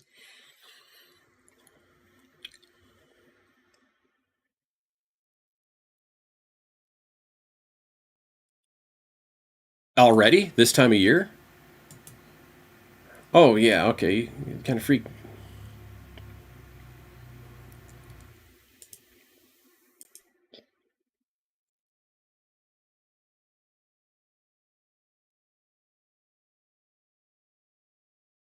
Northern Michigan is something to behold, too, for the leaves. Let me show this in folder. Let me grab this file and cut it. Let me go to my replace folder. Not replace, but telemetry. Paste it.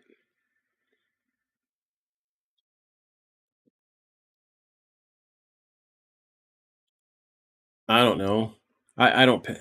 Honestly, you know what the funny thing is? Let me tell you something. I almost never pay attention to lap times. I mean, I use them for a relative sense, but I don't like, oh, well, look how fast these people are in this practice. It's because, you know, they're doing wall riding or they're doing, it could be doing anything. You don't know what the story is behind it. It's just a really terrible way to build a setup using lap times. So here is Dustin racing with test 230. We'll look at your fastest lap. The tight loose is super tight in 3.4. See, we tightened this setup so much, dude. This is a very, very tight, stable... Well, you know, it's for somebody who's just kind of, you know, learning this set. This would be... Someone like Rob and Jay couldn't race this. I can tell by looking at the red arc.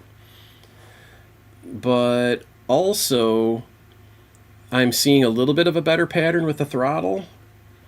There's a little bit of a shudder and a dance and a wiggle here. That's weird. I wonder if that's because you have Fanatec's or something.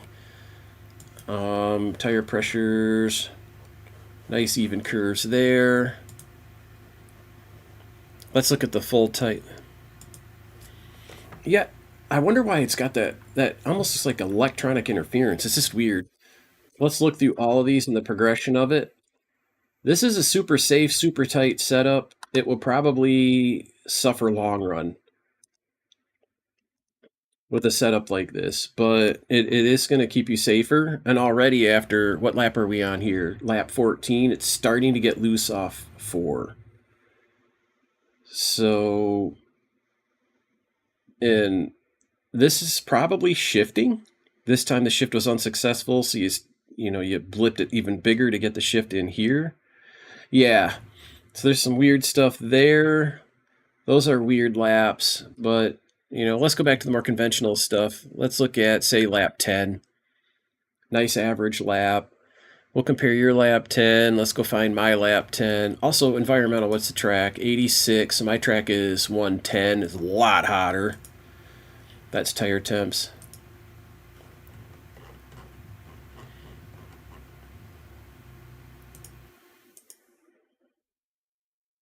Yeah, you're not smooth on the throttle.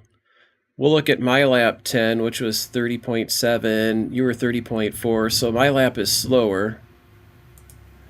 And you can still see where, okay, your look how much hotter your tires are compared to mine. And you're still hot on the throttle, but look at this. This is almost identical. See how there's this same little shape at the bottom? You lifted at almost the exact same time. I think over here, I lifted much, much earlier than you. This time you went in a little deeper, and I could see it by watching you. I think that this is better. For some reason, I just feel better about going as deep as you did. I might be... My lap, which is in white here, I think... Well, first of all, let me turn off my camera. So that you... Yeah, towards the end you did. Yeah, you did. And it's good because you want to see this. This is what you want to see. This is what we came to see. This is what we paid to see. You know, you went in a little deeper, but this curve is basically like mine. And you walked the throttle up really smoothly through this whole arc, whereas I plateaued it a little bit. And that's just two different styles, both, I think. And yeah. There's some differences there. Habits. Every driver's going to be different here. But I'm impressed with the 3-4 thing because we both have this down, and then up. And along your plateau, you're banging the throttle. Is this just kind of a nervous twitch in your foot, or did you remember?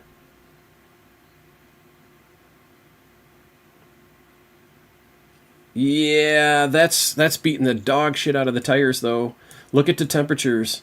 All it's doing is when you use the throttle to push the back end out, the first thing it does is pushes the weight of the car into that right front. Look at the temperature. You see how much hotter your right front is than mine?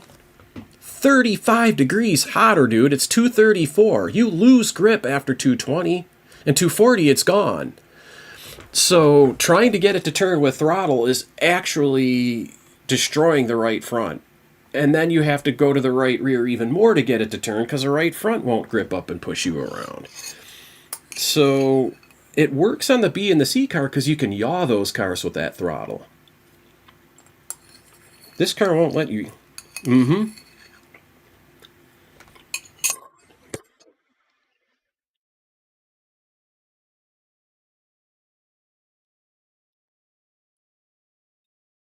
Mm-hmm. I don't want to call this a bad habit, though, because this is kind of okay. It's just kind of a... It is good. I do this when I drive on snow here in Michigan. I play with the throttle to see...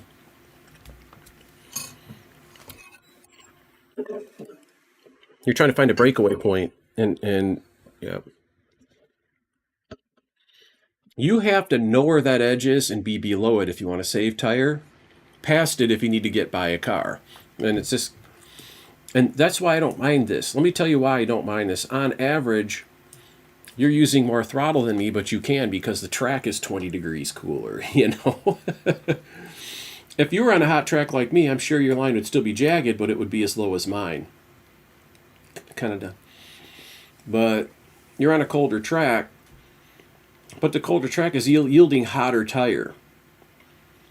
And the way Garrett Maines explained it to me in a conversation I had with him once is, you know, just because you can go full throttle doesn't mean that you should. And when you watch Garrett, he does something kind of similar to this, except he's obviously much better than me. You know, this little plateau of his, he'd probably be higher than both of us and still have cooler tires. And the secret...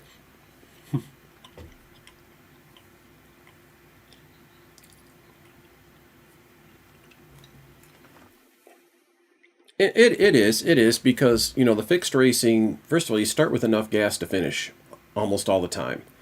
Be Fixed at Indianapolis is probably the only fixed race I've ever seen in my life that you have to refuel to make it to the end. And you need 0.3 gallons. I mean, you're just short.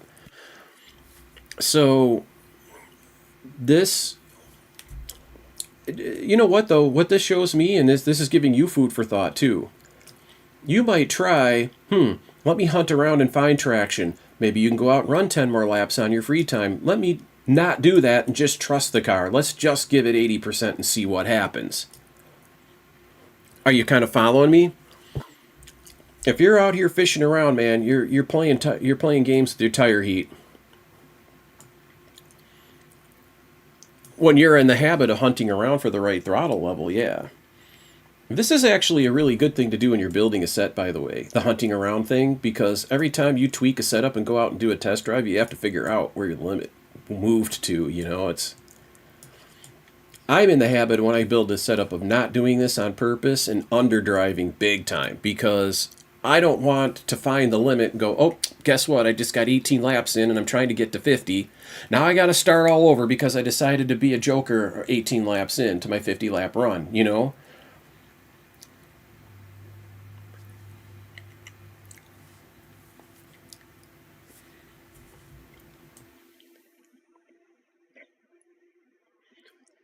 Let's see. Let's look strictly at yours. This is strictly yours. Yeah, your white's gone now. You'll see in a minute once you get caught up with the stream. But you drop the throttle, and the reason the right front is starting to take off right in this little stretch here probably isn't the throttle at first. I'm going to go over to the other tab that shows driver. This is where this blue line... You're adding wheel to the left. You've dropped the throttle. Here you can see the throttle and the wheel. The throttle being the green line and the wheel being the blue line. You drop the throttle, and at this point, you're getting back on the throttle. This is right where you're getting on the throttle and out of the wheel. So let's go see what the temperatures are doing there. You're back into the throttle, and you're coming out of the wheel at this point. And look, it's going to cool off the right front. So this right here is from turning of the steering wheel, not the throttle. The steering wheel is gonna, if I were to, you know, theorize, the use of the steering wheel is heating up your right front, and the use of your throttle is heating up the right rear. You know from experience that the best way to get a car around a corner is to not use the wheel at all. That's exactly right. Like with the B and the C car, you're going to use your throttle to, bang the car around the corner. That's what all this is about. All this up and down with the throttle. You're trying to get the throttle to rotate the car, but it doesn't work with this car. It's really, really weird. Yeah. Yeah, it's...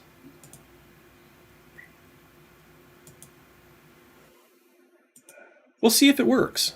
Try it both ways. You have old habits and you want to develop new habits, but you got to test the new habit when it's something that you're cognitively going to think about, because your body is going to do whatever it's memorized, Just like firing range training or, any other type of activity, riding a bicycle. There was a period of time I hadn't ridden a bike in over a decade. The first time I got back on, I was like, holy cow, I'm going to kill myself. And I used to...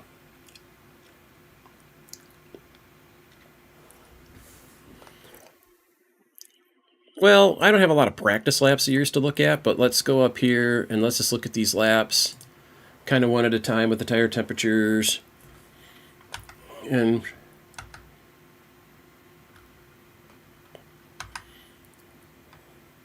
like here early on, there's no plateaus here. You're definitely fishing around with a throttle. You see how there's no curves here? This is, 5 laps. This one's a little bit better. We can see this. We can see the upside down chair there a little bit. There you go, stabbing away at the throttle. This is this one. It's kind of an ugly looking chair, but it's there. This one's probably the best. This is the one we looked at before, isn't it? Yeah, lap 10. This is as close as you got. Yeah, your problem is you're trying to use the throttle and you're dancing on the throttle. And meanwhile, your wheel's in and heating up that right front while you're fishing around with the throttle, trying to get the throttle to do. You just got to run a smooth line, and this is where you turn, this is when you turn, this is when you brake. I think habitually you're just banging the hell out of that throttle with the wheel turned all the way in, trying to figure out how to get it to, not feel tight. When all you really need to do is this. Look how smooth that is. Do you see how smooth that is? And more to the point, look how cool the tires are. This is just demolishing your tires, dude. Not that one. What's a bad one? One of these early laps. Because actually, 8, you full throttled that lap. I was watching when you did that, and it stuck. Yep, it worked, though. That's as cool as the tires have been. Look.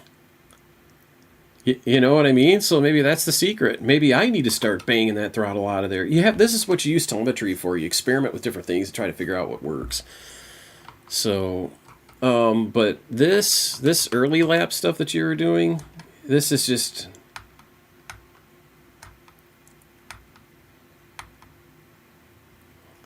Maybe if you did keep 70% with the loose setup, the car will glide the corner for you.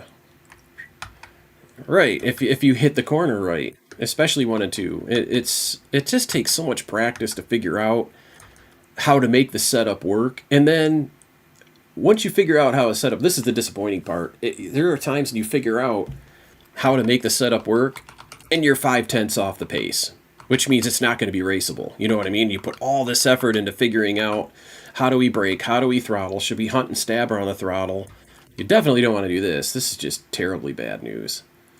You can see you got the wheel buried here, and I don't know what happened here. That's just really weird. That's a weird throttle curve.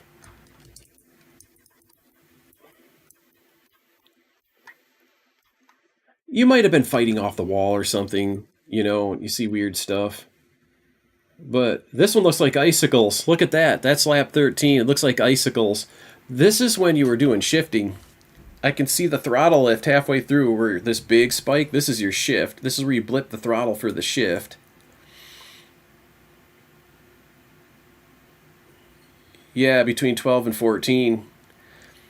And look at this little hook. Look at these bumps. Look at all these bumps in the green where you're beating up the right rear. Every single one of these has in common you getting back on throttle. See, you get on throttle here, and it just climbs like crazy. The whole time you're climbing the throttle, between here and here, green is on its way. This is as hot as it's been 200 degrees. And as soon as you put the throttle in, bam, 240 almost, 237. Smoothness. Seriously.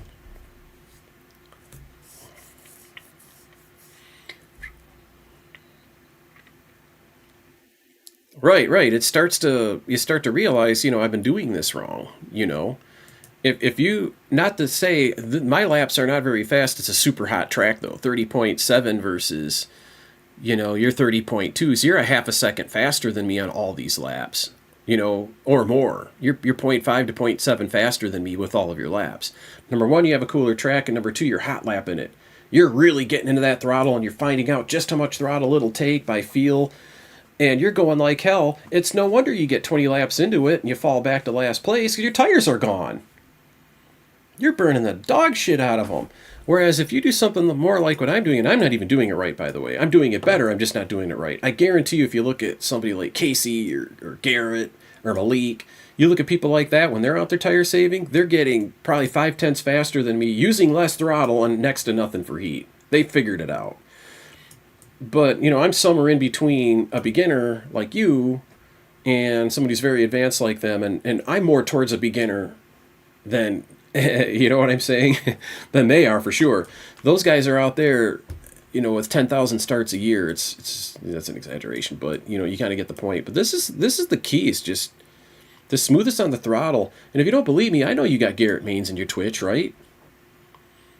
He is, and Malik doesn't stream as often as Garrett, but try to catch a Malik stream, and you're going to see they're making decisions between, smooth, easy throttle and just going, pedal to the metal. Those guys, sometimes there's race situations, and when you watch them, you can see it because their cameras are on these guys. You can see it. There's focus in their eyes. Like, they got to race this guy. They know this is their only opportunity not to get freight trained or whatever their thought process is. You can see those things.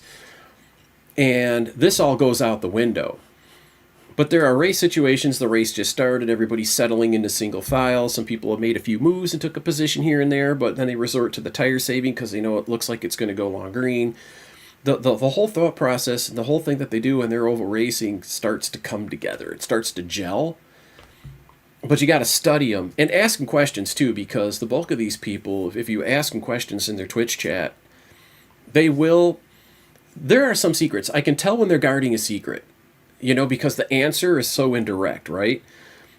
And I'm really kind of good at reading people based on what they say and how they say it, but I'd say upwards of 80% of the time, if not more than 90, they're going to just truthfully answer you, and give you knowledge that thousands of hours of looking at your own telemetry or discussing it with me, or just, these guys they're way beyond all this.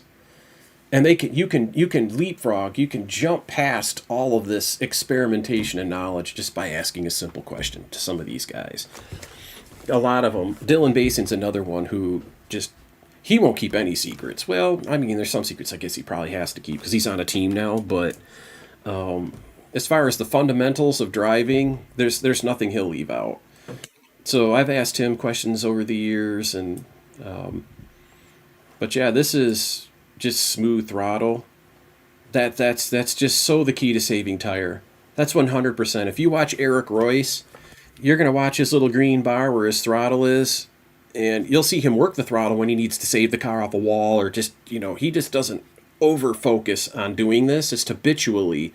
It just happens when you watch people that have as many reps as that guy does. And so it's super valuable. Go back and watch some of his VODs, because he hasn't been on much live lately, or watch some of their live stuff so you can interact with him and ask him questions.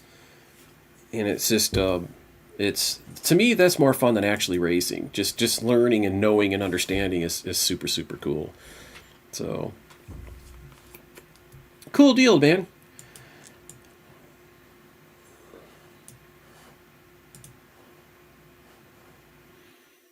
Yeah, that's all up to you. You got to do what you're comfortable with and what you're in the mood for. As for me, I'm going to bid you farewell. Yeah, I got to go outside, man. The weather is super, super nice. I'm going to look if the sun's not out, then I probably won't go out. Even though it's warm out.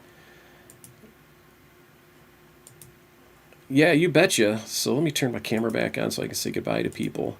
Because I'm probably... I'll catch you later, man. Take care. That was Dustin Franklin, everybody. See you, Dustin. And meanwhile, in weapons build, FaZe Caden posted a weapons build. Let's take a quick look at that. It's a TAC 56, which is an old favorite of mine. This is showing it from a weird angle. It's like the gun is pointed right. That's weird. It seems like the gun was always pointed left. Barrel muzzle, the stock. I see, just the graphic is reversed for some reason, but what the individual items are still all right in their proper places. So we'll check that out. We'll see if that matches. And maybe when I do DMZ a little later today, I'll show you some loadouts that the pros use. If you guys are curious, you can go to this website, codmunity.gg. My profile's there, but you can also browse from there to their main website and start looking at loadouts that, well, the World Series players of the World Series of Call of Duty or whatever they call it, a battle zone. Those people, they just been to London and back, right? And they got their meta builds. They're all on the web. You can go check it all out. I think it's a really, really cool website. My personal favorite weapon builds are there. I'm going to click on it, actually. I got my Bryson 890. That does good in building 21 for those of you who put yourself through that. But it also shreds. It absolutely shreds bots in the Koshai Complex and in Fanto. But it's utterly worthless in Al Mazrah. Remembering that every gun, or I should say, every map has an entirely unique, it's not by DMZ, it's not all the DMZ maps are equal. Every single solitary map that you go into in Call of Duty has its own data tables for the performance of these guns, which is why some guns do really good in the Koshai Complex and do next to nothing in Al Mazrah. And that's, they get different data tables against bots versus players too, so there's a lot of inconsistency with these. My ISO Hemlock build, I'm telling you what, if you have one of the pay-to-win Hemlocks and you like that 15-minute regen on that gun, that build that I have for the Hemlock right there is... all the nerfs that they did to the ISO Hemlock, this sidesteps all that. This goes right back to as good or better than the ISO Hemlock has ever been, this build. And the secret is the 300 black overpowered plus P ammunition that I've tuned for that weapon. Then I also have an M13C. A lot of people don't like the M13C in Call of Duty because it has... I notice when you fire it, it feels like it has a lot of recoil, but it snaps back to home instantly. So it is super, super powerful. You just got to trust it and let the aimer dance around the target. It's still going to score the hits. So yeah, there you have it. I've only got a few of my loadouts in there. I've got 3 total. And the reason I put them there is not just to share them with you, but also so that I would remember them. You know, so I have a place to go to, you know, retune them, or if somebody says, hey man, how did you build that Hemlock? I can say, come here and get it. There you be. So yeah, man, that's a good deal. Let's take a look outside. I'll actually look at the weather forecast. I could easily roll into a 12-hour stream right now. It's been a long time. It says mostly cloudy. Let me go look outside. I want to see if it's sunny. If it's not sunny, it's kind of pointless. I want some sun on my body, right? Being outside in the warm, though, that might be worth something, but if it's really, really super cloudy, it just kind of isn't. You know, I want the sun. If I don't get the sun, then what's the point? Here's a satellite view. Let me look at my satellite. It shows clouds to my west and clouds to my right, but it should be sunny here. I'm going to check it. Sit tight. I can actually still talk to you guys. I don't know how far away this thing will hear me, but Oh, yeah, it's gorgeous out. Well, if you guys wanted an all-day stream, it ain't going to happen. I'm going to come back in a couple hours. It's just absolutely gorgeous out, so I'm going to go grab my kit. Maybe I'll kick a soccer ball around. I don't know what I'll do, but I appreciate you guys coming to hang out. I know a lot of you want to do some DMZ. So, looking at the clock, if I had to throw a dart, I'm going to say it's 3:30, 5:30, 6. Between 6 and 7, I'll be back. And when I come back, my God, what if I'm tired and I take a nap? It could be 9 o'clock. So, 6 to 9 o'clock.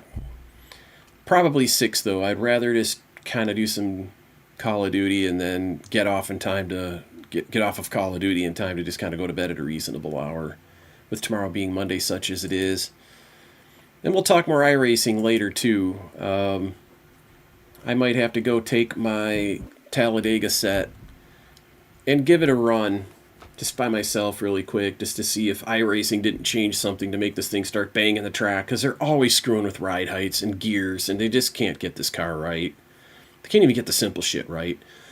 So I'll double check it. Maybe tomorrow during the day. There was some talk between me and Dustin about taking that setup and making it a fixed setup for a hosted race or races. I used to do that all the time. Some of you guys might remember how I used to have those hosted races Monday afternoons. That used to be where I would pre-release the setup. People who came into the hosted session, whether they raced or not, they could come and save the setup for themselves, and then a little later I would upload it to Discord, and that's when it would be more broadly released. So we'll see how tomorrow goes. But hey, man, you guys come back a couple hours from now. I'll be happy to see you guys again, and we'll go from there. You guys have a great rest of your afternoon. If I don't see you this evening, have a good work week. Take care. I'll be back in a couple hours. Bye-bye.